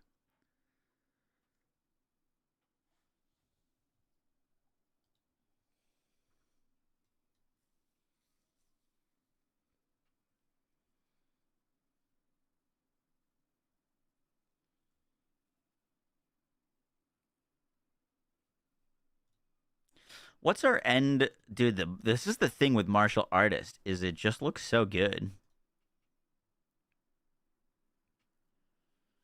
Like everything is just good. Like I fully expect no one to plan to take this for endgame, but there'd be like some ridiculously broken ruins that are just like must, like this gives you just so much damage by taking it. You know what I mean? Yeah, I think Runic Meridian might be like really crazy, honestly. But like late game, I mean, early game and an end game, probably good. Mid game, maybe not.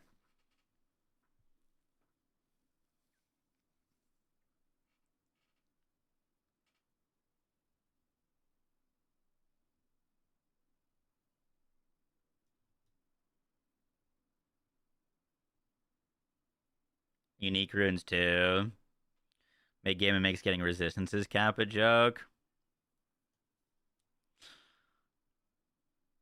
Yeah, no, that would fix all your resistances very early, technically, if you just socketed all resistances in.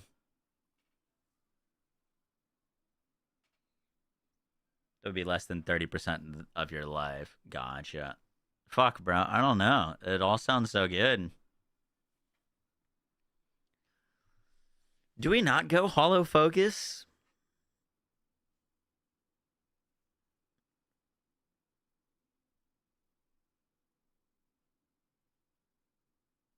Here's my thing. I think Falling Thunder feels like ass. I don't like it. But if you get this in Act 2 and all of a sudden bells are appearing constantly in boss fights for you to get power charges, like, you know what I mean? Like, that's pretty good. I think that'll help. I don't really want to... By Act 2, you have siphoning. That's fair.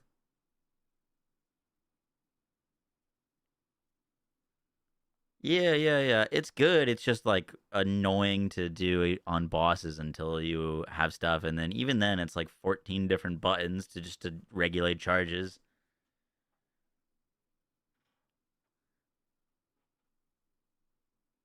Have I tried Falling Thunder with Nova? No, but I've only really used it as much for bossing as not as much as like a single target. You think you just go bows until Act 3?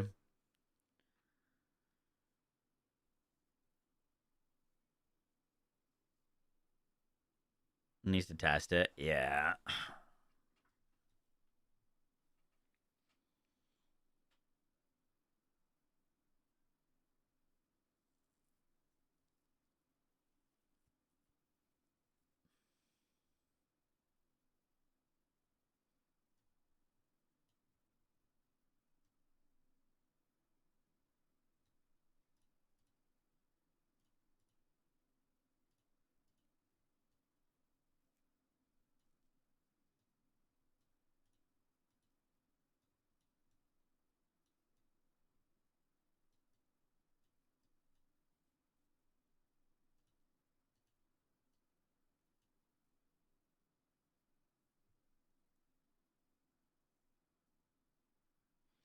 The bells can spawn around you while clearing. The only issue with that is the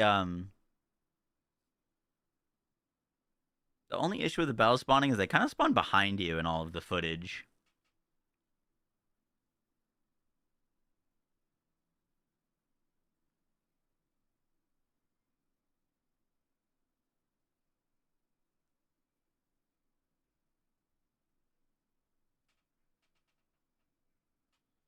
Hollow focus is useless for glacial. Yeah. It's like good. It would be good later for us for with bells. Dude, the other like kind of kicker with runic meridians for the campaign is that you don't need artificer orbs. Like I feel like artificer orbs are a little scarier to use because you need that piece of gear to last for a while. And like this, you don't need artificer orbs. You just slap them all in. You know what I mean?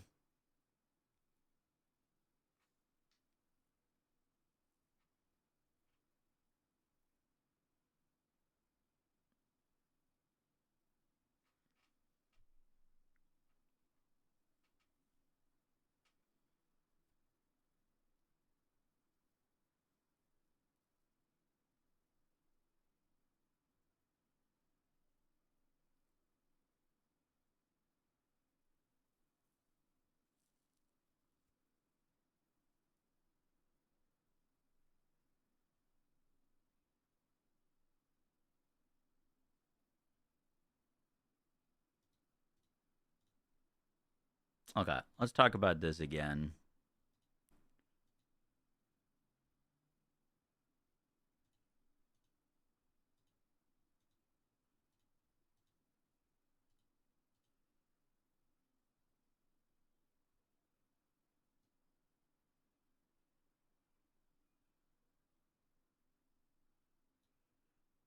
Mm.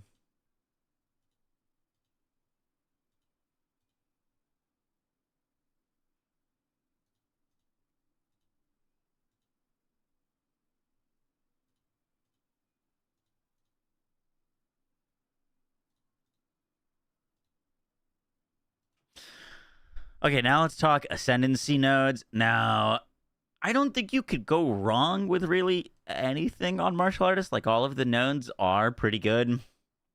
If we're using Glacial Cascade, Hollow Focus doesn't really do anything for us. If you want to level with Falling Thunder, Hollow Focus is pretty cracked. And then in terms of like actual campaign, like first Ascendancy points, I don't think we need Martial Adept or Martial Master until way later. You know, we're probably not even going to be having much Energy Shield on anyways, especially because we're going to be wanting to grab as much evasion with Hollow Palm for the extra attack speed. And so I don't think it really makes a ton of sense to go Martial Adept or into Martial Master off rip. So, and we're not going to be going Hollow Form. So what that leads us with as options for first Ascendancy points are Runic Meridians. Now, this is like on paper kind of boring, but it's going to give you a bunch of sockets that you can, if you're having dex issues or int issues, you just throw those in. If you're low on lightning resistances before Jamanra, you just throw in lightning resistance runes. I think this is going to be really, really helpful for the campaign, for survivability and utility. Obviously, for late game, this could actually have a lot of damage implications, but I think this is a really great campaign pickup. Not the most interesting. I'm a bit torn between that and Way of the Stone Fist as a first point. Stone Fist is going to give you, Way of the Mountain is going to give you Mountain's Teaching, which gives you more damage and also reduces any damage dealt to you that would have dealt 30% or less of your health by 40%. If you look at our tree, we're not really going any damage, sorry, we're not going any survivability, and so getting survivability in the campaign through your Ascendancy point could be pretty nice. Stonefist is potentially, like, we know Stonefist is going to be insane. How good it is on your gloves super early, I'm not sure. The big thing with gloves early, especially for hollow palm leveling, is that you really, really want plus level of melee skills. So that needs to be your number one priority. And with Way of the Stone Fist, I think you're trying to prioritize, for the most part, added flat damage, which both are good. But for hollow palm, you're going to be kind of different priorities. So I don't think this is like a super great number one point. So for most likely, I'm probably going to go Way of the Mountain early on for some extra survivability and damage. And then for our second point, probably Runic Meridians. One kicker with Runic Meridians is, like, there's a real moment when you get to maps that you just have to all of a sudden fill out a ton of resistances. Usually that's me spending a bunch of exalts to solve those resistances. And with Runic Meridians, I think your transition into maps is going to be really easy. And so that is kind of like the boring early setup.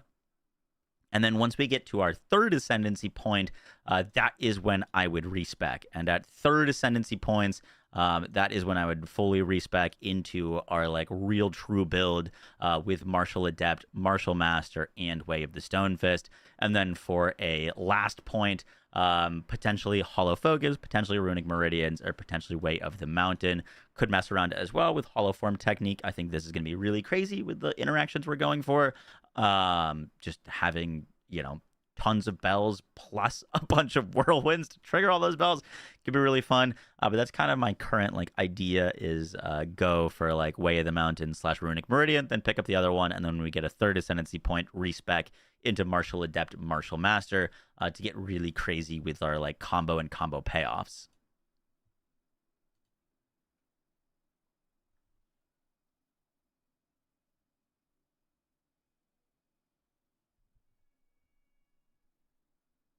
Hollow Form is going to be nuts. It's just going to be a little bit more tricky to set up.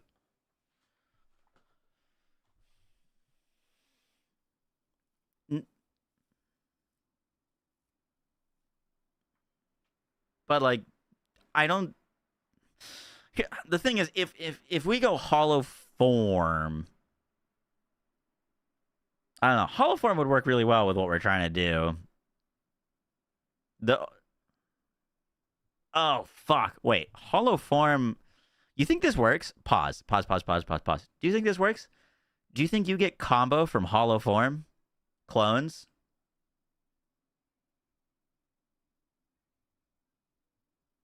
With Martial Master.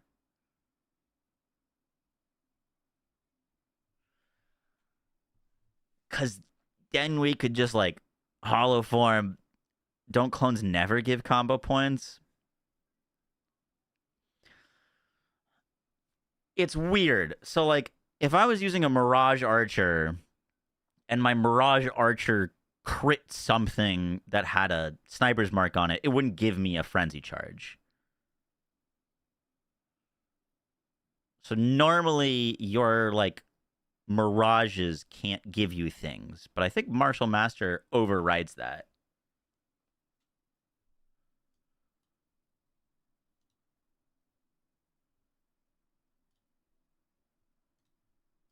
Okay, I'll record that again. For the last Ascendancy point, that's going to be entirely up to testing. Hollow Focus would be really great to give us free charges, and just like for our last Ascendancy point, Hollow Focus seems great for free charges. Runic Meridians is going to be really cool, especially when we get unique runes, and I think a lot of damage from that will be great. Way of the Mountain should be more damage, but I'm kind of less inclined on this after the campaign, to be honest. I just realized something potentially crazy, and that is we might end up actually using Hollow Form Technique, because Hollow Form Technique, if we have a bunch of bells, we could then summon a bunch of clones to ring all those bells, and normally this wouldn't work. Normally, Mirages of yourself cannot build stacks for you. Like I can't build attributes and stuff like that, or like pay off things with Mirages. They just get your stats. However, Martial Master means skills that can build and retain combo regardless of weapon set, gain combo from all attack hits. In theory, this should allow us to Whirlwind with Hollow Form and then get all of the combo to place a bunch of bells down and then like Whirlwind from Hollow Form. And there's a potential feedback loop there in that we need power charges to use Hollow Form, but Hollow Form will generate combo, which with Aelith Charm will then drop a bell, which gives us power charges to then spin on bell with Hollow Form, which then generates combo to drop more bells. And actually, I wasn't thinking about using this at all, but we've been sitting here on stream talking about it, and I think that actually could be disgusting.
So we're Mirage Bell spammers now? Potentially.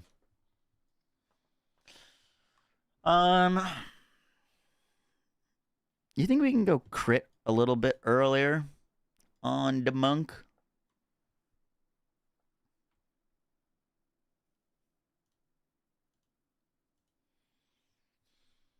I think early maps we might have to start going for some crit stuff.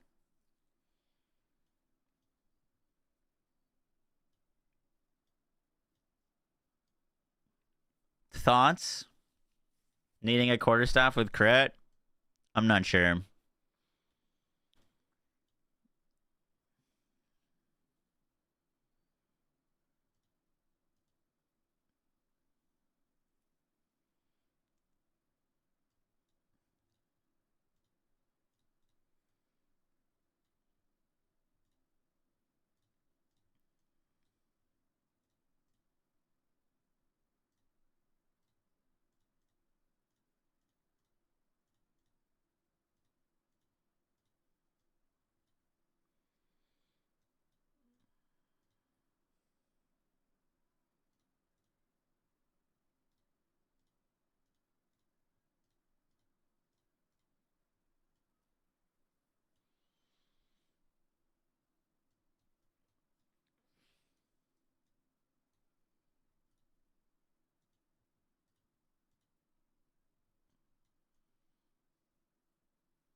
Mm, mm, mm, mm, mm.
Trying to make this not look awful.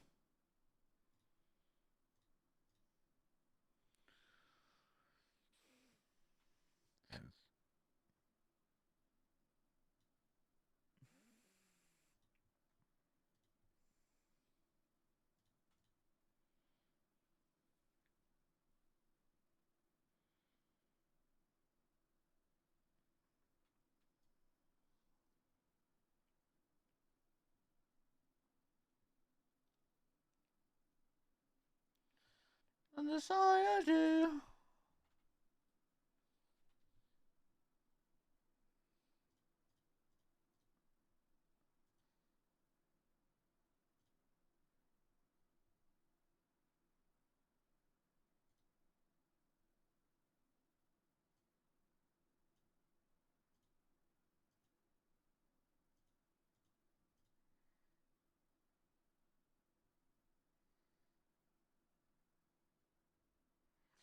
Oh, I see what we could do. Fuck, I didn't mean to do that.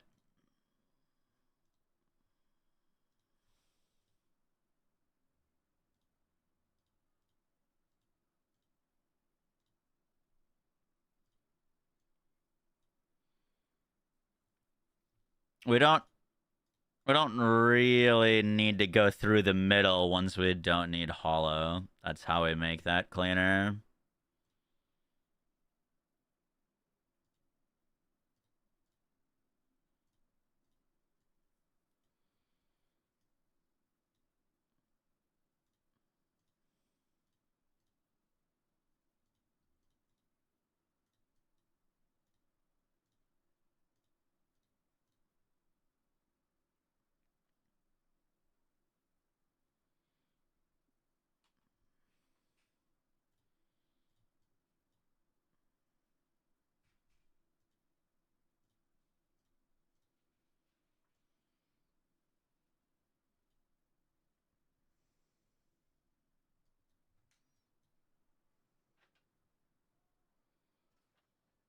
Oh, thank you.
The big question with scaling whirling assault damage and bell, they're both physical.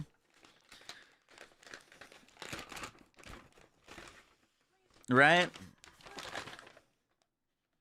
But you still want elemental effects with them. Like, you still want a shock. You most likely still want a freeze. Ooh, stuff got me food.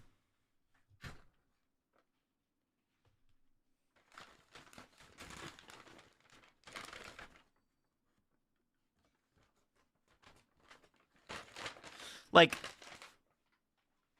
they become infinitely easier to scale as soon as we get a crit quarterstaff, because then we just go crit and then we just don't care about, like, elemental versus non-elemental. Totem's nerfed? Wait, new thing?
Where are these?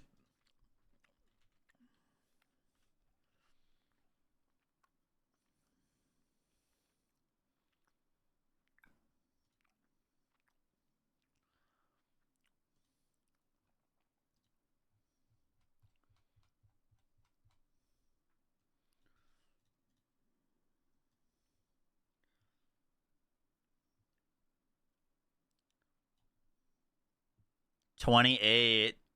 Oh god. The Ancestral Bond Keystone passive now as your totem limit is doubled. No charge requirement for placing totems. Oh my god, they removed the no cost. They nerfed Blood Mage. You get 1 life flash per charge per 2% lifespan. Previously 4% unending life flash. Gain 1% of damage as physical damage for 5 seconds. Per charge consumed this way.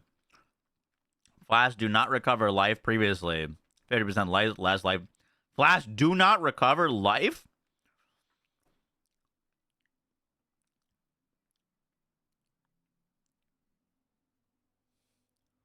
Oh, shit.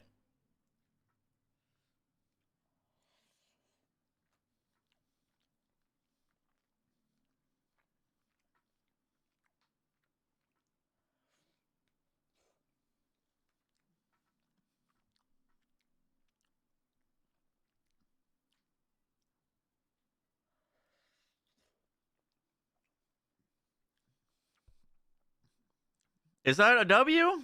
The Blood Mage shit is a W. Poor Palsteron, bro.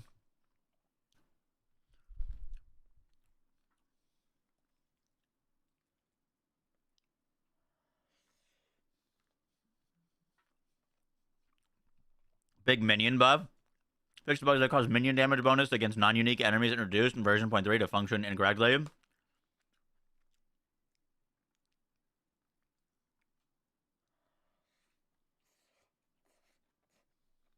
Approximately 25 to 30% more late game minion damage against non-unique enemies. Approximately 20 to 25% more late game minion damage against unique enemies. This bonus also no longer factored in the damage numbers displayed for skills of your minions. Wow. Wait, what? You no longer get offered ritual rewards that are defeating King of the Mist. Fuck, I was kind of excited for some uniques early.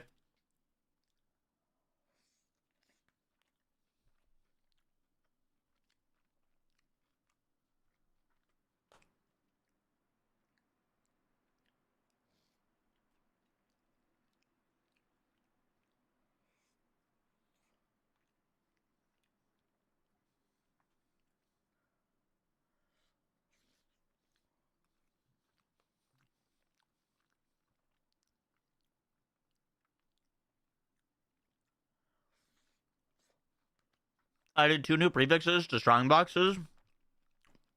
Increased rarity of items dropped from strong boxes.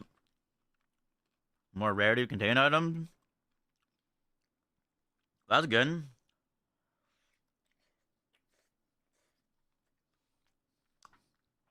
Weren't strong boxes kind of already pretty solid?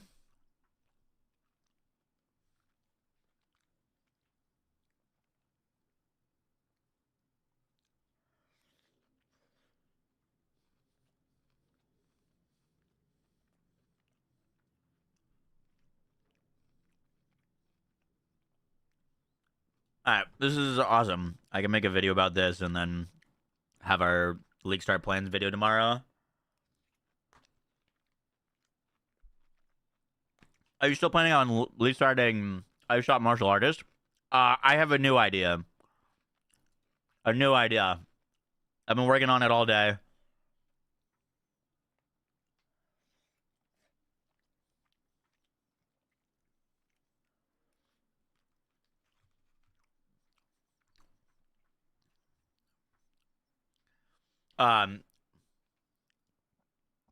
They're adding a new support called where is it?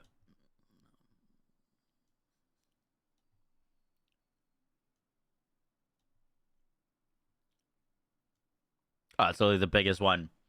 Overabundance 3. Inflicts a random support skills which can have a limited number of effects active at once, doubling that limit at the cost of cursing yourself on skill use. Only applies to restrictions that use the word limit. Inflicts a random curse on you when you use supported skills. Ignoring curse limit. Limit of supported skills are doubled.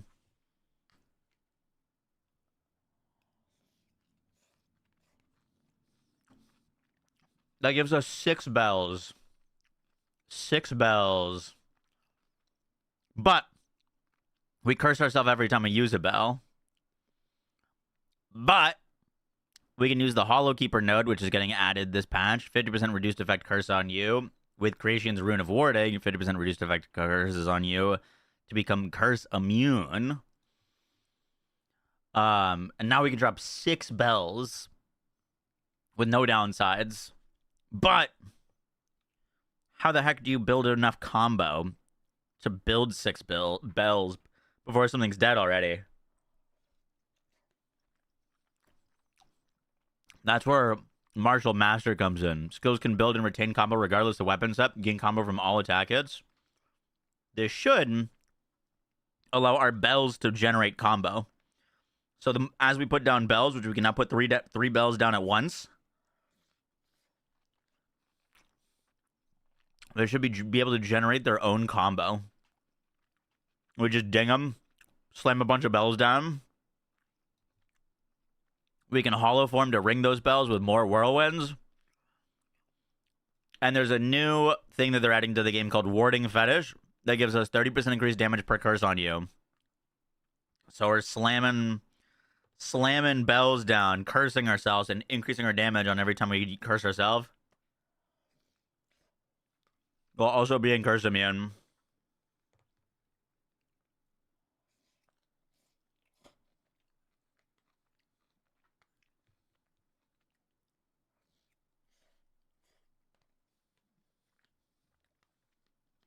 So that is the plan.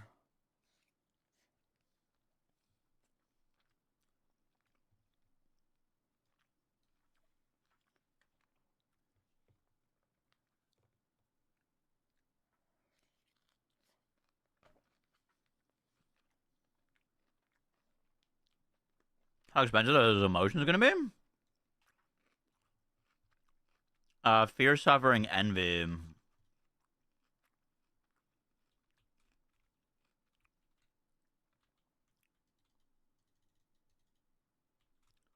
Who's got the currency exchange here? It was what? Fear? Fear's going to be expensive. Fear's currently 2 div.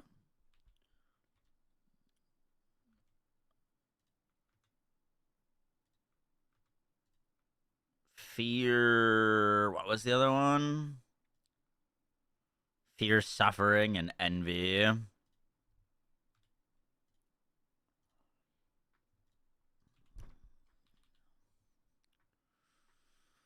It's going to be expensive.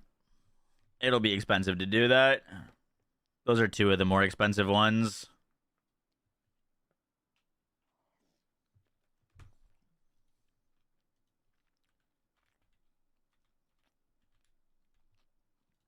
Envy is really cheap.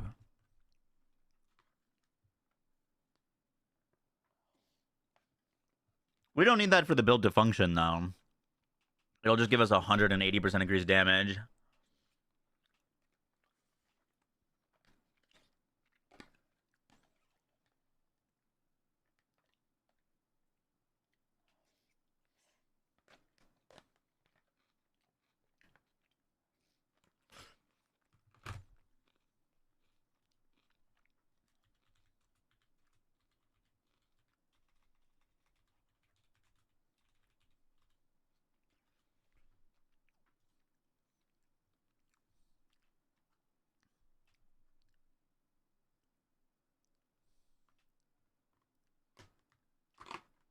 In PoE 1, they stack additively.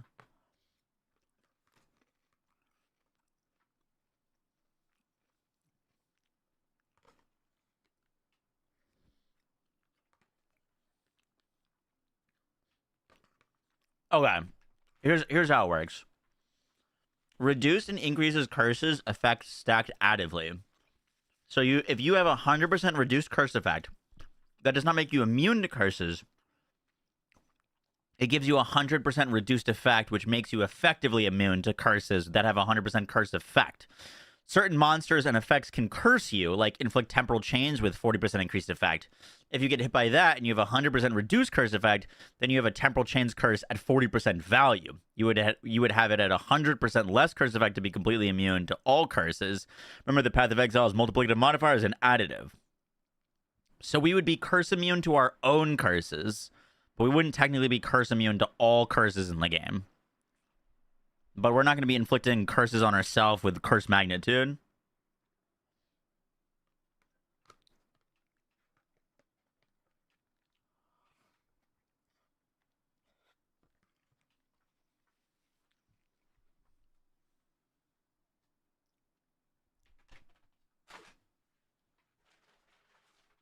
Yeah, we just need to do some delirium farming. I'm not too worried about it.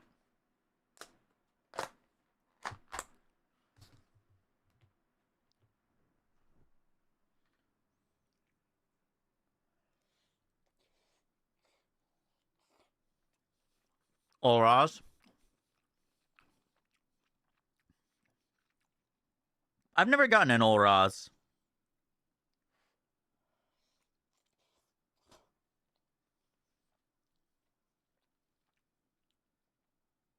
Whirling Strike and Bells? Yep.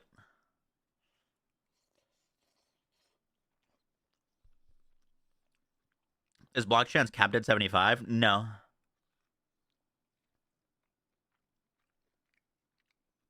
Block can technically go to 100. There's a node that caps your block chance at 75.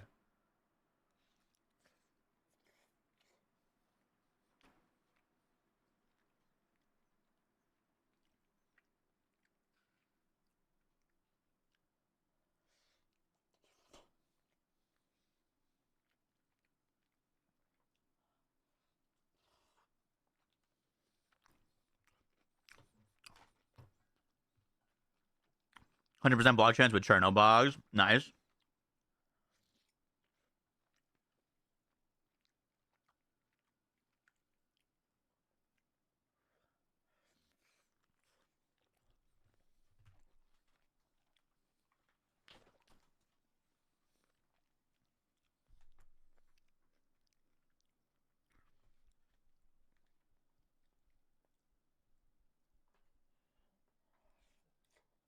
All right. I'm going to record this video real quick.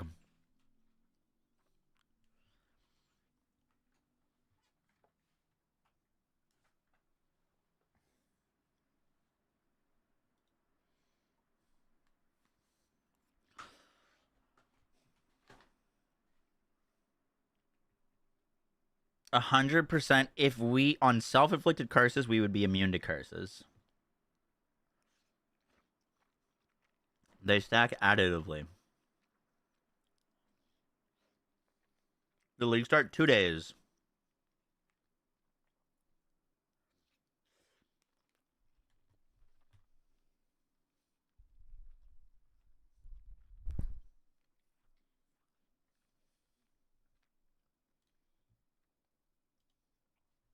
Yo guys, what is up? Max on our Path of Exile 2 video, and we just got new patch notes that nerf a bunch of stuff and give some pretty huge buffs as well.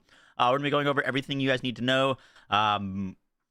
Yo guys, what is up? Max on our Path of Exile 2 video, and just now we got an update from GGG with even more patch notes and even more nerfs and even more buffs. We're going to be going over everything you need to know. Hope you guys enjoyed the video. Let's do this.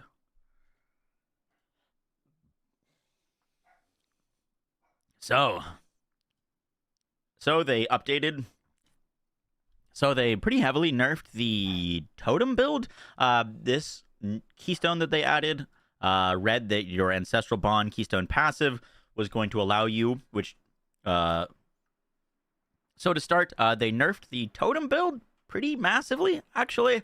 There's a new, or not new, but they're reworking the Ancestral Bond keystone passive, and they changed a very key line here. So it now reads, your totem limit is doubled, no charge requirements for placing totems, and your totems reserve 75 spirit each. Now, what's missing here is there used to be a line that read that your totems cost nothing to cast, which was really crazy because there's a whole lot of things in the game that allow you to incur some extra mana cost or extra life cost to scale a bunch of damage. One of the biggest ones being Archmage. Archmage adds a ton of flat lightning damage to your spells, but it makes it cost a percentage of your mana. And if you have no mana cost, you don't need to get a ton of mana. You don't need to solve for mana, and you just get a bunch of extra free damage. And so that was a big fueler for the totem build, at least from what I've seen of people planning on playing it. That is now removed, which is kind of wild, to be honest. I don't know. I think totems were going to be good, but I don't think totems were going to be like insane, so much so that they needed this change. My buddy played totems this past league and really didn't like them, and so this seemed like some really huge, important quality of life. We'll see how they are afterwards, but I do think that there's a whole lot less interesting ways to scale them now, unfortunately. The big issue with totems is like a lot of the elemental spells that totems would cast, those spells get baked in extra damage or extra effects or extra projectiles from infusions. And the real kicker with totems is that your totem can't benefit from infusions. So there's just a lot of ways. There's not a lot of ways that you can scale them. So interesting change there. Next, we've got the Blood Mage change. Now, this was a notable that on paper was pretty normal. However, it seemed to be a bit bugged or a little too strong, and then it was allowing Blood Mages to have basically infinite life recovery. The way that it was working is when you would spam your skills, you'd get like life flash charges, and then you could spam those life flash charges to get life to then spend more mana or spend more life on those skills. And it was an infinite loop so that you would never run out of life flash and hence never run out of like resource to spam your abilities, which would be another engine for the cast on crit Comet build, which was so prevalent last league. This has now been changed. So now the notable is going to give you 1 life flask charge per 2% life spent, previously 4%, on hitting enemies. While a life flask is at full charges, 40% of its charges are consumed, and you gain 1% damage as physical damage for 5 seconds per charges consumed this way. Previously 3 seconds. Flasks do not recover life. So this is the real killer to this. Your flasks just don't heal you anymore. Previously, it was 50% less recovery from flasks. There was a setup on this that I saw that was basically you'd like macro the flask so that it was just infinitely spamming. You'd infinitely cast. So this basically kills that interaction altogether. This change, I think, is actually a very good one. Don't know how I feel about the Ancestral Bod one, but that is our next nerf. Then we get to some changes to strong boxes. The additional chest level modifiers on strong boxes are now always +1, where they could roll from +1 to -2. So strong boxes are going to be dropping better gear. They also now gave it, so like if it casts chaos barrages, now it has more rarity of contained items. They also added new prefixes to strong boxes that would give you increased rarity of items dropped, increased rarity of contained items, increased effectiveness of strong box monsters, and more quantity of contained items. Basically just buffs to strong boxes across the board. You no longer get offered ritual rewards after defeating the King in the Mist. This is probably pretty good change. In Act 1, you would get offered a ritual, and they're changing ritual to only give uniques and omens. And so I heard people talking about potentially just running Act 1 over and over and over again because there's going to be some really crazy uniques that don't have level requirements that can drop early. With the new system, you can upgrade those uniques, but because as you level up and get higher and higher level, more uniques get added to the pool, your chance of seeing them in a ritual altar would be worse and worse. And so what this does is it potentially prevents a exploit to just farm ritual in Act 1 for some of these new uniques that don't have unique requirements to get those like early and potentially use that as a currency generator. So for most players, wasn't going to be a thing, but there was a potential exploit that could be done with this, and they're changing that. They also changed Eye of Winter, which now describes the number of shard projectiles it fires per second while in flight, and this number can now be modified by additional projectiles. That's very interesting. It gives another scaling vector to Eye of Winter. And then the last change is actually a buff. Look at that, a buff. They fixed a bug that caused minion damage bonus against non-unique enemies introduced in version 0.3 to function incorrectly. Depending on specific circumstances, this will result in very little change to early minion damage, approximately 25 to 35% more late-game minion damage against non-unique enemies, and approximately 20 to 25% more late-game minion damage against unique enemies. So, kind of huge. It's just... there was a bug, and minions are now going to be dealing, on the low end, 25% more damage than they were kind of doing before, which is awesome. This bonus is also no longer factored into the damage numbers displayed for skills of your minions. So those are the big changes.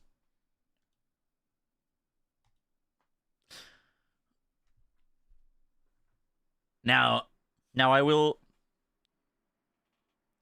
have a video. Now I will have a full video on this tomorrow. But I finally decided on my league starter for the upcoming patch. I was gonna do Ice Shot, and then I was gonna do Ice Shot Bells, and now we're just kind of planning on doing Bells.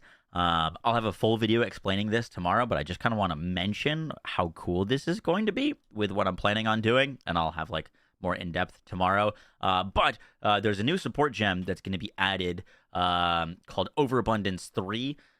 We didn't know about this, but now we know, and it is going to allow us to support skills which can have a limited number of effects active at once. Doubling the limit at the cost of cursing yourself on skill use only applies to restrictions to the word limit.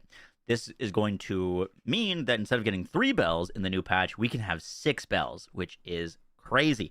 And the big issue with this is that every time that we cast a bell, we're going to inflict a curse on ourselves. They're adding a new node in the skill tree that is right next to the quarterstaff node. Let me grab it.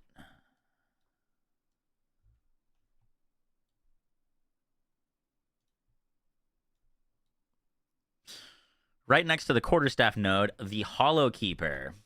This is going to give us 50% reduced effect of curses on us. And there is also a idol called the Cracian Rune of Warding that gives us 50% reduced effect of curses on us. This stacks additively to make us effectively immune to curses. At least we'll be immune to curses that we cast on ourselves. I'll get into more detail of the specifics and how that works later in the next video. But this means that we can cast 6 spells with basically no downsides. And the real kicker with that is, if you're summoning 6 bells, how are you going to build all the combo? Isn't that overkill? A lot of bells, boss would probably be dead by the time that you summon all those things. Well, I was analyzing some of the gameplay, and it looks like Martial Master, skills can build and retain combo regardless of weapon set, gain combo from all attack hits, applies to bells, meaning that we can put down multiple bells at a time, and then as we're spinning, those bells will be generating combo for themselves, which means that we could then spam a bunch of bells, which should be crazy. That's a ton of extra damage. And there's a whole bunch of other crazy shenanigans that we can use with that. A-list Charms is gonna, whenever we're spamming those bells, we're gonna be getting power charges, which we then could use for Hollow Focus if we wanted to channel Whirlwind. They're also adding a new instill that you can put on your amulets. That is called Warding Fetish. This is going to give us 30% increased damage per curse on us.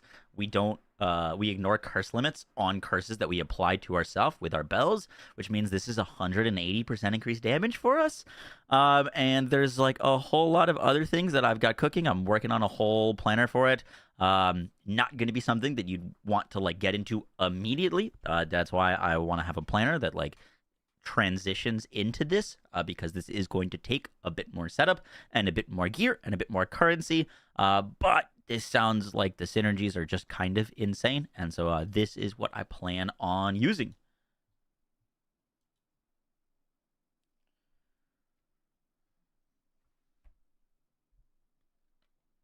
It was in the patch notes. Overabundance 3.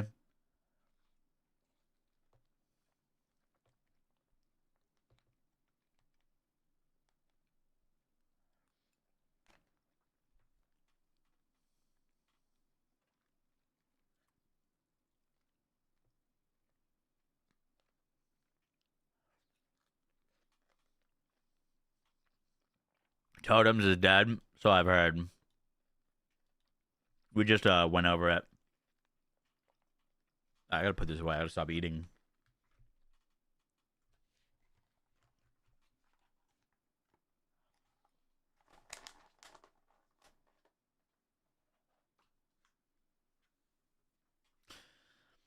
Guys, that's gonna do it for the video. I hope you enjoyed. Let me know what you think of my idea. Once again, I'll have a full guide for that out tomorrow. I'll catch y'all in the next one, guys. Take care. Bye.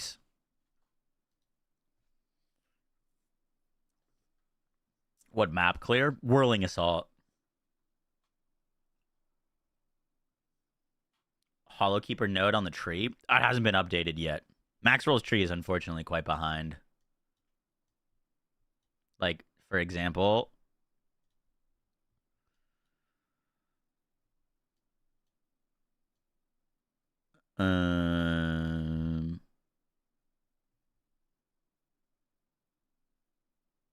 is that moved?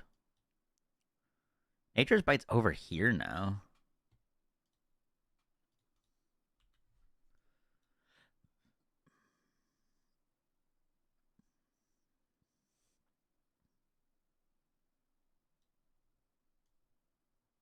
That whole node just like doesn't exist right now, by the way.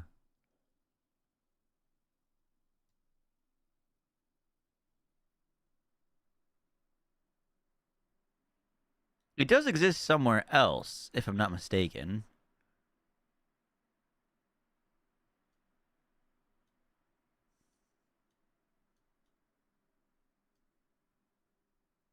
Where is it? I like moused over it earlier, no? Oh, because we were looking in the Maxwell tree.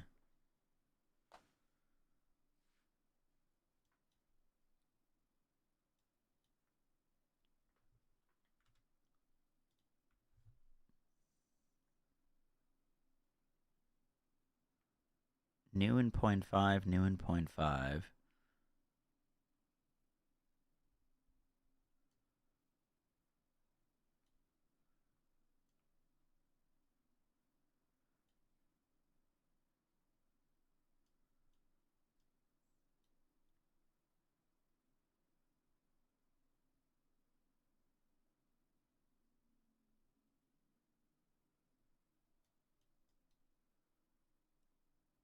Let me see if I can find it on PoEDB.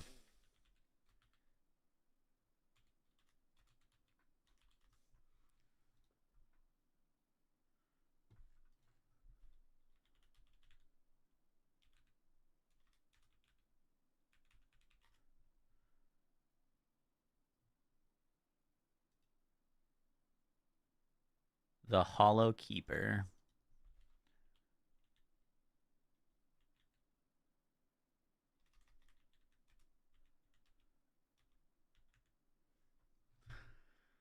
They don't have it. Let's look at this node.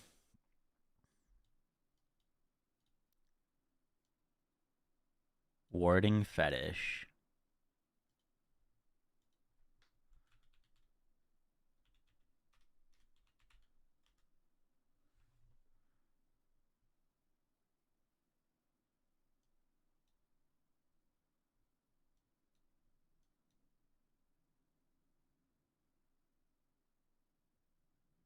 Is that over there?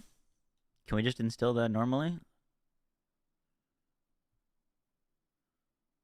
Okay, Warding Fetish is there on the tray.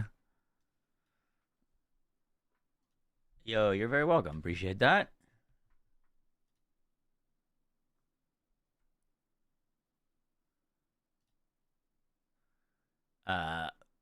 Ooh, who said that? Oh, shit. Mr. Petrov, thank you for $20. Appreciate that. Thank you, thank you, thank you.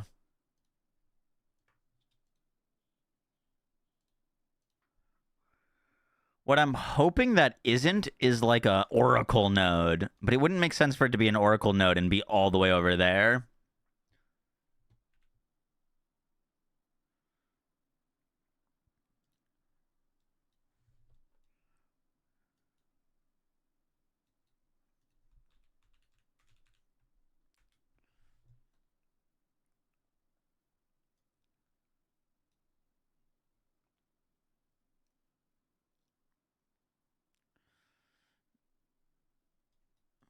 We would still, even if that node, like, for some reason doesn't exist, we could still get curse immune.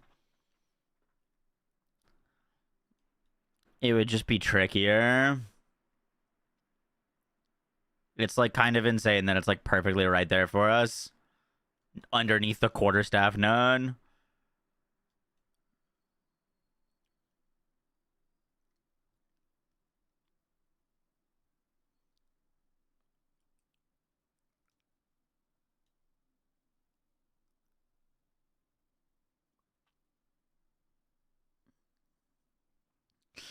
Worst comes to worst, Interfaith is 25% reduced. Warding Fetish is 30% reduced. And then that one idol is 50% reduced. So we still get Curse Immune, even if that node doesn't exist. Or, like, has some weird conditional on it. GGG released the info, so the new tree should be 100% accurate.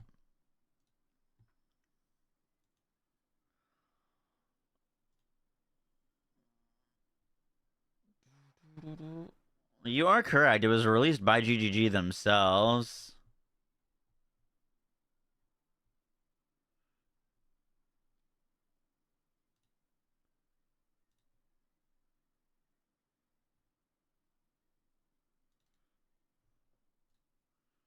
I can download it direct from the source.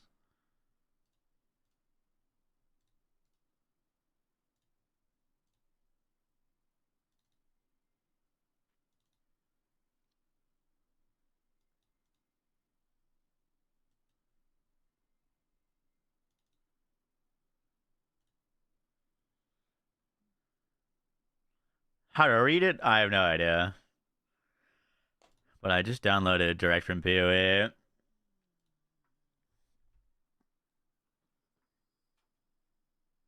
You able to insert that rune? Enter what rune?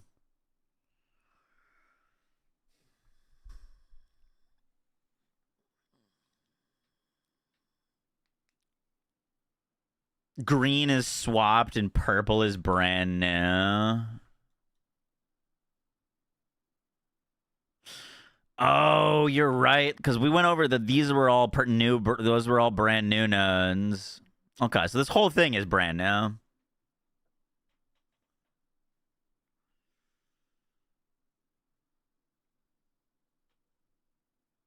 Cool. Cool.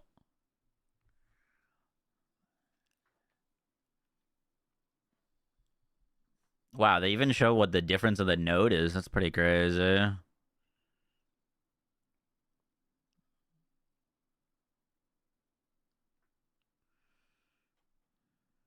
What's different here? What? Looks the exact same, no?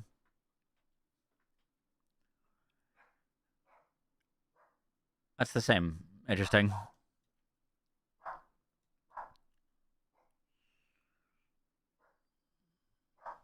Alright, let me get this video out.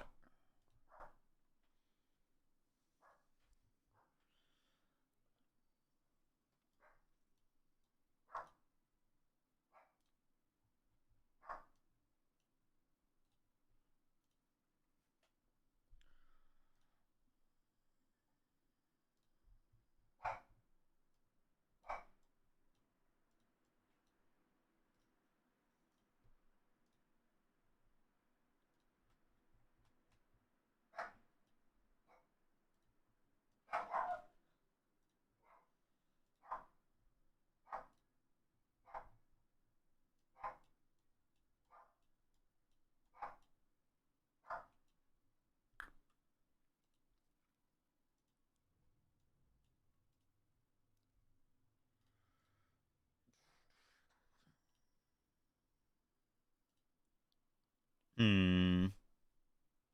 not letting me drag one of my videos in. I've had this issue before. I never figured out how to fix it.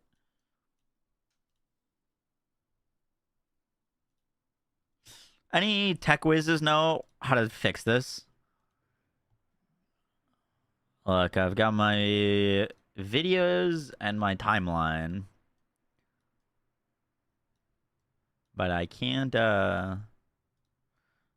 drag them. I can't drag anything. Happens sometimes, and I don't really know why.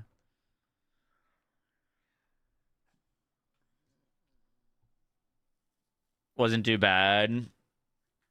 Yeah, I think it's just better to do bows, realistically.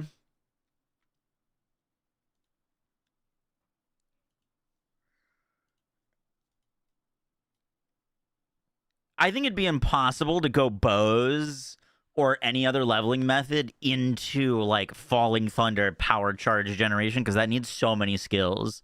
But you could probably pretty easily go like Glacial Cascade or bows or something into Glacial Cascade or Ice Strike because that needs very little gems. I was getting crap like that when my files were being auto-stored to the cloud. When I turned it off, it fixed your issues. Ooh.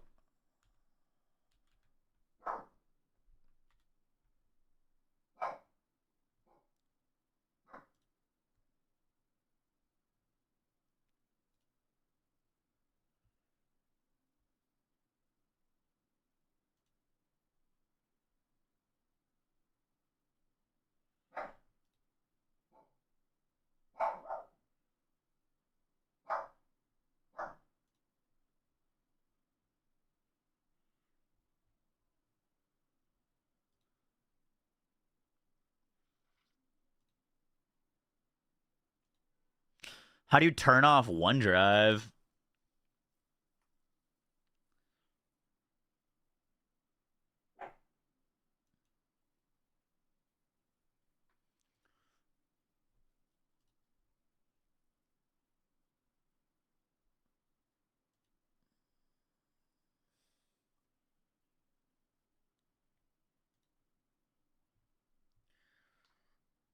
Yo, Tyranitar, I think the Twitch Prime, appreciate that.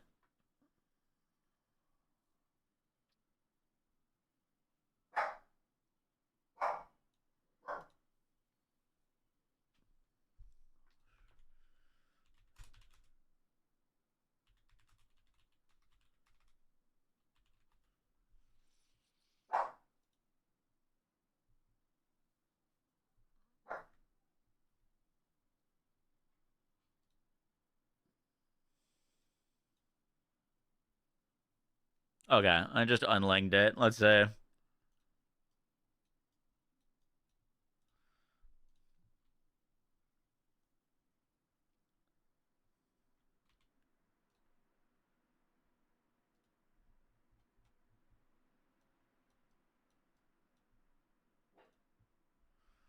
Hmm.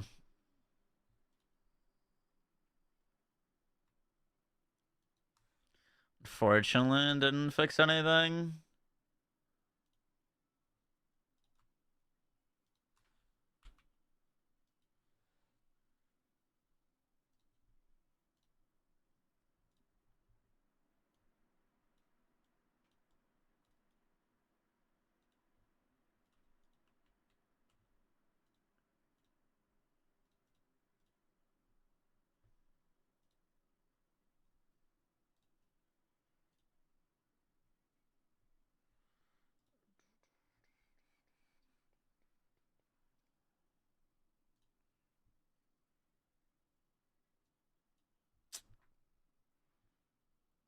They killed the Blood Mage workaround. Yep, saw that.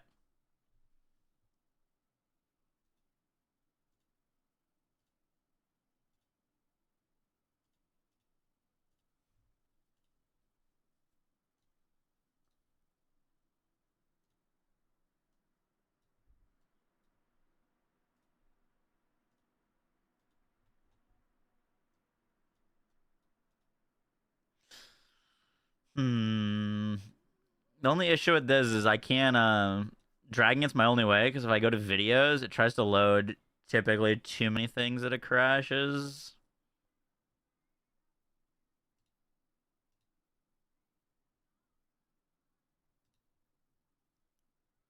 Videos. Oh, it might work.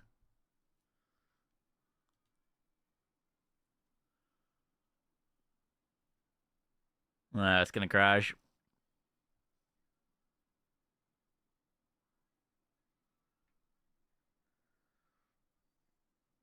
Oh, there he goes. Sorry, guys.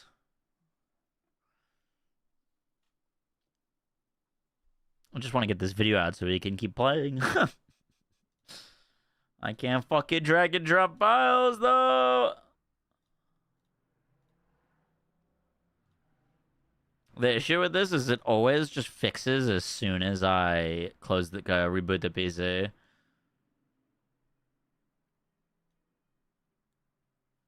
But give it a second. Put on a video for y'all while I do this real quick.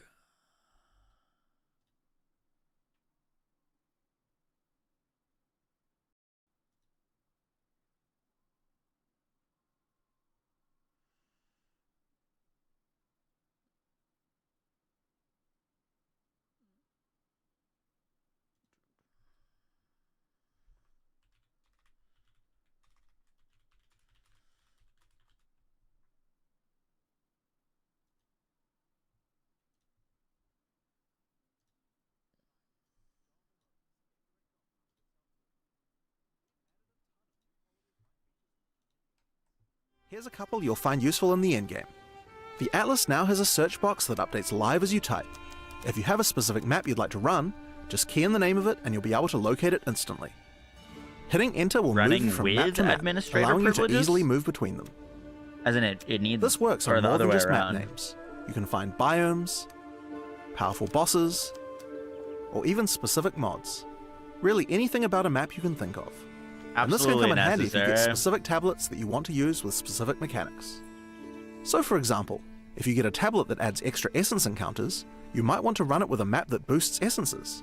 By typing essence in the search box, you can find maps that will affect them, like this map, which causes essence packs to have 2 rares in them.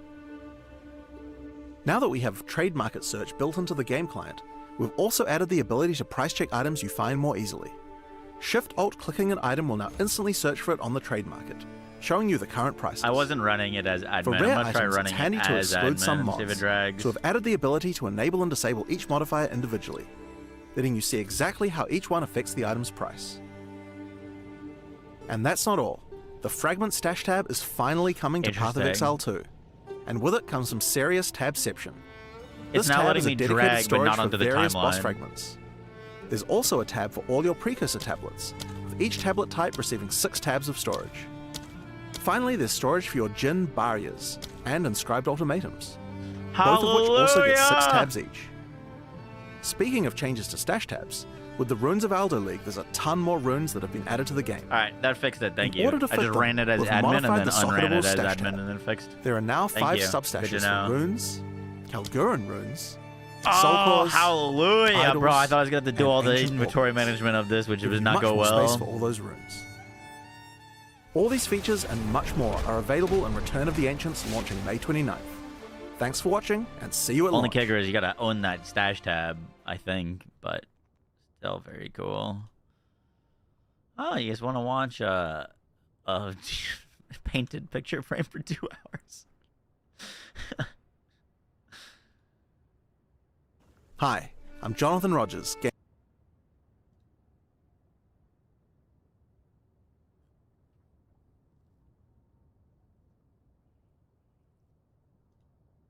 When you first complete a ritual in the endgame, Aoife, a lost spirit, will appear. She appears to need your help, but isn't able to communicate more than a few words, beckoning you to come to the Wildwood. Like the other leagues, Ritual now has a place on the Atlas to call home. The Wildwood can be found to the west. When you first arrive there, Aoife's spirit will guide you in, where you will discover that inside the Wildwood, spirits can take physical form. Aoife has been bound to this place by the King in the Mists, and requests that you free her, but in order to do so, you will need her body, currently in possession of the King. To reclaim it, you will need to gain an audience with him. Inside the Wildwood, there are many ritual encounters to complete. Like before, in each area, triggering rituals will resurrect the nearby bound monsters to attack you, and killing the monsters will give you tribute. In addition, each ritual you do in the area will add the monsters from the previous ritual, making the encounters much more challenging the more rituals you complete. Once you've completed them, spend your tribute to get items. Now, an important change to the rewards of Ritual is that all the items in the reward window are now uniques or omens, making this league's rewards much more valuable than before. In order to gain an audience with the Nameless King, you need to sacrifice tribute to him. Any remaining tribute you don't spend can be sacrificed this way to fill up this bar. Once you have enough tribute for an audience, return to the Wildwood to divine his location with the Nameless Shrine. His location will be revealed deeper in the Wildwood, and you will need to make your way to him, kill him, and get Aoife's body. Using her body, you can attempt to release her spirit, but this is when you learn about the true threat of the League.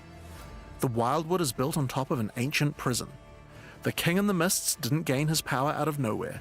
He was granted it by an ancient being of darkness known as the Bodark, and the Nameless King's use of this power has been causing the prison to weaken.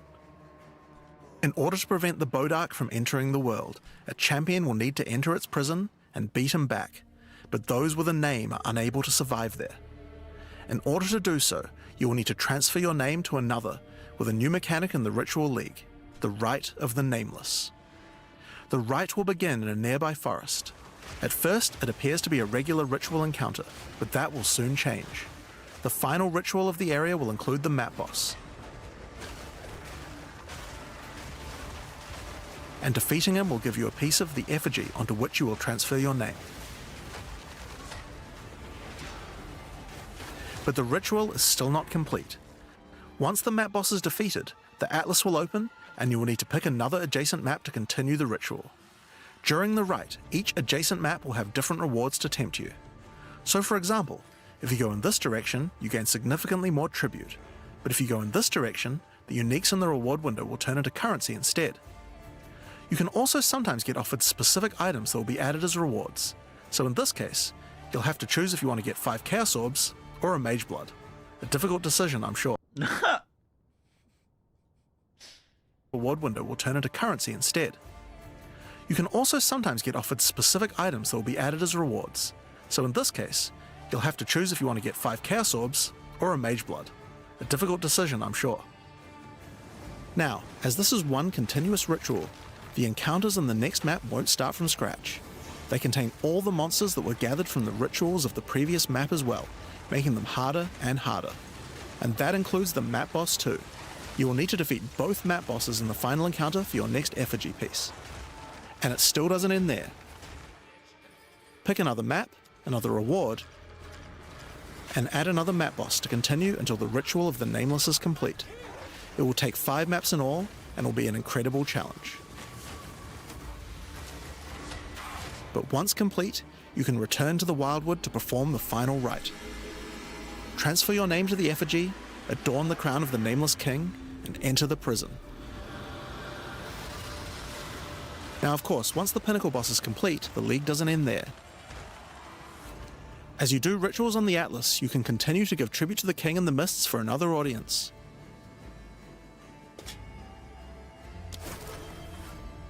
Pick another forest to begin the Rite of the Nameless once more, and this time with a harder Pinnacle boss and new unique items to find. Of course, we've also significantly upgraded the Ritual Atlas tree. Get points by completing maps in the Wildwood, and you'll be able to unlock some pretty cool nodes. Some of them affect the Rite of the Nameless, like this one which extends its duration. You thought fighting 5 map bosses at once was hard? How about 6? Or this one, which makes maps during the Rite have more reward mods, often having 2. You also have nodes that allow things to combine with other content, like this one, which gives a chance for rituals to be created inside summoning circles, adding a random boss to the ritual encounter. There is even a node which adds a new type of possible ritual, the Audience with the Queen, which causes the Bride of the King to sometimes appear.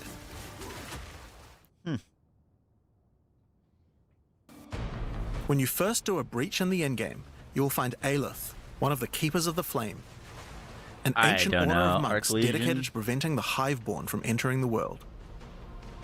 As you seem to be a keen slayer of demons, Aelith would like to recruit you to the Order and asks that you travel to their monastery to the south. On the way there, you'll start to encounter more breaches, and will notice one of the first changes to the breach mechanic. You still have to kill monsters as fast as you can to keep the breach open, but now you can visibly see how much time you have left to keep it open, and how each kill extends its duration. Once you've reached the monastery, you will learn more about the Keepers.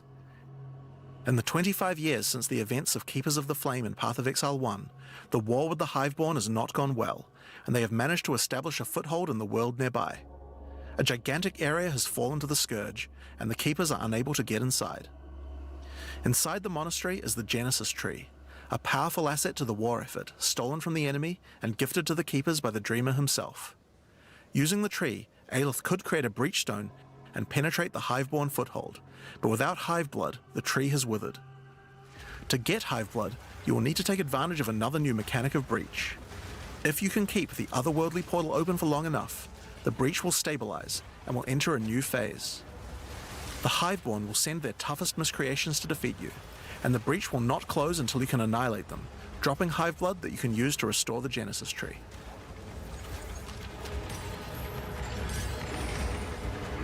In some cases, you may even attract one of the deadliest foes the Hiveborn can offer, a Marshal of Zesht.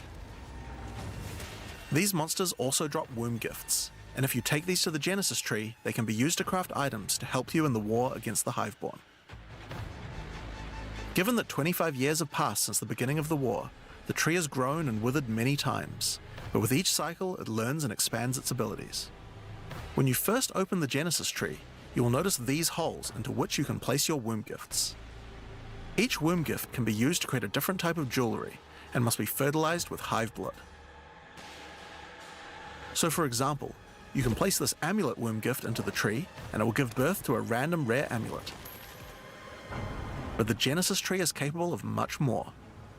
As you continue to feed the tree, its branches will regenerate and allow you more and more control over what kind of items it will birth. You guys got a mechanic you plan on grinding? So for example, this branch of the tree will allow you to control which base types of amulets can be birthed.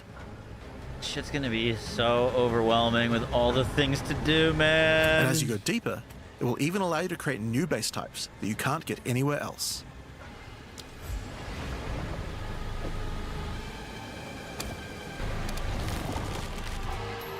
Like this one, which gives you an entire spirit skill for free. Or this one, which has a rune socket in it. To the left and right are branches that will let you control which mods the amulet can get, including making sure that they're higher level, or controlling which specific mods that they will always have. With 15 points to allocate, you will have to choose wisely how you want to specialize your crafts. But it's worth noting that this tree doesn't have any cost to respecking it. You can enable or disable the nodes at any time by clicking on them. On rings, we've also added some really interesting new crafting options as well. You have a bunch of new base types like these, but you also have entire new classes of mods that can be added. The right-hand branch of the ring tree adds an entire new set of caster mods to rings.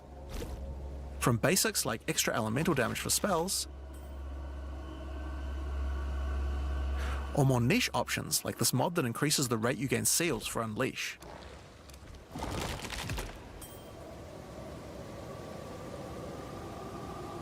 And on the left-hand side, you can unlock an entire new set of mods for minion characters. This stuff is actually pretty important, because casters and minion builds didn't have as many slots with interesting item crafting compared to attack builds. The Genesis Tree narrows that gap. There are also trees for belts and currency. I won't go over them too much here, but there are all sorts of goodies in these too, like being able to create new catalysts for jewels,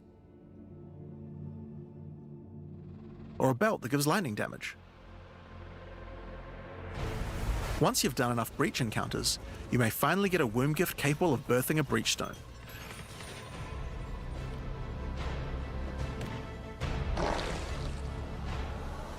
And you can then use it on the...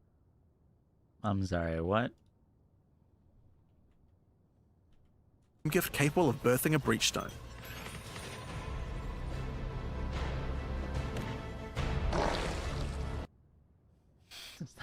Does that not just sound like a fart effect? Am I crazy? Am I the only one that hears that? And you can then use it on the Hiveborn incursion. You're telling me that's not a fart?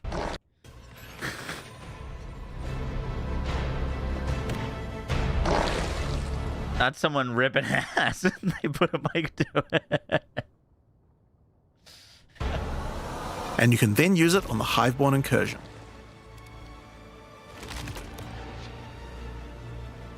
Once used, the true extent of the Breach Demon's foothold becomes clear. They have not only transformed the land, but constructed huge sky hives as well. When you enter the outskirts of their realm, you will discover breach hives. Using the power of the Keepers of the Flame, these otherworldly structures can be burned away when walking through them. But for each one destroyed, more of the Hiveborn will attack when you attempt to purge the hive.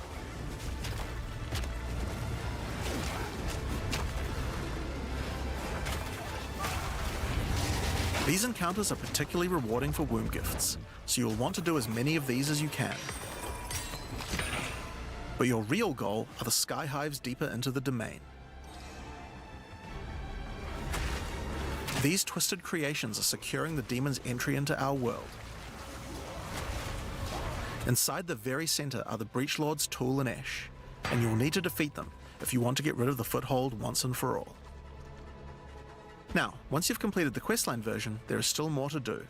You will find other breach domains on the Atlas randomly in your travels. For each one, you will need to find a breach stone, destroy the sky hives, and defeat the Breach Lords. And doing these encounters is what will give you access to fight Zesht, the existing Breach Pinnacle boss, which you can access by communing with the Dreamer himself inside the monastery. While completing the questline for Breach, you will also be gaining points for the Breach Atlas tree, and there are a lot of cool new options here. This node will cause breach hives to spawn outside of the Hiveborn domains on the Atlas. And this one will give Aelith additional abilities that you can use while attacking a hive. Like this one, which causes all Hiveborn in the next wave to be magic, drastically increasing their difficulty in exchange for way more items. There are also nodes that allow you to control your rewards, like this one, which adds a set of new lineage supports to the Marshal of Zesht. Or this one, which lets you control which womb gifts you will get. There's also some nodes that affect the Genesis tree, like this one, which will cause Zesht to drop his head, which when returned to the Genesis tree will grow a grasping orchid on the side of it. You'll have to experiment to find out what this thing is good for. Putting rings on its fingers seems to make it happy. Oh shit, they dropped a new video just now. What the fuck? Literally just now they dropped a new video. Hi, I'm Jonathan Rogers, Game Director on Path of Exile 2. The Ruins of Alderley contains remnant encounters that can grant you a huge variety of rewards. Among these are Kalguran skills, fusions of Kalguran rune shapes and Rayclast magic that are powered by your runic ward instead of mana. They also don't have attribute requirements, meaning they can be used with any class. You'll need to plan your ward costs around them, but with the right armor, and maybe a rune or two, you can augment your character with runic might, or even make a build dedicated to these new skills. Whoa. Repulsion. Target an area and curse enemies with an reversing rune. Hitting these enemies causes the curse to trigger an explosion to deal damage in an area and apply significant knockback to other target with more stun buildup based on the fragility on the target hit. Bitter Dead. Spend ward targeting area, transforming corpses into bitter cores that seek out enemies and chill enemies near them. The cores explode at the end of the duration, creating runes which deal additional cold damage over time. They also don't have attribute requirements, meaning they can be used with any class. You'll need to plan your ward costs around them, but with the right armor, and maybe a rune or two, you can augment your character. Wands, all damage bypasses runic ward regeneration rate is doubled. Character with runic might, or even make a build dedicated to these new skills. Raise chilling volatile orbs with Bitter Dead, which spends ward to create chilling cores to seek out your enemies and explode them, also dealing damage and leaving behind a rune that deals cold damage over time. Okay, that looks fucking sick. Exploding the corpses of enemies after they're dead might feel a little ancient. Instead, detonate your foes while they're still alive, causing enemies hit with detonate living that are under the cult. What the fuck? Hitting an enemy under the coal threshold causes them to violently explode, damaging surrounding enemies, highlights enemies under the coal threshold. Threshold to immediately explode. Conductive Runes spends ward to create a number of runes in front of you. After arming, these hazardous runes will explode when stepped on by an enemy, dealing lightning attack damage and causing electrocution buildup. This skill excels in getting you out of your current predicament, incapacitating pursuers or getting you out of a tight corner.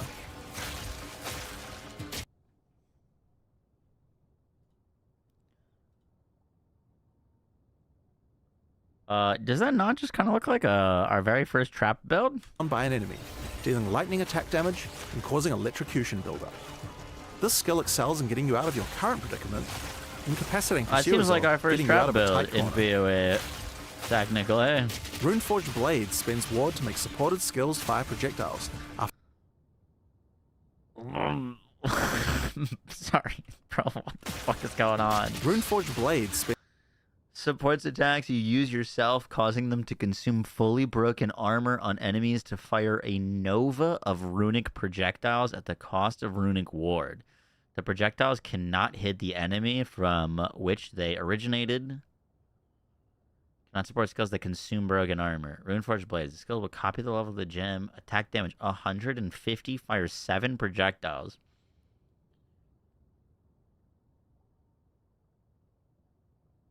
Holy shit, dude! This is gonna interact with that bow that where you like get ricochets on enemies with broken armor. Ward to make supported skills fire projectiles after fully armor breaking an enemy. Investing into projectile modifiers like Pierce or Chain will boost it even further.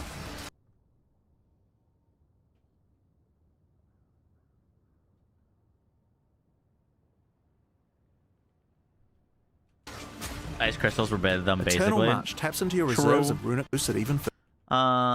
Supports attacks you use yourself, causing them to consume fully broken armor on enemies.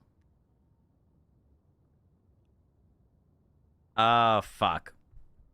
It's a payoff skill, meaning you can't use this to break armor and consume armor.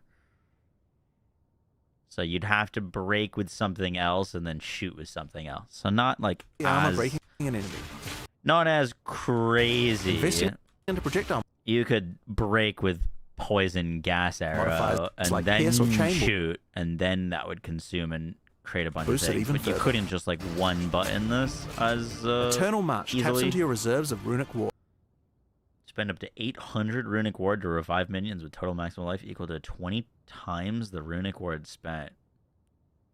To instantly restore your dead minions to life. Use it as a panic button when a boss crushes your army into dust, or even provide more fuel for minion explosions. Just be careful, as spending this much ward will leave you vulnerable. You could, like what? Could you technically detonate dead, then revive them, then detonate them? Or does detonate consume corpses? If you want to cosplay a turtle without holding a pesky shield, Runic Reprieve has you covered. But I guess cosplay a turtle. Spending this much ward will does leave that you actually work like that? Because it's your minions? Has you covered. I don't know. I never played Detonate Dead. You can clear with the same armor break, Herald of Ice combo. Technically, but most of the time that your Herald is proccing, it's killing shit. It's not like leaving enemies armor broken, if that makes sense. Not enough to where it warrant you using that support gem on Ice Shot.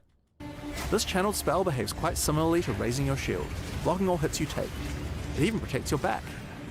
However, every time you're hit, your ward depletes, and you can't recover it while channeling. Additionally, every hit causes heavy stun buildup on you, just like raising your shield. Sometimes what's buried in the past can still hurt you. Fragments of the Past creates a Verisium volcano. Spend a runic word to create a Verisium volcano that deals damage on initial eruption and triggers ice fragments.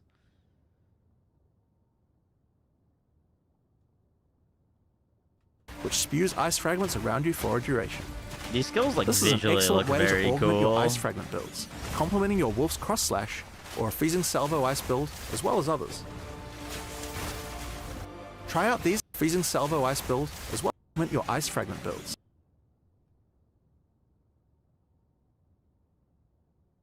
Oh, it triggers ice fragments. Initial eruption triggers ice fragments with 2 additional projectiles. Complementing your Wolf's Cross Slash or a Feazing Salvo ice build, as well as others. Try out these Kalguran gems and more on May 29th in the Return So of you the can Ancients lore. theoretically combo that. Thanks for watching, and see you then.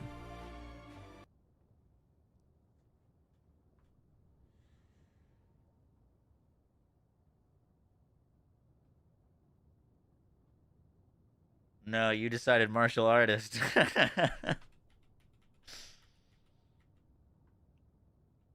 Face Breakers is looking so good. There's definitely going to be some like pure builds made out of this stuff.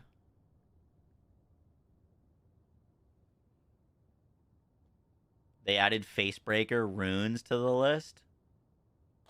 No shot, really?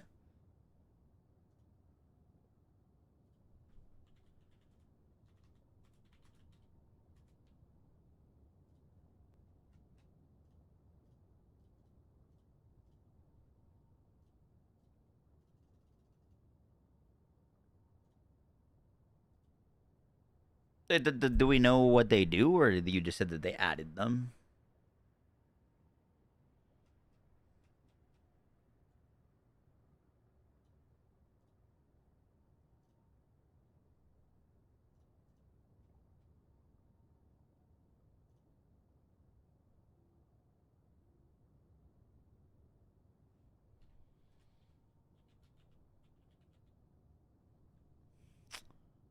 Where did they post that list of all the runes?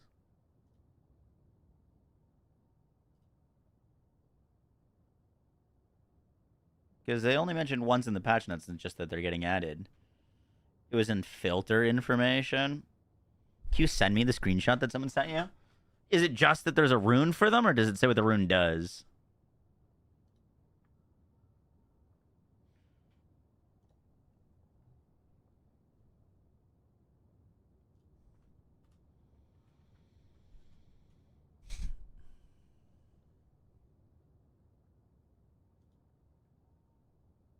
You've been moderated. Yeah, it's fine. I can see it.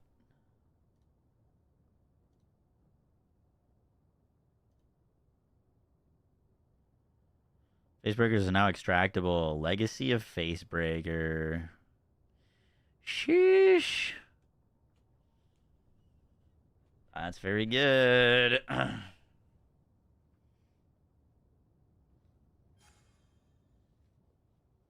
Ice Salvo with Volcano. Yeah. I wonder if they're like leaning to you being able to use Ice Salvo as like its own build.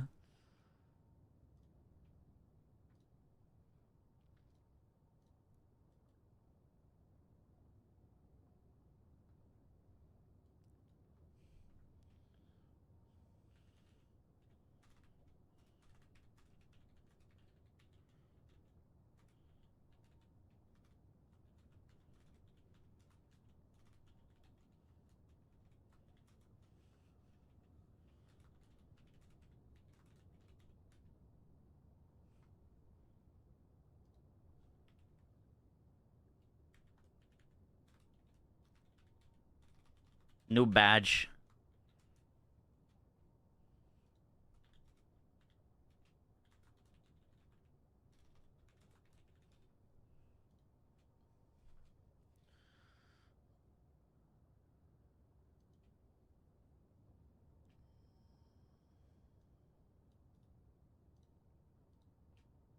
You amped? Oh, I'm very excited. By the way, I know I'm very focused on this, but side note, Borderlands 4 drops a raid boss tomorrow, so we're going to be playing some of that. And then probably back on some PoE, obviously, to the next day. Wait, why rip totems? They removed the line where they don't cost anything to use.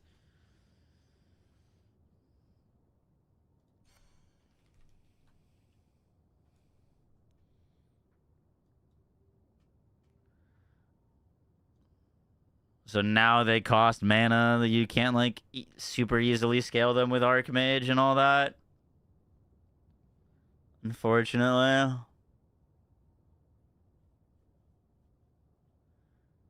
Then they changed the limit to... Oh, that was a previous change. Previous change.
Yo guys, what is up? Max on our Path of Exile 2 video, and just now we got an update from GGG with even more patch notes and even more nerfs and even more buffs. We're going to be going over everything you need to know. Hope you guys enjoyed the video. Let's do this. Yo guys, what is up? Max on our Path of Exile 2. Every iteration of tags. Yup, super fun. You guys, here you guys, last minute nerfs and buffs. And by the way, Exile 2, let's break down everything you need to know.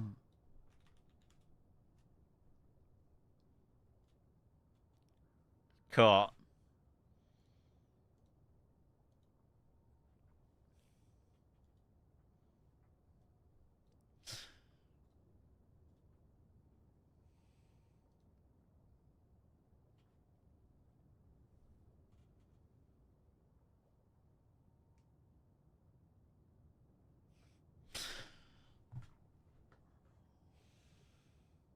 Will you update your ice shot build? It already is updated, Aoros. There's a full video on it and updated planner.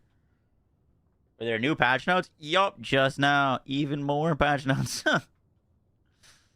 Like, kind of drastic ones, too.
Obey your master.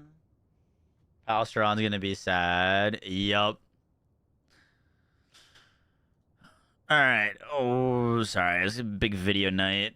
So we gotta make some videos. We gotta finish working on this planner. But I also wanna do some leveling tips.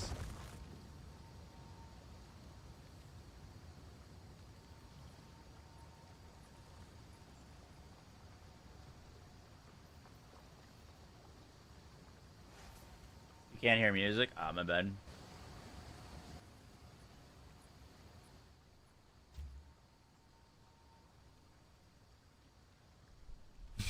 So watch someone work. Drew. Yo guys, what is up? Max on our Path of Exile 2 video, and today we're going to be talking about some...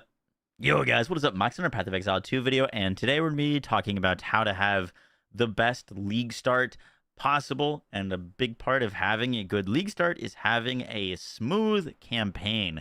Now, I have been basically just running the campaign of Path of Exile 2 for the past 3 weeks in preparation for this league, and I've also received coaching from a guy that dies, who is currently the #1 speedrunner. He and I sat down, he coached me through a full playthrough, every single area, every single piece of advice. And so this video is going to be a culmination of a lot of the things that he taught me, as well as I've learned myself from just running the campaign so much and covering some of the most important things that you need to just be aware of, as well as like milestones and things on when to look for better upgrades of gear. These tips should apply to like whatever build you're playing. We're not going to be covering specific like what gem to go here and there, because this is more so a general leveling guide. But I hope you guys enjoy it. Hope you find it useful. Let's do this.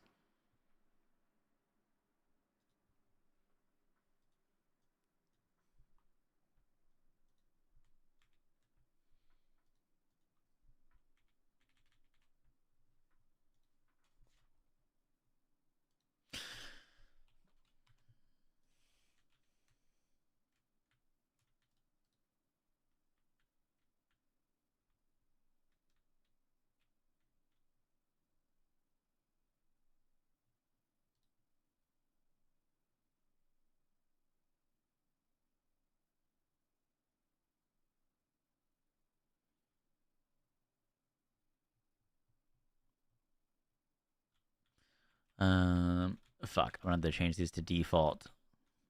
I'm blanking on what it was, but there's something that prevented you from sprinting while moving in having a menu open and sprinting. I think it was spacebar bound to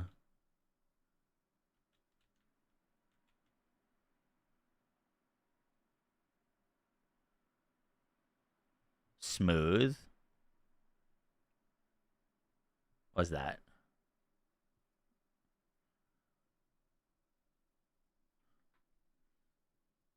Also, where did our music go? Everything's so conditional.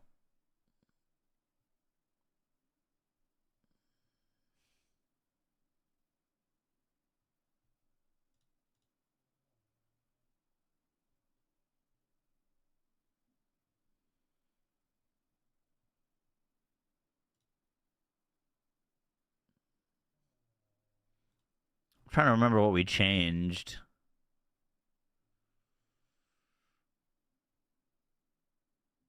It's in interface.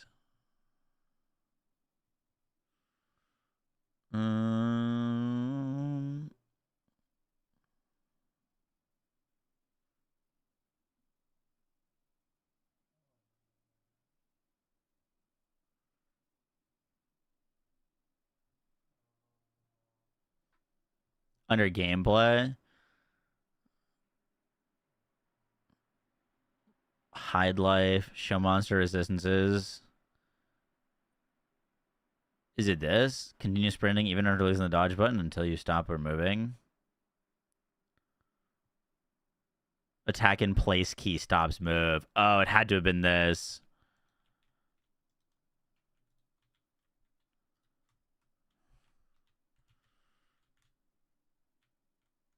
No. Do you make a video on the run? I haven't highlighted the whole run because it took 7 hours. So I was just going to do a summary.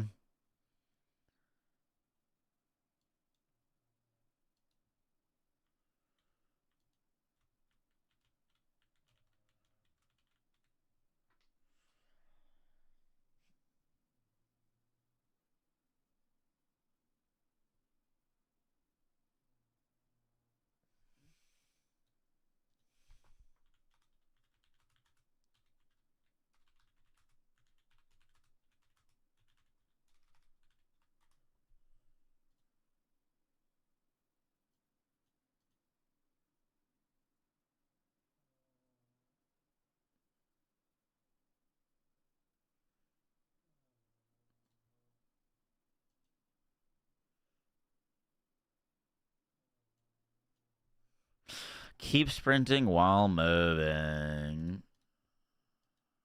Oh, game broke.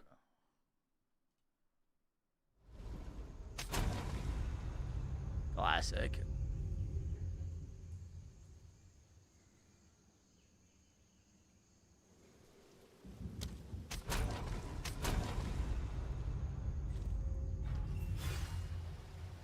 Oh, are you saying like I have the VOD? I have the VOD of this, but it would be tough to go to the exact moment that he told me to fix this. We could find it though.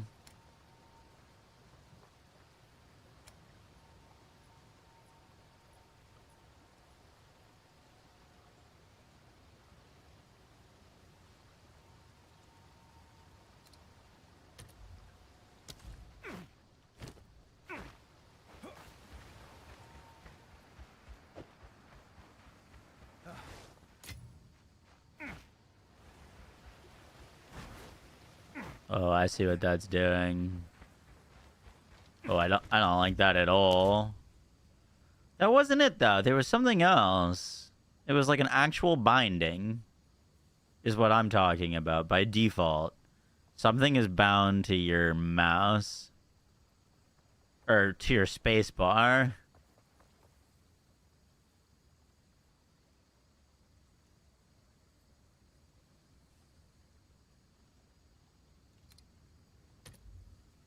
Yeah. That's what I was talking about. Something was bound to your space bar. I could pull up the VOD. I could could just reset these to default too.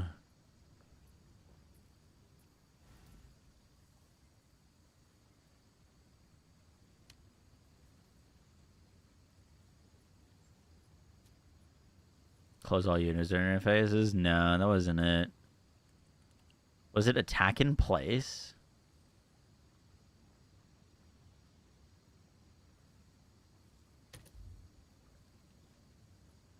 Is that all settings or just general settings? Fuck, let me pull up the VOD.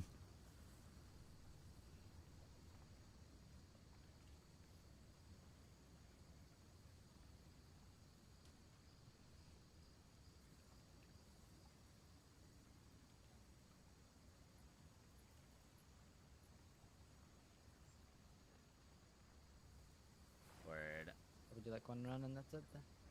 Alright, thanks for asking me to do this. Dude. Yeah, I'll let you know when I get that. Patch notes into. Yeah, like in this. Spammed F. Yeah, have you been just mentioning that? No, not yet. Yeah. The mud burrow. Yeah. The back.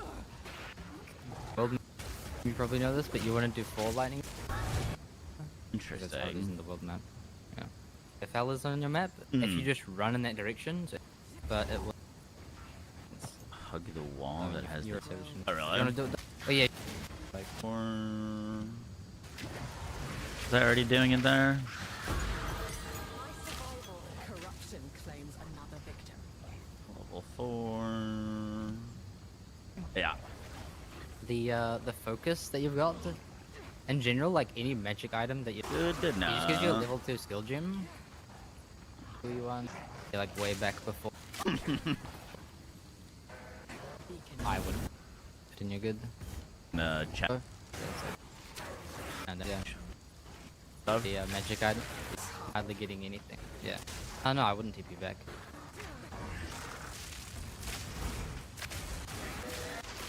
Probably not. I take it, but like, and we got some. I don't want to be. Go through, even though the blockage is still there. Damn. Oh god. Yeah. Some crazy tech. It's pretty weird. Anything to save a few seconds.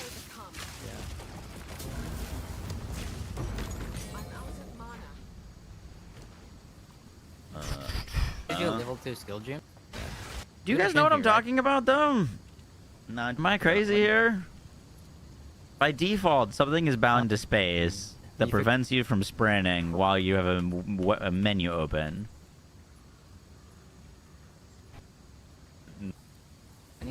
Like, if you...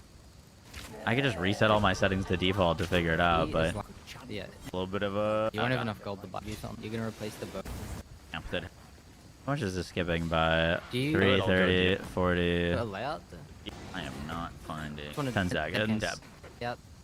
You probably know You can this? close all menus with a button. That's not what I'm talking about. Can't you, like, not sprint in the menu by default? You just wait. Checkpoint. In general. Red vet. Too. Or no. I have to talk to Una. So not only Your spacebar by default is bound to something in menus. Is it closed? I should have Does space close menus by default? Is that what it is?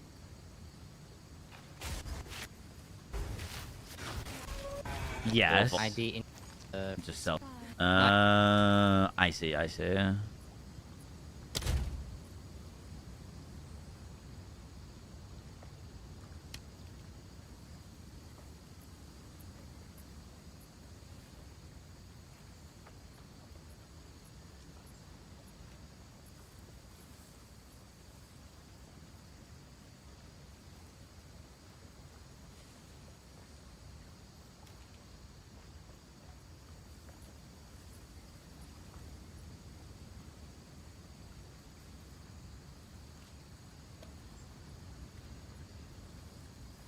Close all unit is interfaces is on 3. Okay.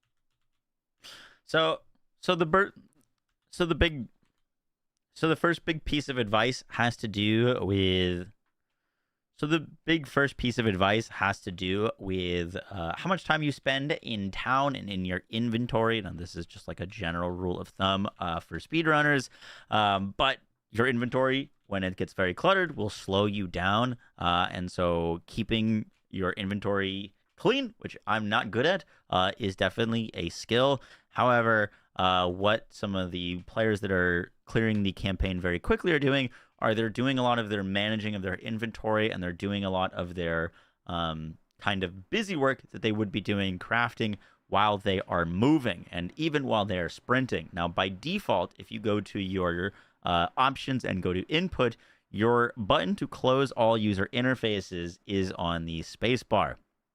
Now, if you change this to something like the number 3, that actually frees up your spacebar key, which normally, if you're on mouse and keyboard, is used for sprinting, and that allows you to sprint and manage your inventory at the same time, which helps a ton. Be quick through the campaign and be a little bit efficient. And now, if you want to close all your things, you can hit a specific key, but the big kicker there is allows you to do things while you are sprinting, which can help speed up your times a whole bunch, as less time spent in town and less time spent managing your inventory.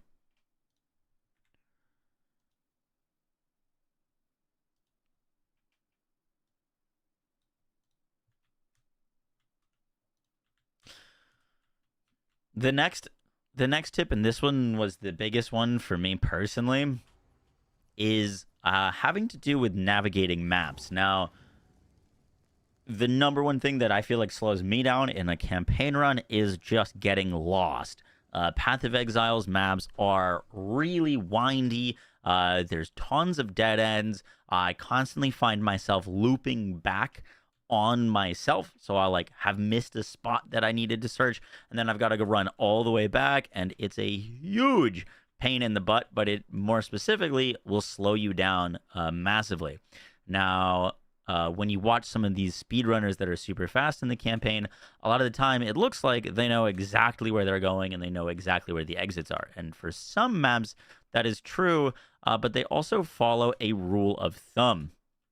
And that rule of thumb is to, when you get into a map, the very first thing that you want to do is hug the wall.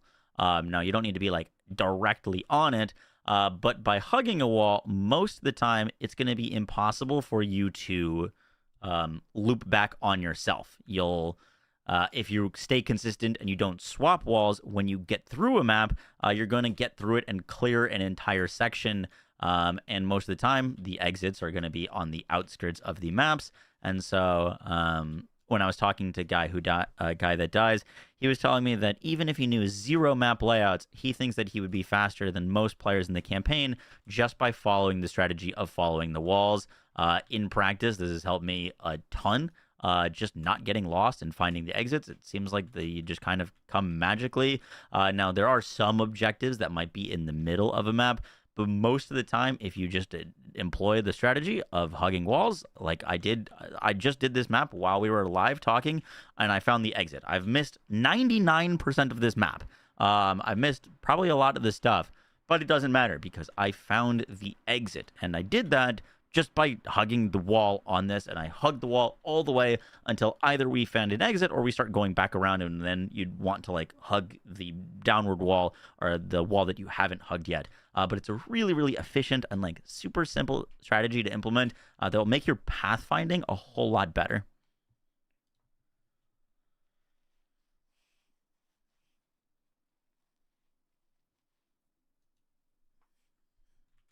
The next big tip has to do with the next big general tip is using your respawn at checkpoint. Now, respawn at checkpoint is massively helpful for a few reasons. The first one is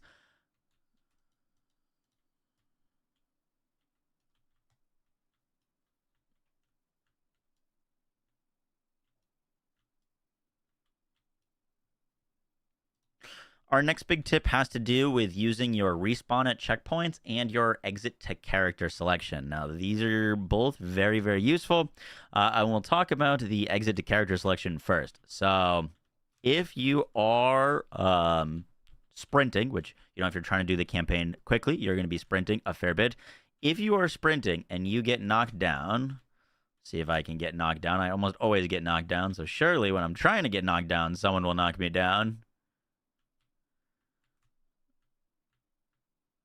If I can get knocked down. There's no... Okay, so there... Well, I died too quick. Fuck. So our next tip of advice has to do with using your respawn at checkpoint and respawn at character selection. Both of these are really valuable tools that speedrunners use. So, what I gotta do? Fuck. I had to do it quick enough. So, the next tip to talk about has to do with both the respawn at checkpoint and respawn at character selection options. These are normally not something you'd be clicking on that often, but are like very, very valuable. So right there, my character just fell over. And if you're going to be sprinting in the campaign, a lot of times you will fall over.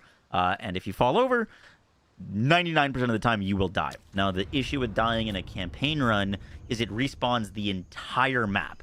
So you might have to go through all of the enemies and you're almost at the end. You trip, you die, and now all of the enemies respawn, and this is a huge slowdown. However, as soon as you fall, it needs to be very quick after you fall, otherwise you'll most likely die and it won't matter. But if you respawn a checkpoint, now you'll see that the game is frozen, there's enemies around me, and I am on my feet, most importantly. So now I can pop a health flask and just keep sprinting to my next objective. If let's say I get tripped again. There. Respawn at character selection. Boot back up. And I'm on my feet again. And we just keep moving. So that is very, very helpful for speeding through things.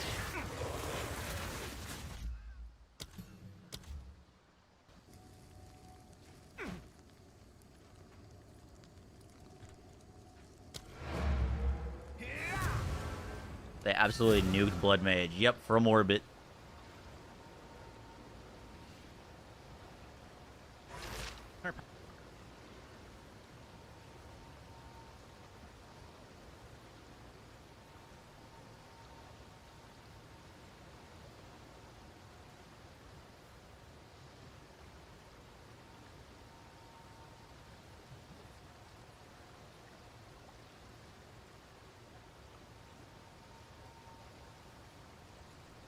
Bow meta. And just now? Yep.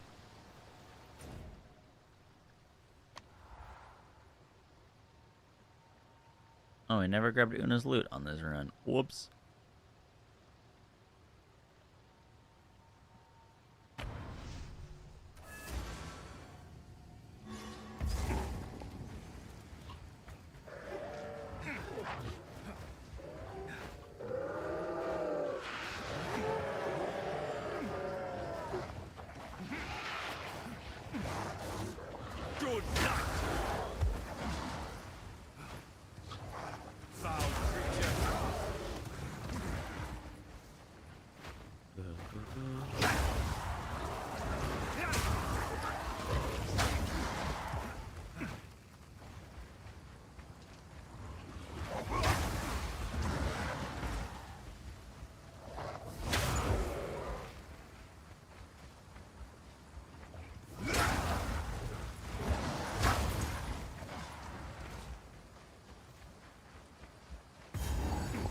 There's the red velvet. I'm looking for the witch.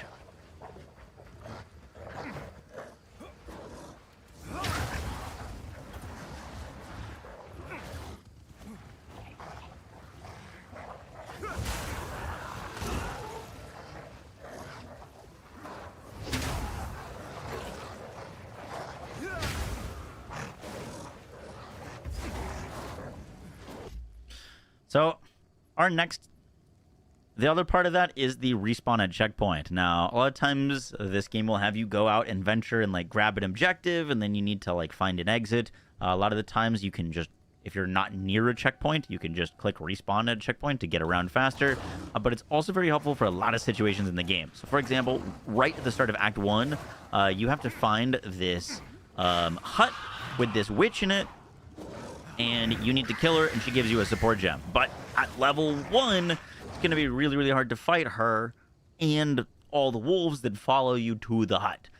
So, for example, if we just respawn at checkpoint, now all of the wolves are gone, but the witch is still here. And then we can just fight her and get our loot.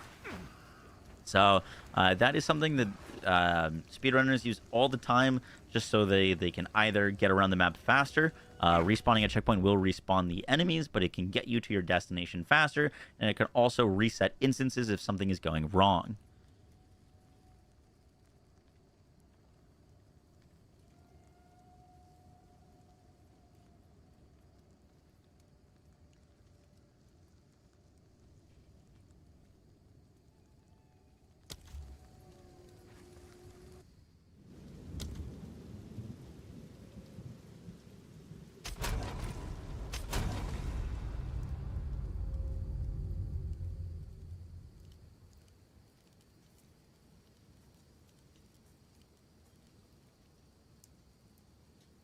I don't think map tier affects drop chance for Rakiatas.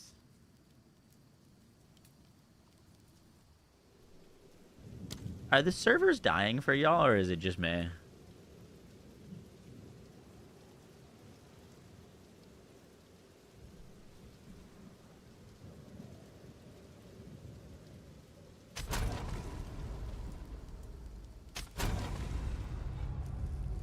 You just kicked with you, and damn.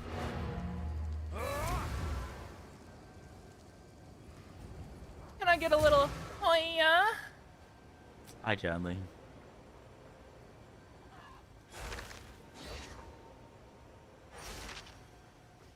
What are you typing? Am I typing? Yeah. I'm not typing anything. Oh, go. Alright, one sec. Oh.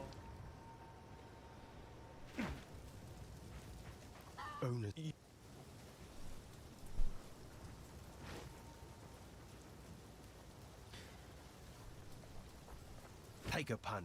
You know you want to.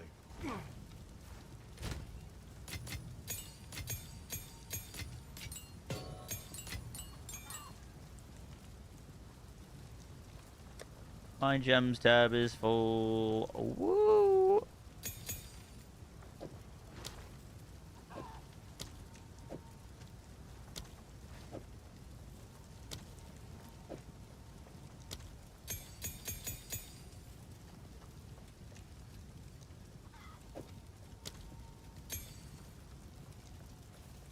Toned basin.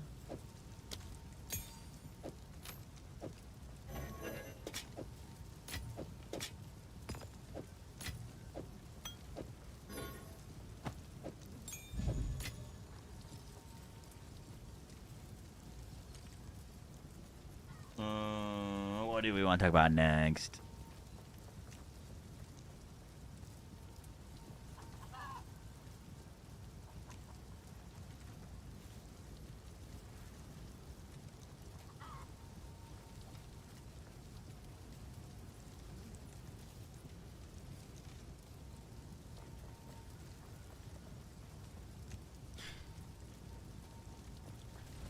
The next thing to mention is campaign gold. And items. Now, unfortunately, in PoE, during the campaign, one of the biggest factors of how fast you go through it is how good your weapon is. And getting a good weapon is a bit of RNG, but it is also a little bit more deterministic and easier to do if you know what you're doing and know what you're looking out for. So the first thing, in order to, like, a lot of times get a good weapon, you need gold. Now, the vendors in town will always be offering something. And knowing what to look out for and when to buy and when to spend is something that happens with a bit of practice and a little bit of knowledge. But I want to go over some of the things that I learned that I was doing incorrectly in my runs in terms of, like, trying to get good gear to fill out my slots and have a smoother progression. So one of the first things is magic items or blue items. Most of these items, if you're trying to get gold, are not really worth selling for much. Rares are really the only thing that sell for a lot of gold. Let's say I buy this quarterstaff. I just bought it for like a few hundred and it'll sell for 79. A lot of the times, hoarding blue gear in your inventory to sell is just never going to be worth because the space that's going to take up is going to slow you down. Grabbing some rares while you're leveling and then identifying them and then selling them is something that is a relatively good practice. Once you unlock the hooded one, he can identify things for you for free. So if you grab a few rares, if you're not going to use them, you can identify them and sell them for extra gold. Now, one of the big mistakes that I was doing in my runs was I was actually gambling for items. Now, gambling is kind of, you should think of it, in my opinion, as a last resort. It is if you aren't having any luck, you really need an upgrade, you really need something, the vendors are not offering you anything good, and you're really kind of just out of options, then go for the gamble. The issue with gambling is it is very expensive, and a lot of the times it can net you something that is not as good. So when you are in town and looking for items, there's two things that really help with this. The first is something called, I believe, technically called a regex.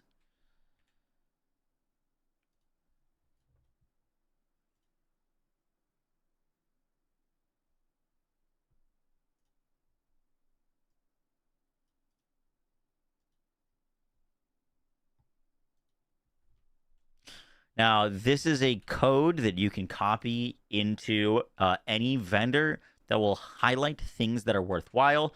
Depending on your build, your like code that you want to enter is going to change. Most content creators will include one of these in their guides. So, for example, this is one for specifically bows that's going to highlight bows that have decent mods on them for us. It'll also highlight boots with like movement speed and items with large amounts of max life. But the big thing that you're looking for, especially super early on, is added damage. Added damage is super valuable early. And then as you get later on, then you start looking for combinations of modifiers. But getting, especially if you're playing an attack-based build, getting added damage on your gloves, added damage on your rings, and added damage on your weapon will make your campaign times way faster.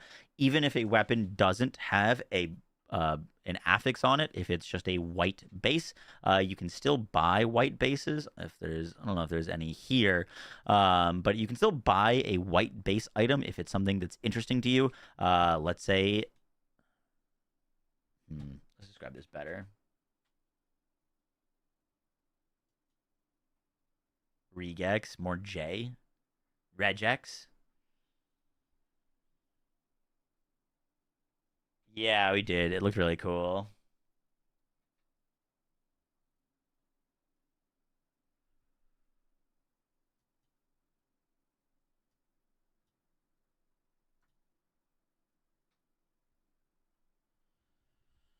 Flat damage better than cold lightning with monk. Is flat damage better than cold lightning? Cold and lightning can be flat damage.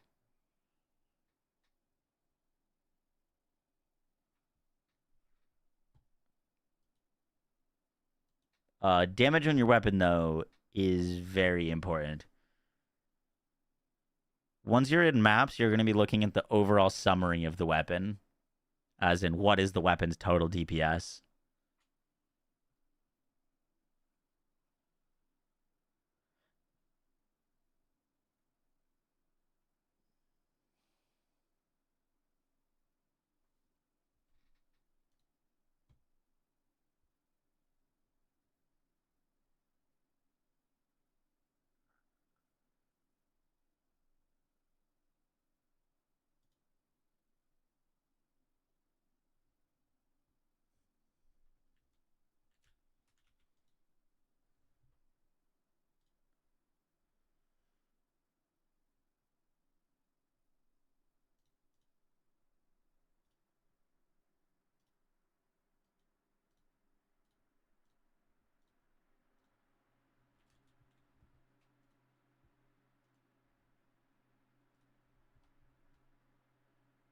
I'm gonna do that one more time, but try to be a little bit more concrete. The next thing to understand is how to get good gear in the campaign. Now, when I first started playing this game, to me, it felt like getting good gear was basically all RNG and all luck. And while that definitely plays a role, the best players and the best speedrunners do things during their run that pretty reliably will always grant them upgrades and things that they are looking for, because they know when to look for those upgrades and when to kind of like gamble and spend that currency. So the first thing to talk about is gold. Now, during the campaign, a lot of the times that you're going to be getting an upgrade, you're going to be getting that upgrade, or at least the base of that upgrade, from vendors. Now, vendors will sell weapons, armor, depending on, if you're playing a martial arts build or like an attack-based build, or using spells. Kind of depends on what vendor you're going to be checking. For now, I'm just going to use Renly. Early on, if you were a spell, you'd be talking to Una for at least your weapons. But few rule of thumbs. So first off, getting gold, most of the time you'll get enough gold for the things that you need just by killing things. It is usually not worth to grab blue items or magic items and sell them. They usually don't sell for very much. Most of the time, if you're going to be grabbing items to sell them for profit, you want to make sure that they are rares, and you want to make sure that they are identified. Identified items sell for a whole lot more than unidentified items. So if you have a rare in your inventory, like this helmet that I'm not going to wear, you'd want to make sure you ID it before selling it. It will sell for significantly more amounts of gold. The next thing is checking your vendors for good gear and upgrades. Now, I will have some in the description of this video. A lot of times build guides will include them, but there's also some handy tools to help you find and sort through good items. These are called regexes or regexes. They are basically a code that will allow you to highlight items that are upgrades, or highlight items that have desirable affixes. And so, for example, this is highlighting boots with movement speed on them. As you can see, we have no boots with movement speed, so none of the boots are getting highlighted. But that's like kind of step one of trying to find something that is helpful to you. Now, the real kicker of finding and upgrading your gear is understanding gear bases.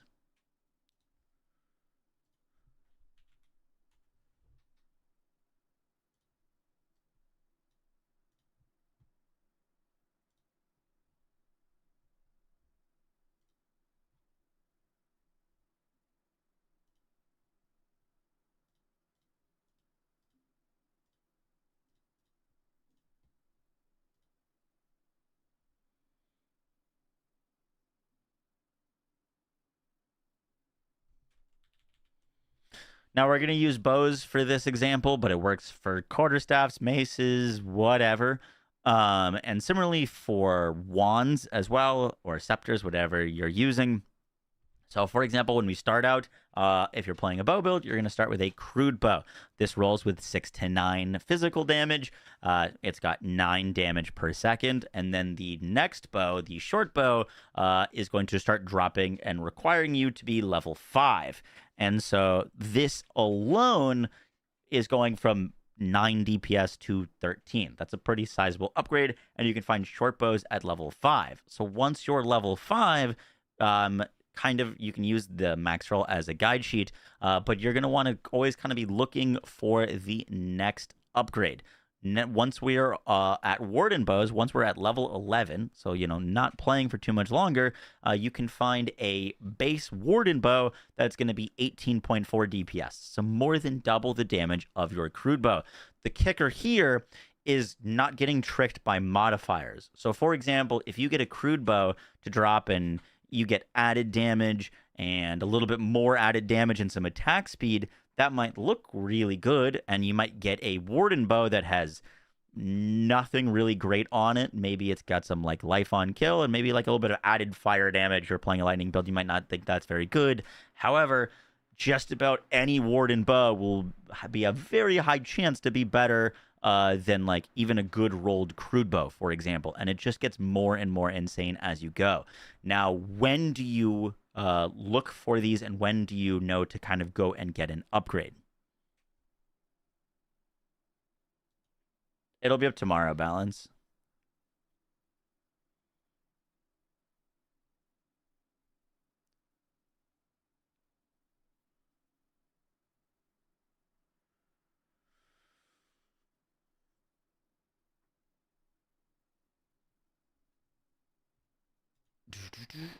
Um.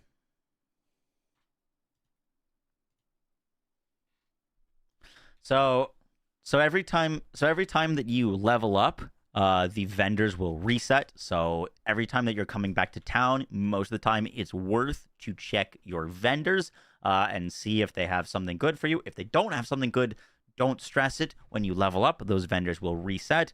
But the real like time to like upgrade your weapons are usually between acts. At the start of each act, most of the time for most weapon classes, you will get a brand new weapon archetype for you, and usually a really bad new weapon archetype in the new act, for example, getting a new quarterstaff in Act 2, will be significantly better than anything you could find in Act 1. And so make sure when you're getting to a new act, keep an eye out for really trying to get an upgrade early. And if you find an upgrade early in the start of Act 2 or the start of Act 3 or the start of Act 4, usually those will carry you all the way through your acts until you get to your next upgrade.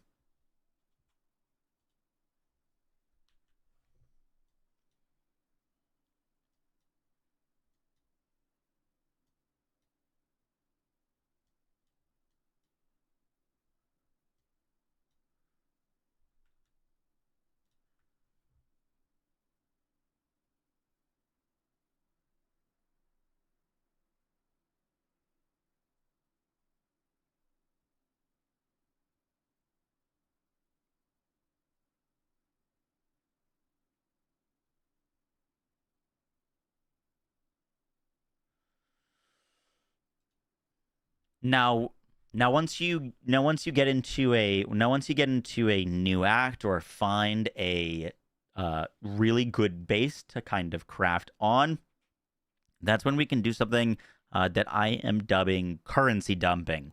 Now, a lot of the times, you're going to have both orbs of transmutation and orbs of augmentation to use on items. A lot of the times, even picking up white items is worth, because what you're going to be doing with these while you're playing is gambling on affixes. So if I use an orb of transmutation on a ring, I got some cold res, and then I hit some max mana. So this ring is basically dead to me because I didn't hit any added damage.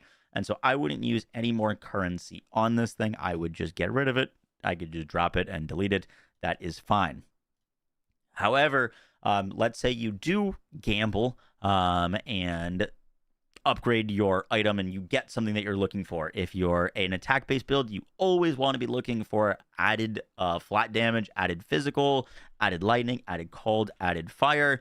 If you pair that with a good suffix, such as like attack speed or some resistances that you're looking for depending on the item, that is when it can be a good time to invest your currency. Now, if we go to our currency tab,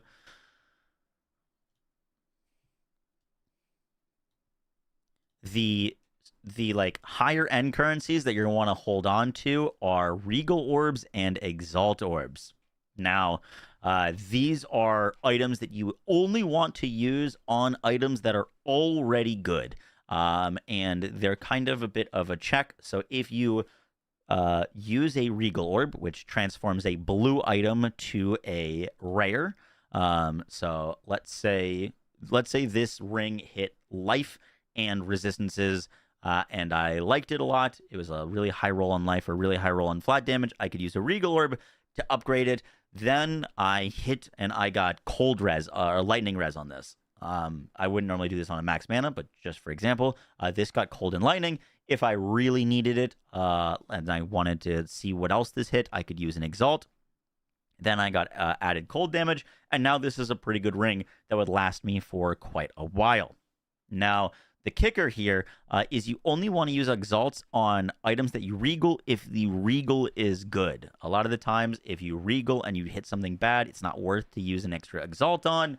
And then your exalts are really like a lot of the times in the campaign, you can solve for resistances, you can solve for max life, you can solve for survivability. Your exalted orbs, you're mainly going to be using for looking for added damage on your gear, whether that be increases to spell damage or added damage on your weapon. If you hit a weapon that has like attack speed, added damage, more added damage, then it might be worth slamming on an exalt or two to see if you can get plus levels of skills or maybe a % increase to elemental damage or something like that. But you really want to be kind of a little bit cautious with your exalts in the campaign and be very, very free use with your orbs of transmutation and orb of augmentation to kind of gamble for items. And you can do all of this while on the go if you're using the trick at the start of the video. When he says the kicker here, yeah, I do say that a little too much, huh?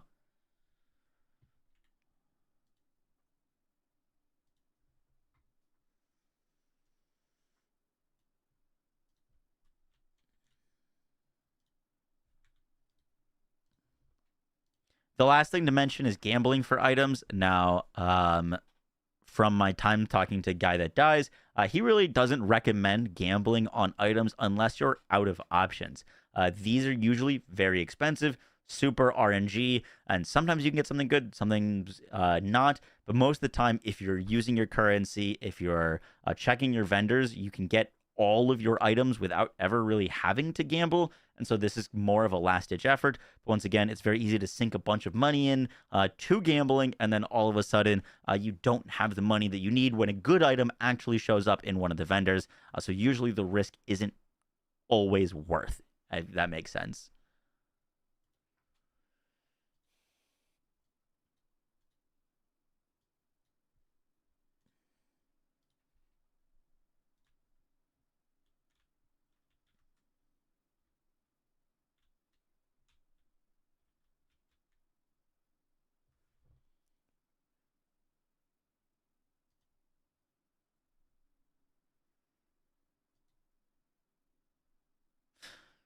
The next tip is upgrading your flasks, both mana and life.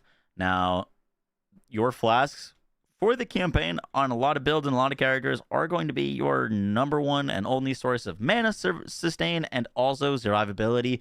Life flasks are super valuable and they drastically go up in amount of heal they give per level. However, one of the big kickers in the campaign is the fact that if you swap flasks and you're in the middle of a mission or you're right before a boss, the flask will actually lose all its charges. So like, for example, if I just got a new flask, I grabbed this one and I upgraded it. Now, all of a sudden, if I wanted to go fight a boss, I don't have any flasks for that boss. And if I wanted to, keep going, now I have no flasks. I'd have to kill enemies. And if I die, the whole map resets. And so there's a trick to kind of make this a whole lot easier to do, both upgrading your flask and making sure that they're always full in the campaign.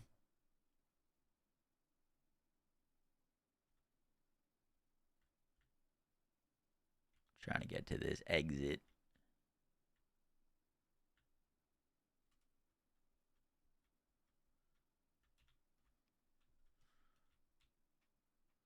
So finding a new checkpoint will refill your flask, but let's say you did your checkpoint and then you swapped your flask. Now, if I get close to this checkpoint, I will not get my flask back.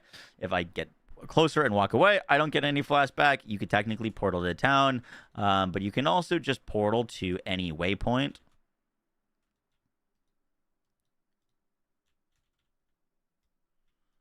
Huh, I had that in my notes as working. If you portal, the waypoints always refill it, and the checkpoints don't. Never mind.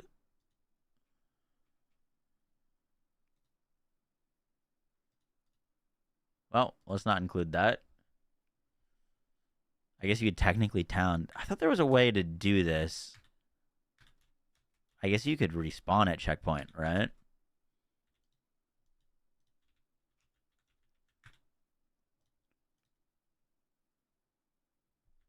No, respawning a checkpoint. There was some kicker where you could like waypoint out and back.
Damn, I think I gotta run through this map again.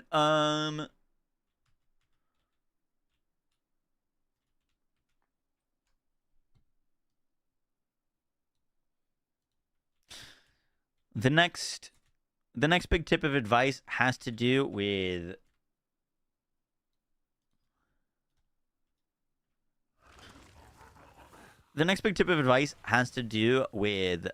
staying basically efficient in your leveling or your XP penalty threshold. Now, in PoE, PoE works a little bit different than other like ARPGs. For example, in a lot of other ARPGs, if you were level 1 and you killed a level 50 mob, for example, you would get a ridiculous amount of XP for doing so because that enemy was a whole lot higher level than you. However, in Path of Exile 2, there is actually an XP penalty that you incur that reduces the amount of XP you get from enemies per level that you are distant from them. And that threshold of that XP penalty is dynamic, meaning that it is not always the same. So, let me explain this.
Just grab this.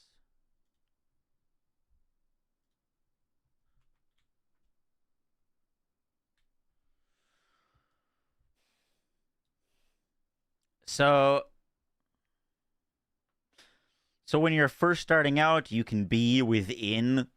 So when you're first starting out, you can be 3 levels under, from level 1 to round 16, and then won't be incurring an XP penalty. And then every level past 16, so 16, 32, 48, 64, the range that you can be under-leveled by goes up by 1. So at level 16, you could be down by 3 levels, then it goes up to 4, then it goes up to 5, then it goes up to 6, then 7, and then 8. The real kicker here is this is both a way to measure your how much enemies you need to be killing, but also measuring the enemies that if you're overkilling. So what I mean by that is, for example, if you are level 32 and you are on level with the zone, meaning that you are also level 32, it's more likely that you are killing too many things.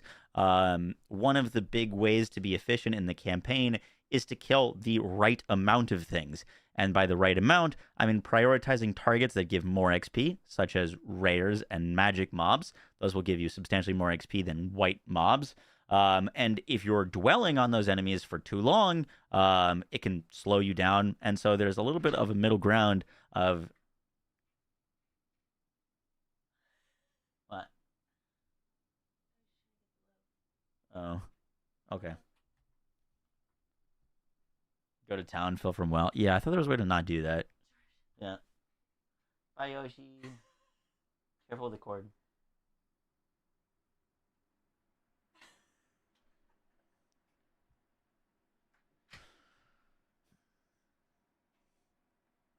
All right, we gotta explain that one more time. So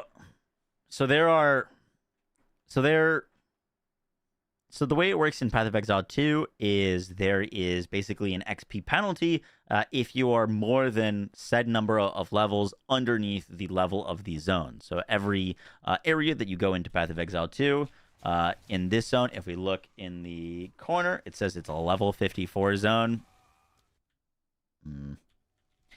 Bad timing on that.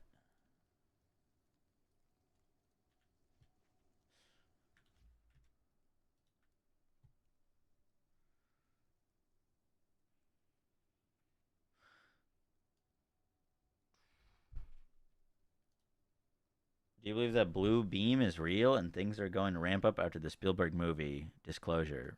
I have no idea what you're talking about. So the way it works in Path of Exile 2 is there are XP. So the way it works in Path of Exile 2, every zone has a level, and if you are too under the level of that zone, you will actually be earning less experience. And the real reason this is super bad is because if you're earning less experience, and then you progress to the next area, and then you become even more underleveled, so you go from like 4 levels to 5 levels, you're going to incur an even larger XP penalty. And what can happen is you basically just start becoming incredibly underleveled because every area you go to, because you're not killing enough enemies, or even if you are killing enough enemies, you're at an XP penalty, which means that your next area you're going to be earning even less XP, and this can massively slow you down because you're going to be leveling up so much slower. And I've actually had to, in some campaign runs, go back to previous acts to go level myself up because I've become so underleveled. So how do you prevent this from happening? How do you stay on level? And how do you not overkill mobs? So the easiest way to do this is whenever you're in a zone, if you hit your, like, for me on computer, it's tab, it'll tell you the level of the monsters. This Ashen Forest is going to be monster level 54. I am currently level 51, so I am within the XP threshold. I'm fine, meaning that I will not be incurring an XP penalty from killing mobs in here because I'm on level.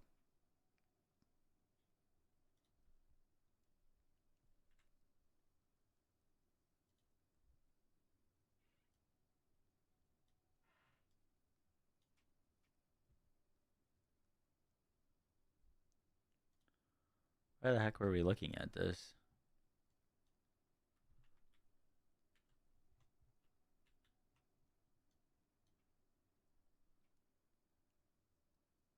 Oh, we were just looking at it in this. I see. So from levels 1 to 16, it's a 3-level penalty. So from level 1 to 16, it's a 3-level window. So you can be 3 levels under. Any more than 3 levels under, you're gonna lose. I believe it's 10% XP per level. And then that threshold increases. So it goes from 16 to 32 to 48 to 64, and every time that it goes up by an increment of 16, the space that you have to not incur an XP penalty goes up by 1 level. So if you are level 50, you can be 6 levels under, or if an area is level 50, you can be 6 levels under and not lose XP. Now, the reason this is so important is, 1, so you don't get stuck and into a loop of just losing XP, but also to keep a measure on if you are overkilling enemies. Most of the time, speedrunners will be around 3 to 4 to 5 levels, depending on the zone. Below the level of the zone, if you are in Act 2 or Act 3 and exactly on level with the zone, a lot of the times that means that you might be overkilling. And once again, there's no reason to be killing that many enemies, because as long as you stay within the window of the XP penalty, you're not going to be penalized at all. And you're going to be earning a ton of XP once you get to maps. You'll level up very, very quickly.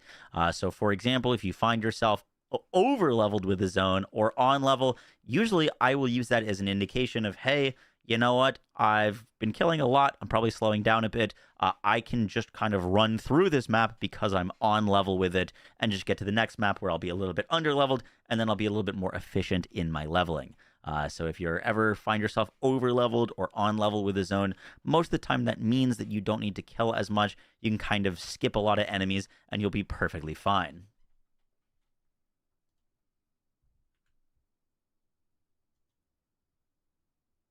Yeah, I already put a video out on it.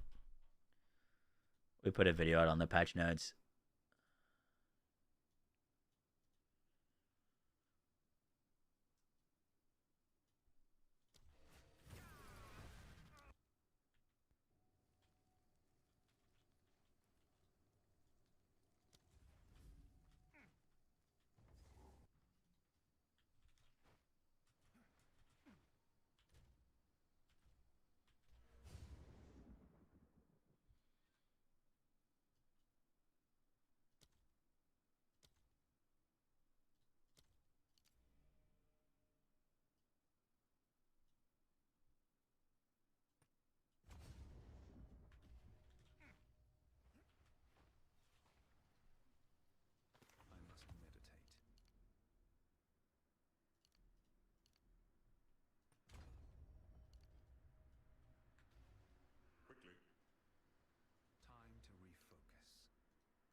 The next tip I learned that was super valuable is your ability to allocate weapon set passives without having to spend gold to respec. Spending money to respec is sometimes necessary, but usually relatively costly when you're in the campaign. A lot of the times you will get books that will give you weapon set bonuses, and you can use those weapon set bonuses to be more efficient. For example, I'm playing a monk right now, and I've got a weapon set bonus that is specifically just spec'd for shock magnitude. This is going to allow me to shock enemies harder, meaning that they take more damage from me, but I don't need skills that aren't lightning to have those points. So it allows you to really like min-max your build. However, you get these points as you're playing. And so a really neat trick that you can do is I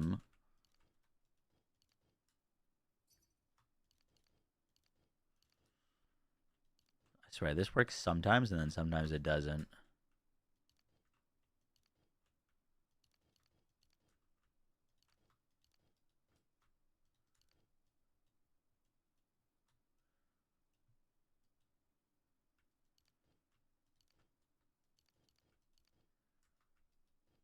Refund. No. You can respec it without refunding it.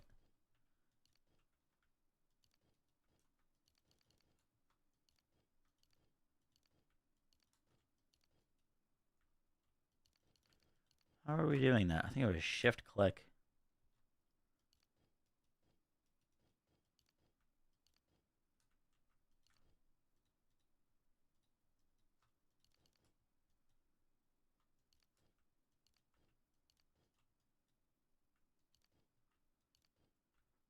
That you had to be in that menu. I don't think so. No, because that's charging you.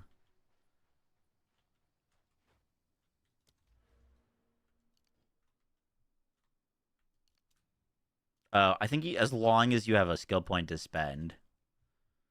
As long as you've got a skill point to spend, it works.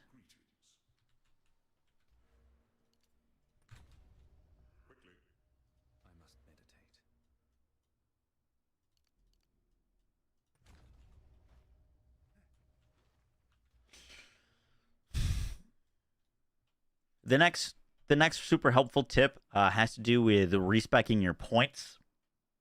The next super helpful tip has to do with respecking your points. Now, during the campaign, you're gonna get something called weapon set points.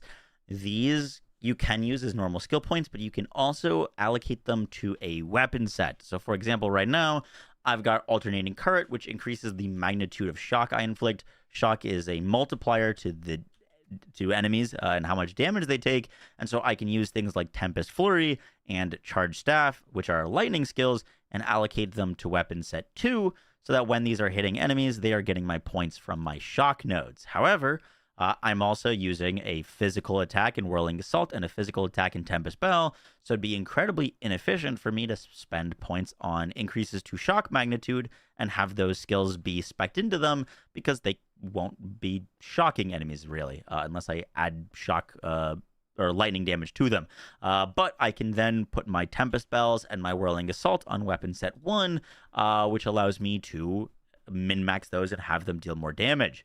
Now, the tricky thing with that is your weapon sets points you get as you're playing. So you're not going to be able to like fully lay those out. You're going to have to spend those points and then refund those points to allocate weapon sets. And if you're constantly doing that, it is once again going to cost a lot of gold. Currently, if I wanted to refund a point, it's over 1,000 gold for a single point. So you can see where this would get pretty pricey. However, if you, without having to talk to anyone, as long as you have a skill point to spend and weapon set points that you haven't allocated, if you click from the top node, shift, I believe it is just shift and left click. Yeah, just shift and left click. I don't know what it is on controller. You can actually assign points to weapon sets. So, for example, right now, I can either add or take away without having to spend, but the big kicker is refunding points and just turning them into weapon set points. So I can turn this whole node into weapon set points if I wanted to. I'm going to turn this node into weapon set points. So these are all physical damage increases, which my lightning skills wouldn't. So I'm going to put that on weapon set 1. And then in my weapon set 2, I can spec for more shock magnitude. So that is like an easy way to do that and change those points without actually having to spend any gold during the campaign. And just kind of use those points as you go, rather than getting constantly upfront cost whenever you need to change your setup.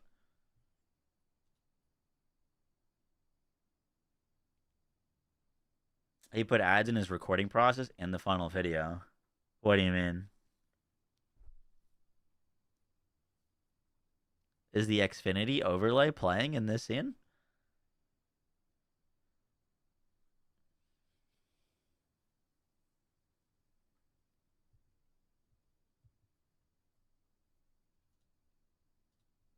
Did the Xfinity thing pop up while I was recording there?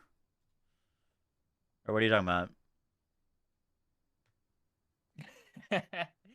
No, I was just saying because you record while you stream. So it was a joke. Oh, okay. I was about to say, like, I really hope not.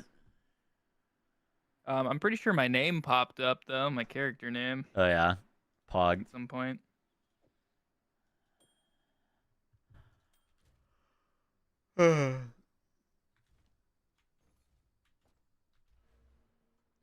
Any other tips for leveling?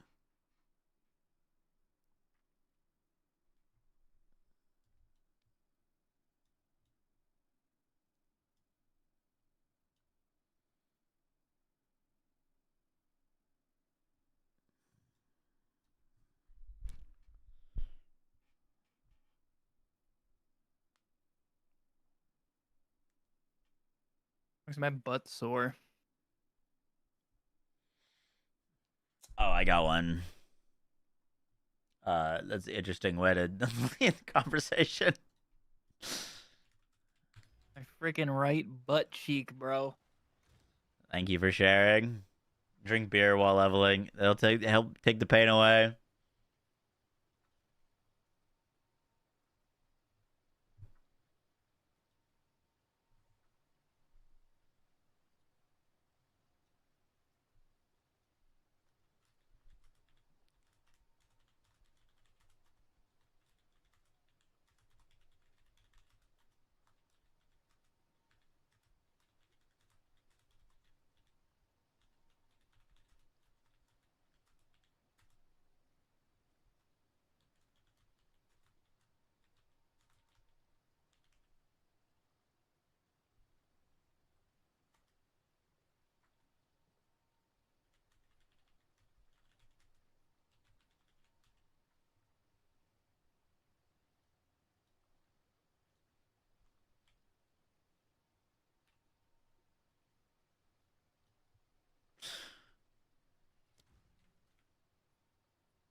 Now we talked about getting damage in each act. Now let's talk about survivability. We talked about damage. We talked about getting damage in each act. Now let's talk about survivability. Now, a lot of builds won't spec much survivability during the campaign, but that doesn't mean that you can't get survivable. And most of the campaigns, particularly the act bosses, will do substantial damage to you. However, their damage can be mitigated by building for resistances. Resistances give you damage reduction against said elements. They're one of the strongest ways to get survivability in the campaign. However, you're not going to get great resistances in Act 1, so it's better to focus on getting resistances of a specific element in preparation for boss fights at the end. So, for example, if you are in Act 1, if you find a piece of gear that has cold resistance, more than likely that's going to be more valuable to you than fire or lightning. So you want to prioritize that so that when you get to Geonor in Act 1, you're going to have the survivability you need to succeed in that fight. Act 2, Gemanra, you're going to want lightning resistance.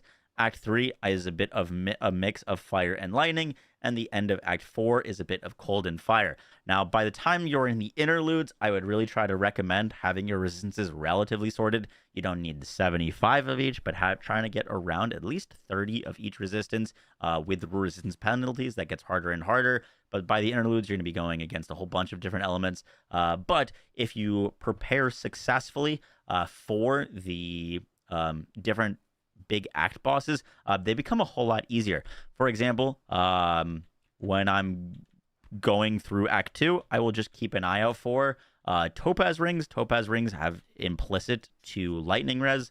There's not one in the vendor right now, but I will just make sure that I have one. So even if my topaz ring isn't great, it doesn't have the mods that I want on it, most of the time I will just slap that on before I go fight the axe boss so that my survivability is just way better. One of the biggest things that will slow you down in the campaign is having to repeat and redo bosses.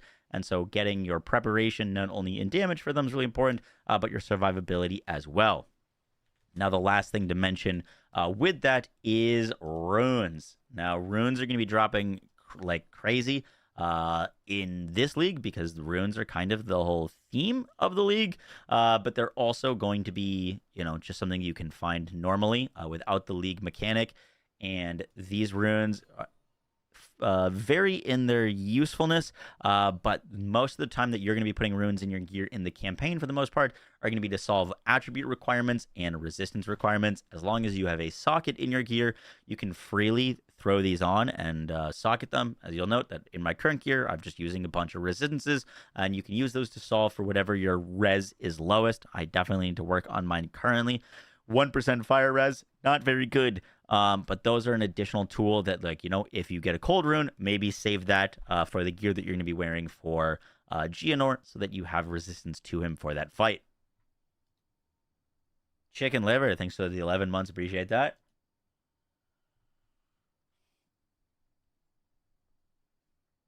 Do you see the new skill video? Yeah, it looks pretty sick.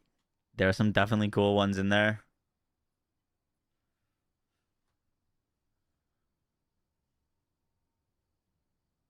Yo, just watch the vid. I highly doubt bells or anything else that require combo will be able to generate combo. You would think that that wouldn't work. And obviously I don't know if it does, but it doesn't say that it can't.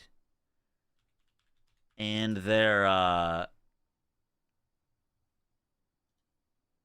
in their video, it looks like a bell was generating combo. We can't be sure. But it's not a payoff skill, which means it should be able to interact normally. But like, this is the moment that convinced me, or not convinced me, but backed up my understanding. Let's see.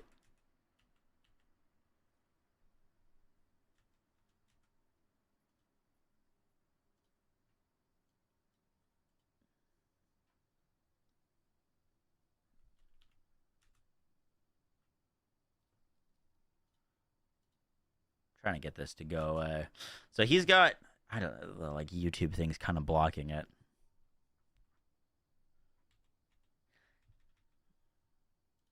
Can we make this go away?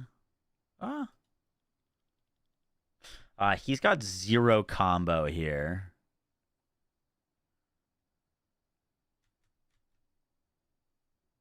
And that little attack there,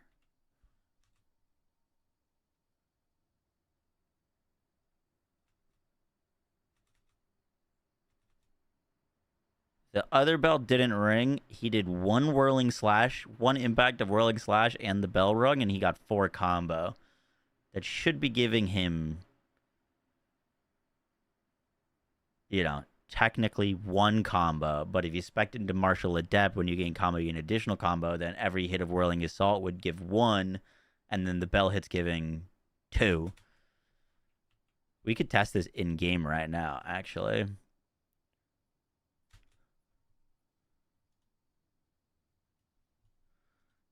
Does the single hit of Whirling Assault on its initial thing give you 2 or 1 combo?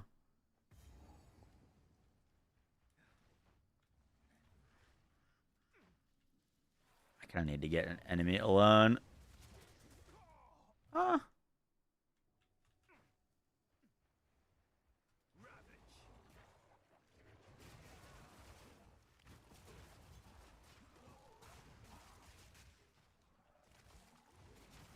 You are gonna die.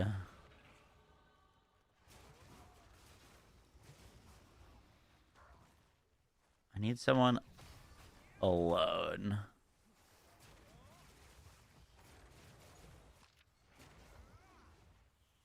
It might honestly just be easiest to do it on a boss.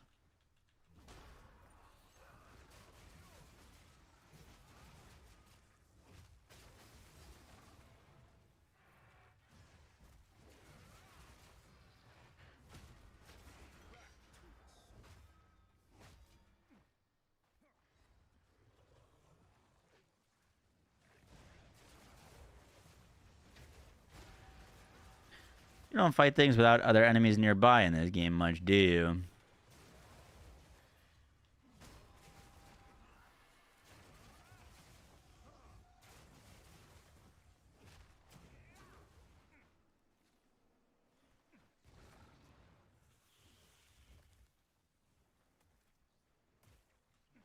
But we could like slow that down and frame it.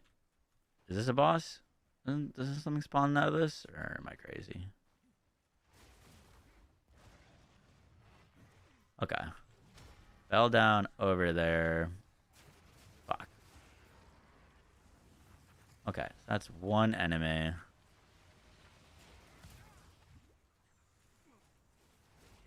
Bro, could you stop getting friends?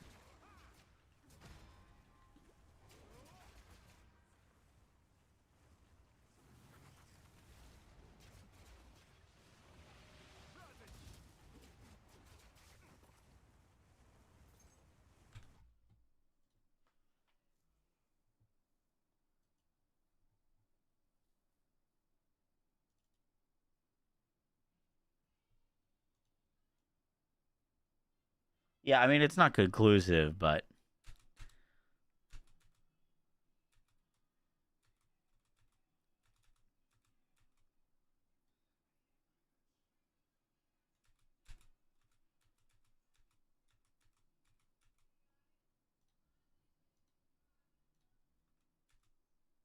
We slow this down to the same speed.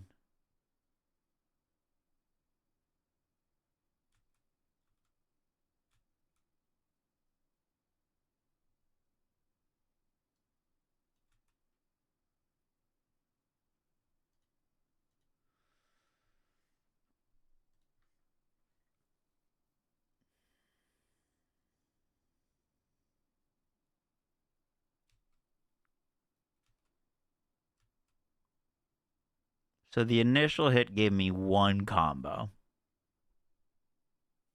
On the frame of impact, I got 1 combo.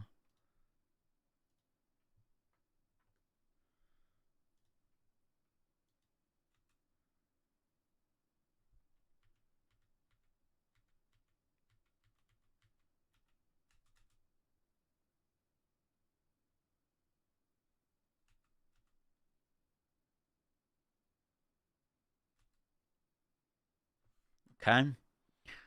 Exact frame of impact. He's at 4.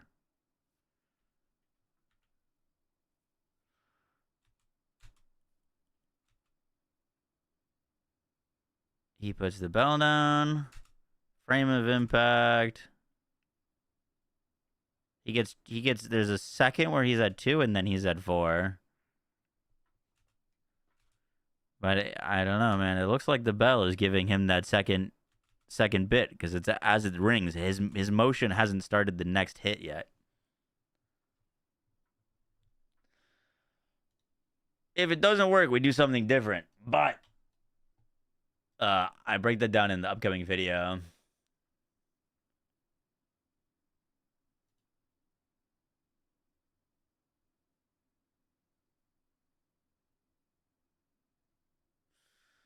Wait, did they change the patch notes again?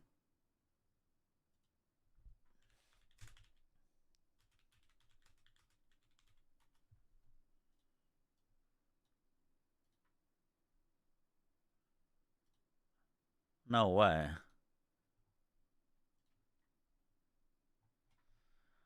No way.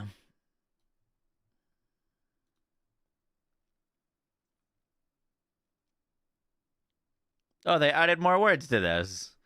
The Ancestral Bond Keystone passive now has your totem limit is doubled. No charge requirement for lazy totems. Totems is to clarify, despite spell totem having the spell tag, summoning the totem itself is not a spell.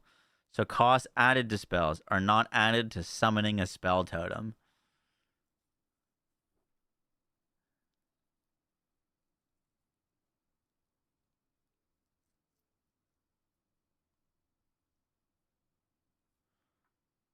What? What? What?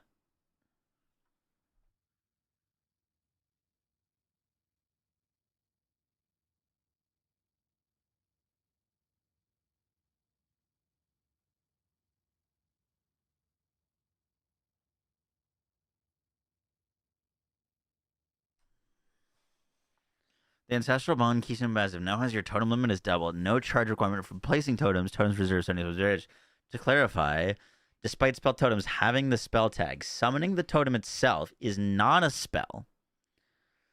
So costs added to spells are not added to summoning a spell totem.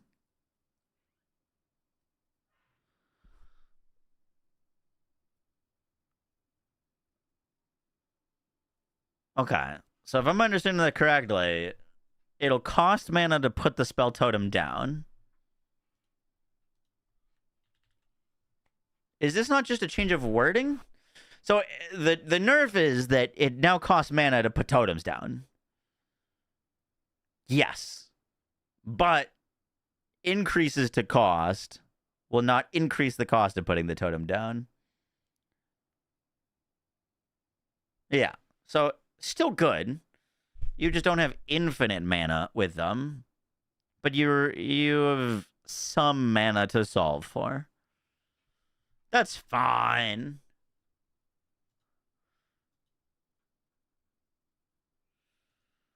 I can't tell if it's saying Archmage works with it or not.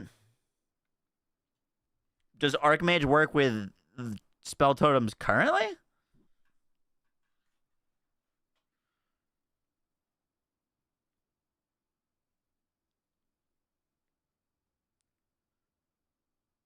Archmage no longer increases cost. Oh, it adds a percentage of your mana.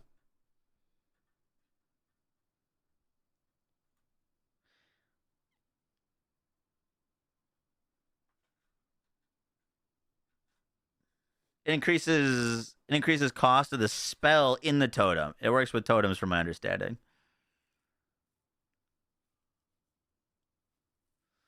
I haven't played totems. I guess I'd be curious. So if you do add Archmage, does that mean that you are draining mana from totem spells?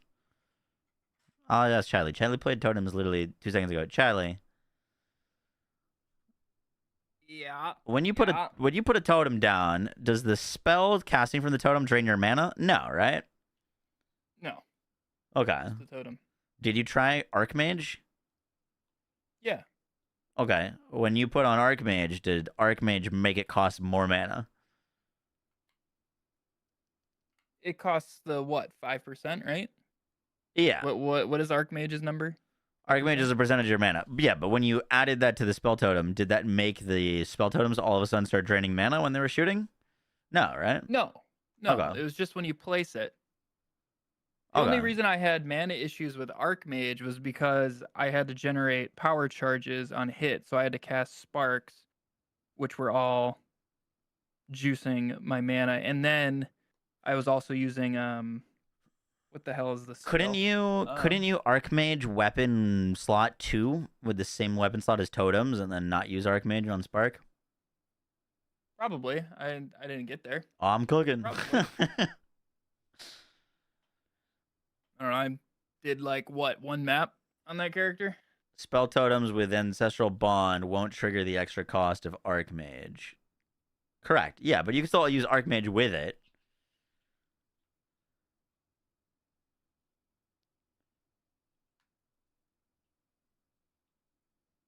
Yeah. So, totems are fine.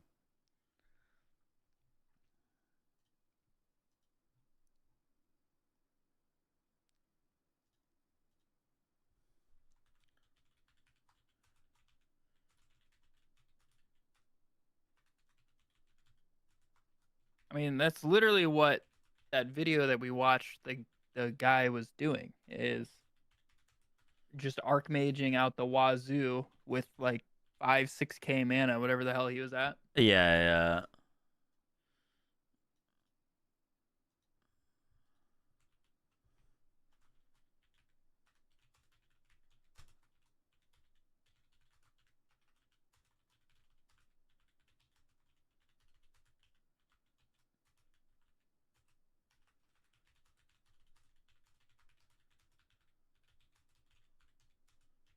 Wow, he's copying my spell totem now. Crazy.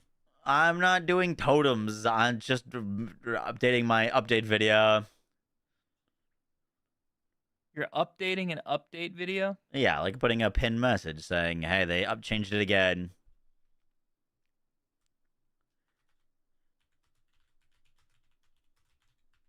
He's clickbaiting. Can't believe it.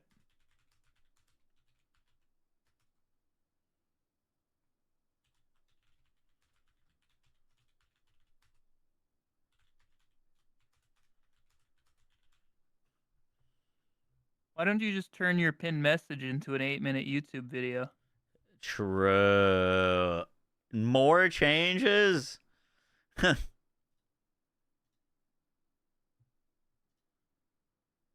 you massage my butt cheek, Nope. please?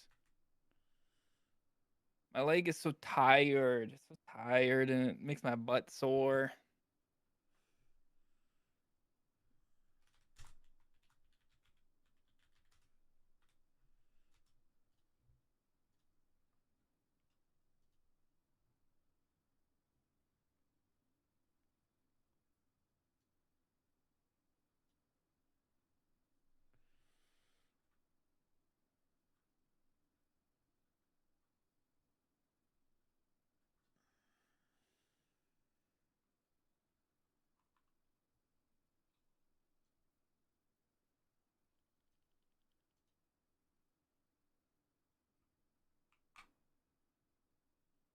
My goodness, Maxwell has the Ascendancies in now? Wow.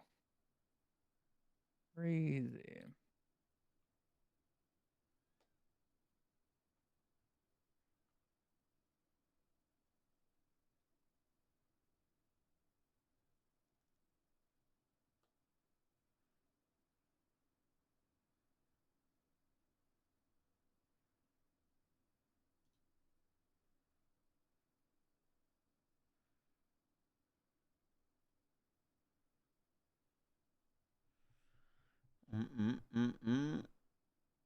There's another new note. Next line. New patch. Many skills which had no cost now cost 0 mana, meaning that they can now gain additional cost. This includes default weapon attacks. Wait, what? Wasn't that... Is that new? Yeah. So, like, if you put fucking... No. I remember, like, reading a line very similar to that already.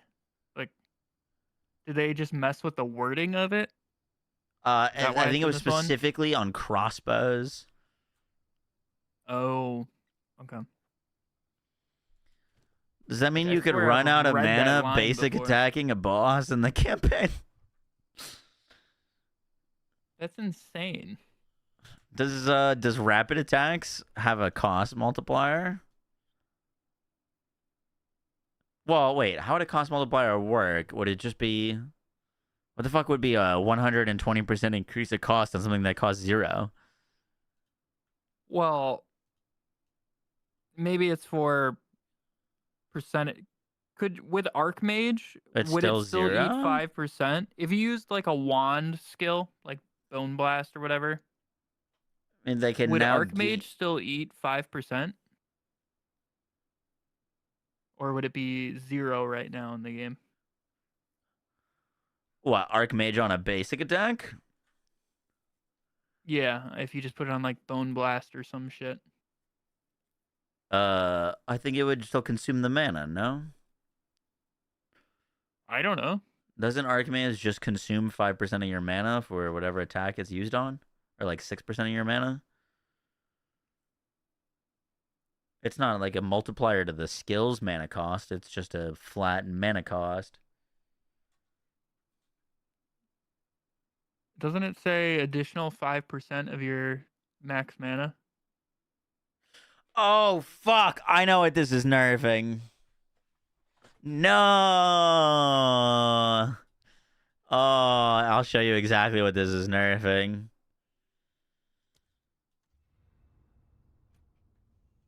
Look. Dude, what is wrong with this? Dude, this is a huge nerf.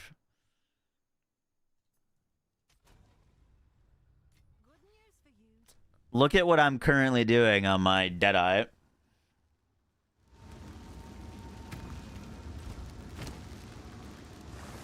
I've got a Guiding Palm of the Eye Shrine Scepter, which grants level 18 Purity of Ice.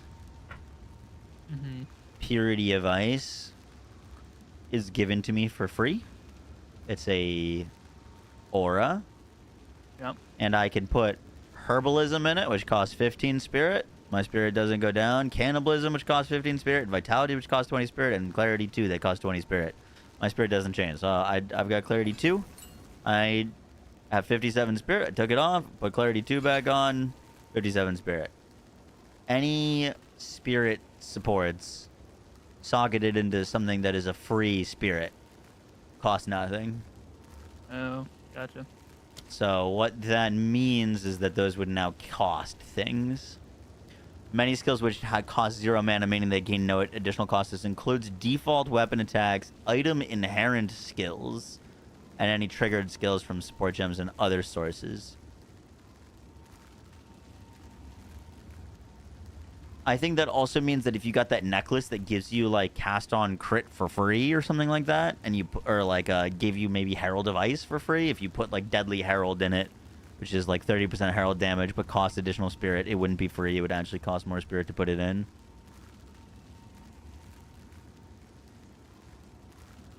That's why they're doing that. Damn. Can I make max roll stop? Yeah, look how cool this build Defaulting. is, though. Every time I try to add like a league start, like this is a level 4 freaking one-handed hammer. It's adding it at level 100, 20% quality, rare. Yeah, and, yeah. Like, it kind of messes some things up.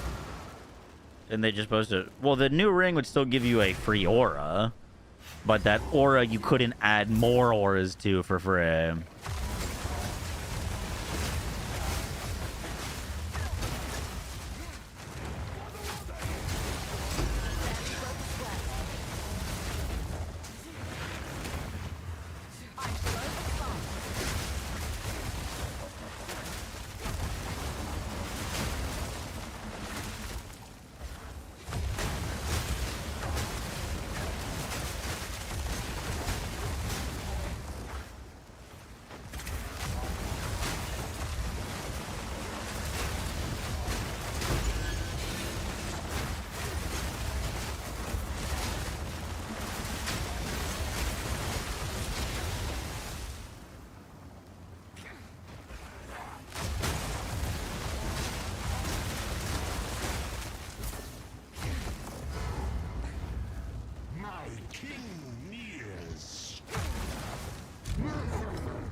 Does it add mana cost to basic attacks? No.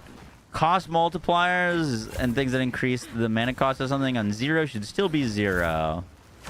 But I think that means if you were to have something that gives it a non-multiplier mana cost, as in like Archmage, AK, cost 5% of your mana is independent of how much mana the skill costs, then that would cost you mana.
What is this build you're playing right now? This is what I was thinking of league starting. Glacial Lance, Deadeye. But the reason I wanted to play this is because they made it so now these Glacial Lances are gonna bounce off walls. You can't throw more than one Glacial Lance projectile a throw. But if you had, for example, +2 projectiles and threw one of these, for every additional projectile would mean an additional bounce. So you throw this, it would bounce, bounce, bounce, bounce, bounce. And that on paper sounded really fucking sick to me.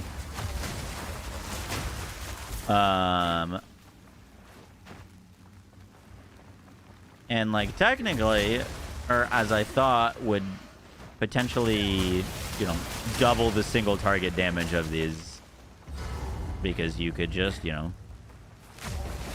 if the boss is here, you just line them up and they just hit and bounce. And that would be really cool. The issue with that is the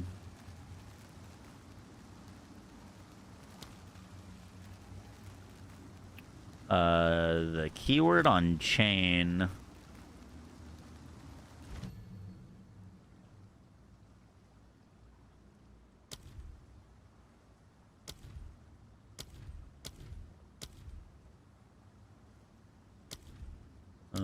Do I have anything that can chain?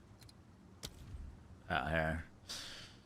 Supported skills chain affects that chain, which a redirect is a chain. So if we go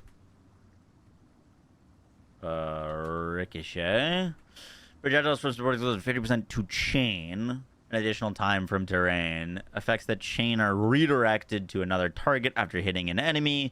Projectiles cannot chain from enemies they pierce or fork from. Projectiles cannot chain from enemies they pierce or fork from. Projectiles have a base chaining distance of 6 meters, whereas other effects have a chaining distance of 4 meters. Enemies cannot be hit more than once in the same chain. It can use ricochet support, though. Yes! But how I understand that...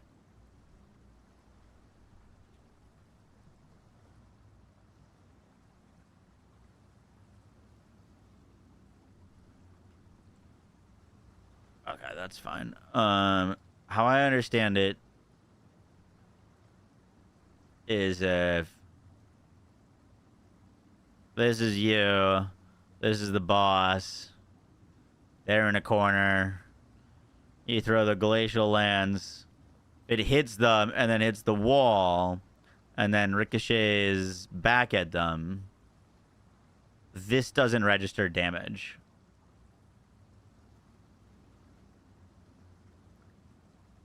They can only be hit once by the projectile in the chain. Meaning if we had a bazillion ricochets, and which we could get, and this thing started fucking bouncing all over the place, only the initial hit would do damage.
Doesn't the note specifically say increased mana, so it wouldn't be an added cost to Jin's spirits? Are you talking about totems? I didn't opening stream and seeing this. It's beautiful.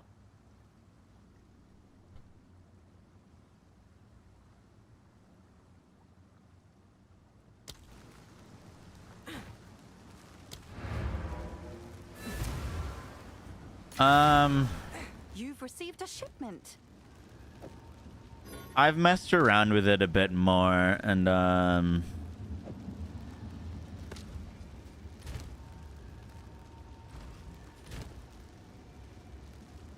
don't know. I think we might revisit it once the league starts, but there's too many kind of unknowns to recommend it to people as a league starter.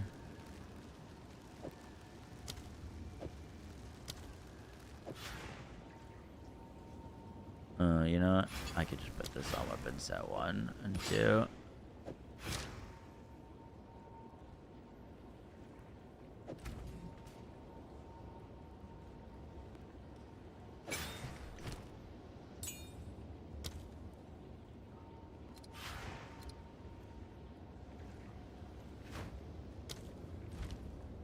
I don't need to recreate. I can just show you.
Basically what I was finding is I thought the projectile was going through it without pierce chance, but it wasn't.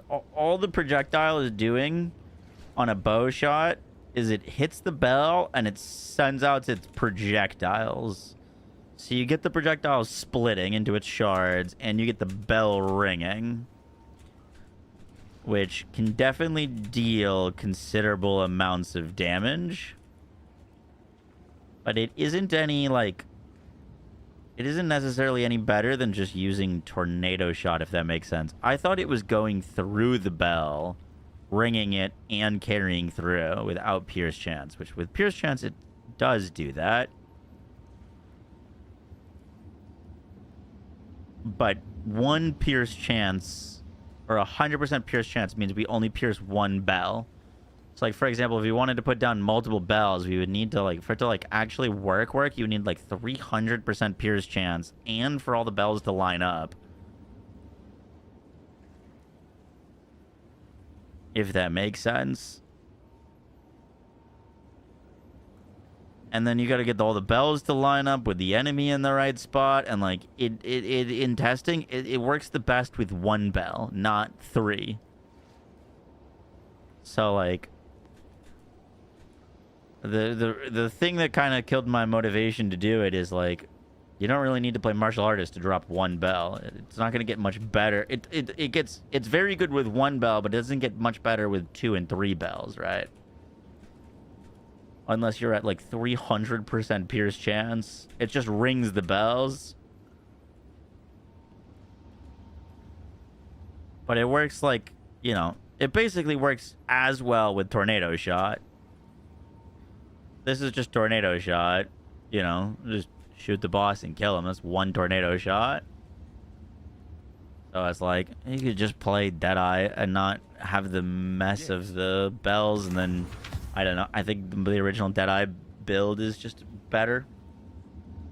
Are there target dummies? No.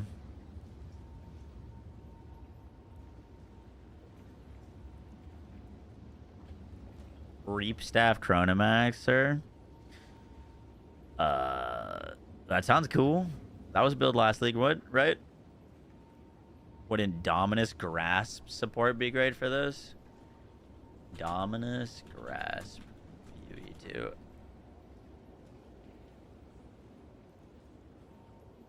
Support skills chain 100% more times.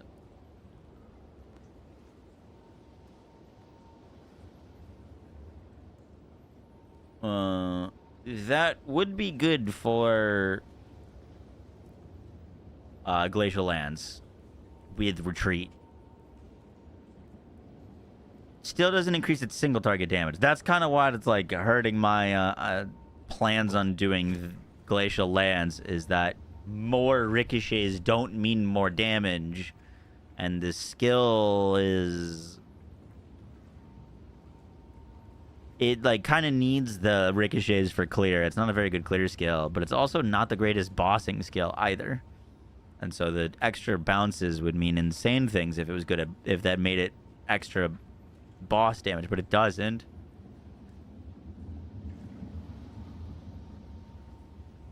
Is Ice Shot super squishy? Well, yes and no. At endgame, I had around 40k each EHP, which was pretty good. The big thing with Ice Shot Deadeye is you don't really get hit much. Ice Shot inflicts a massive chill magnitude, so anything you shoot gets really slow. You move very quickly, and you shoot the entire screen. So, like, yeah, if you just sat there letting enemies hit you, you probably would die relatively quickly. But enemies don't get to hit you all that often, if that makes sense.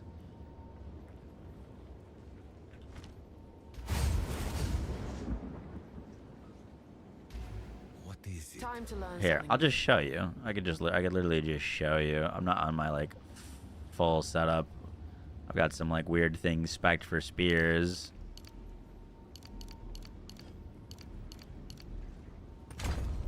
Right now.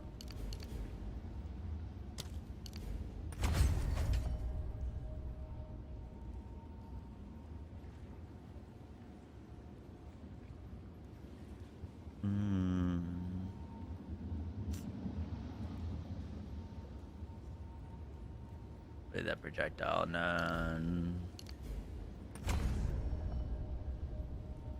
Was kind of it. I had 3 more points. That was just these projectile knowns, but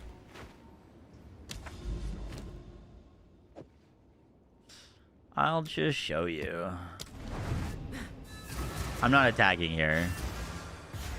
31's ridiculous. Yeah, it's a bit of pain. It's so good once you actually get it, though.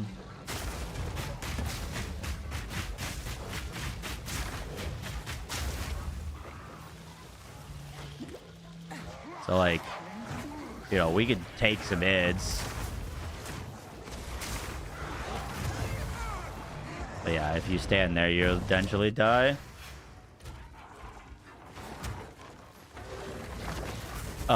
This build can survive when I had it set up, the, like, heavy attack from T4 Zashed, or T3 Zashed.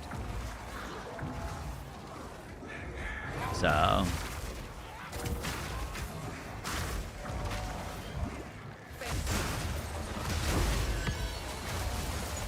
it's decent enough, but it is, you know... You're not going to want to be standing in enemies. Thankfully, that's not going to be happening because you fucking murder shit so quick.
You have a consistent tell by snipe? Yeah, there's like a big kind of whoosh around your character.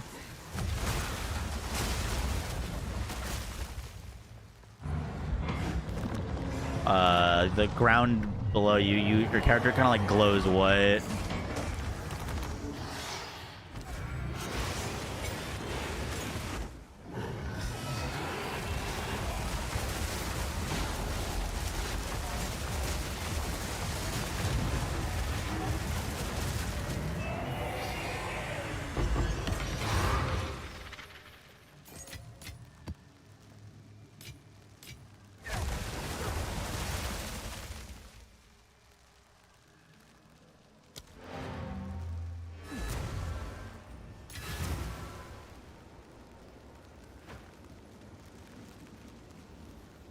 This was definitely a 2-div build.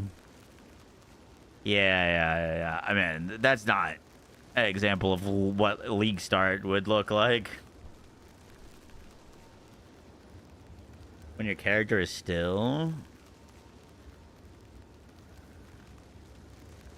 I'll show you.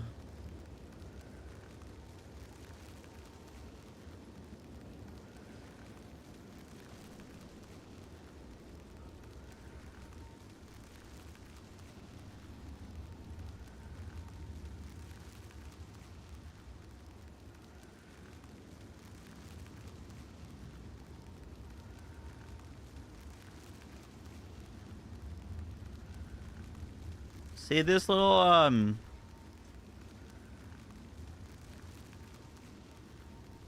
see that little click that happens on my character?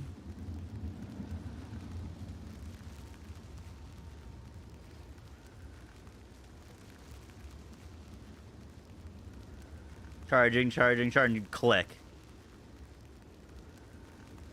Oh, wait. No. The click was the thing exploding beneath my feet. Wait a second. Yeah, your whole character glows white. That's what it is. I'm like standing on something, so it's hard to see. We finally run some maps this league. Oh, I'm so down. Yeah. This should be a better tell.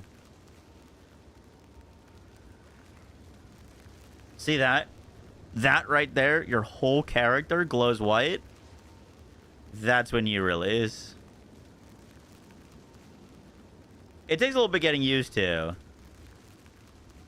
But as soon as you see that, boom, character white release.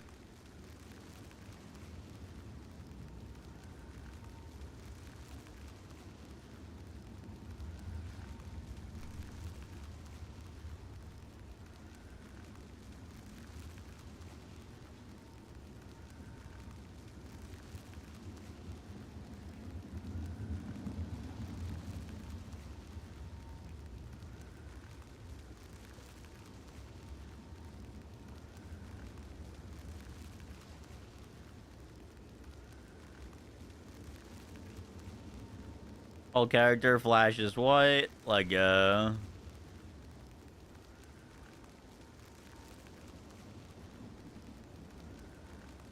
Snipe going to be able to be used by your Mirage Archer now? Yes. Yeah, the only issue with sniping your Mirage Archer is the simple fact that the freeze window is not very long, and Mirage Archer is on a cooldown. So, like,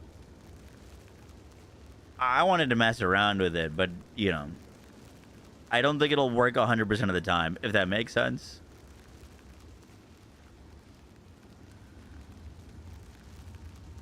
Like, for example, if the Mirage Archer wasn't present here, I would just be twiddling my thumbs waiting for him to snipe him.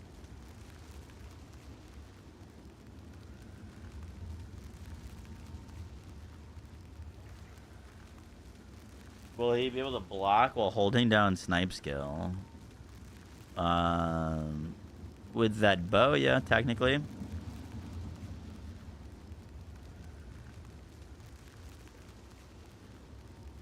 Proper snap for snipe. I don't see why it wouldn't.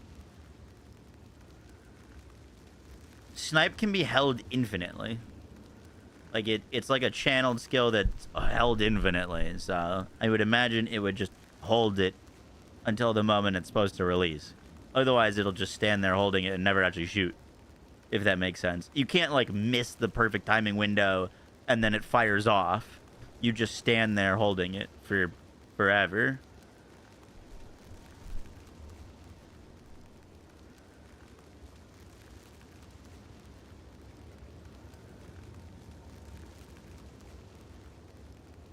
It drains your mana. Yeah, but the Mirage Archer doesn't have mana, so it would just hold it infinitely, technically. Mirage Archer can't run out of mana.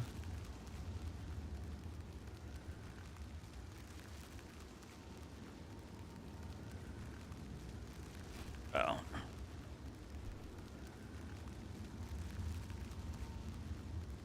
All right, guys, we're gonna head out there. It's late. I went to bed at 6 last night. I'm gonna gotta finish this guide. Appreciate y'all hanging out tonight. Borderlands raid boss tomorrow, by the way. Should be pretty cool.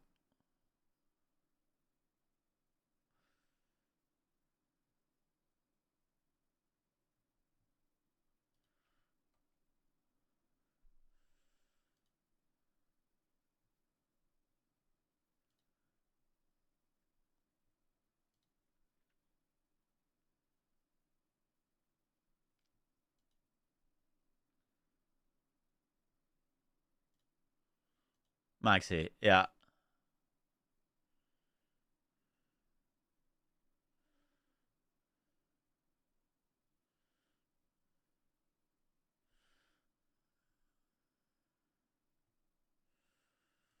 Let's go raid Mr. Crab.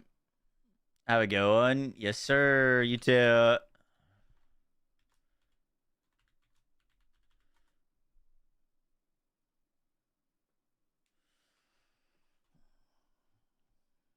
Peace, gamers. See you tomorrow.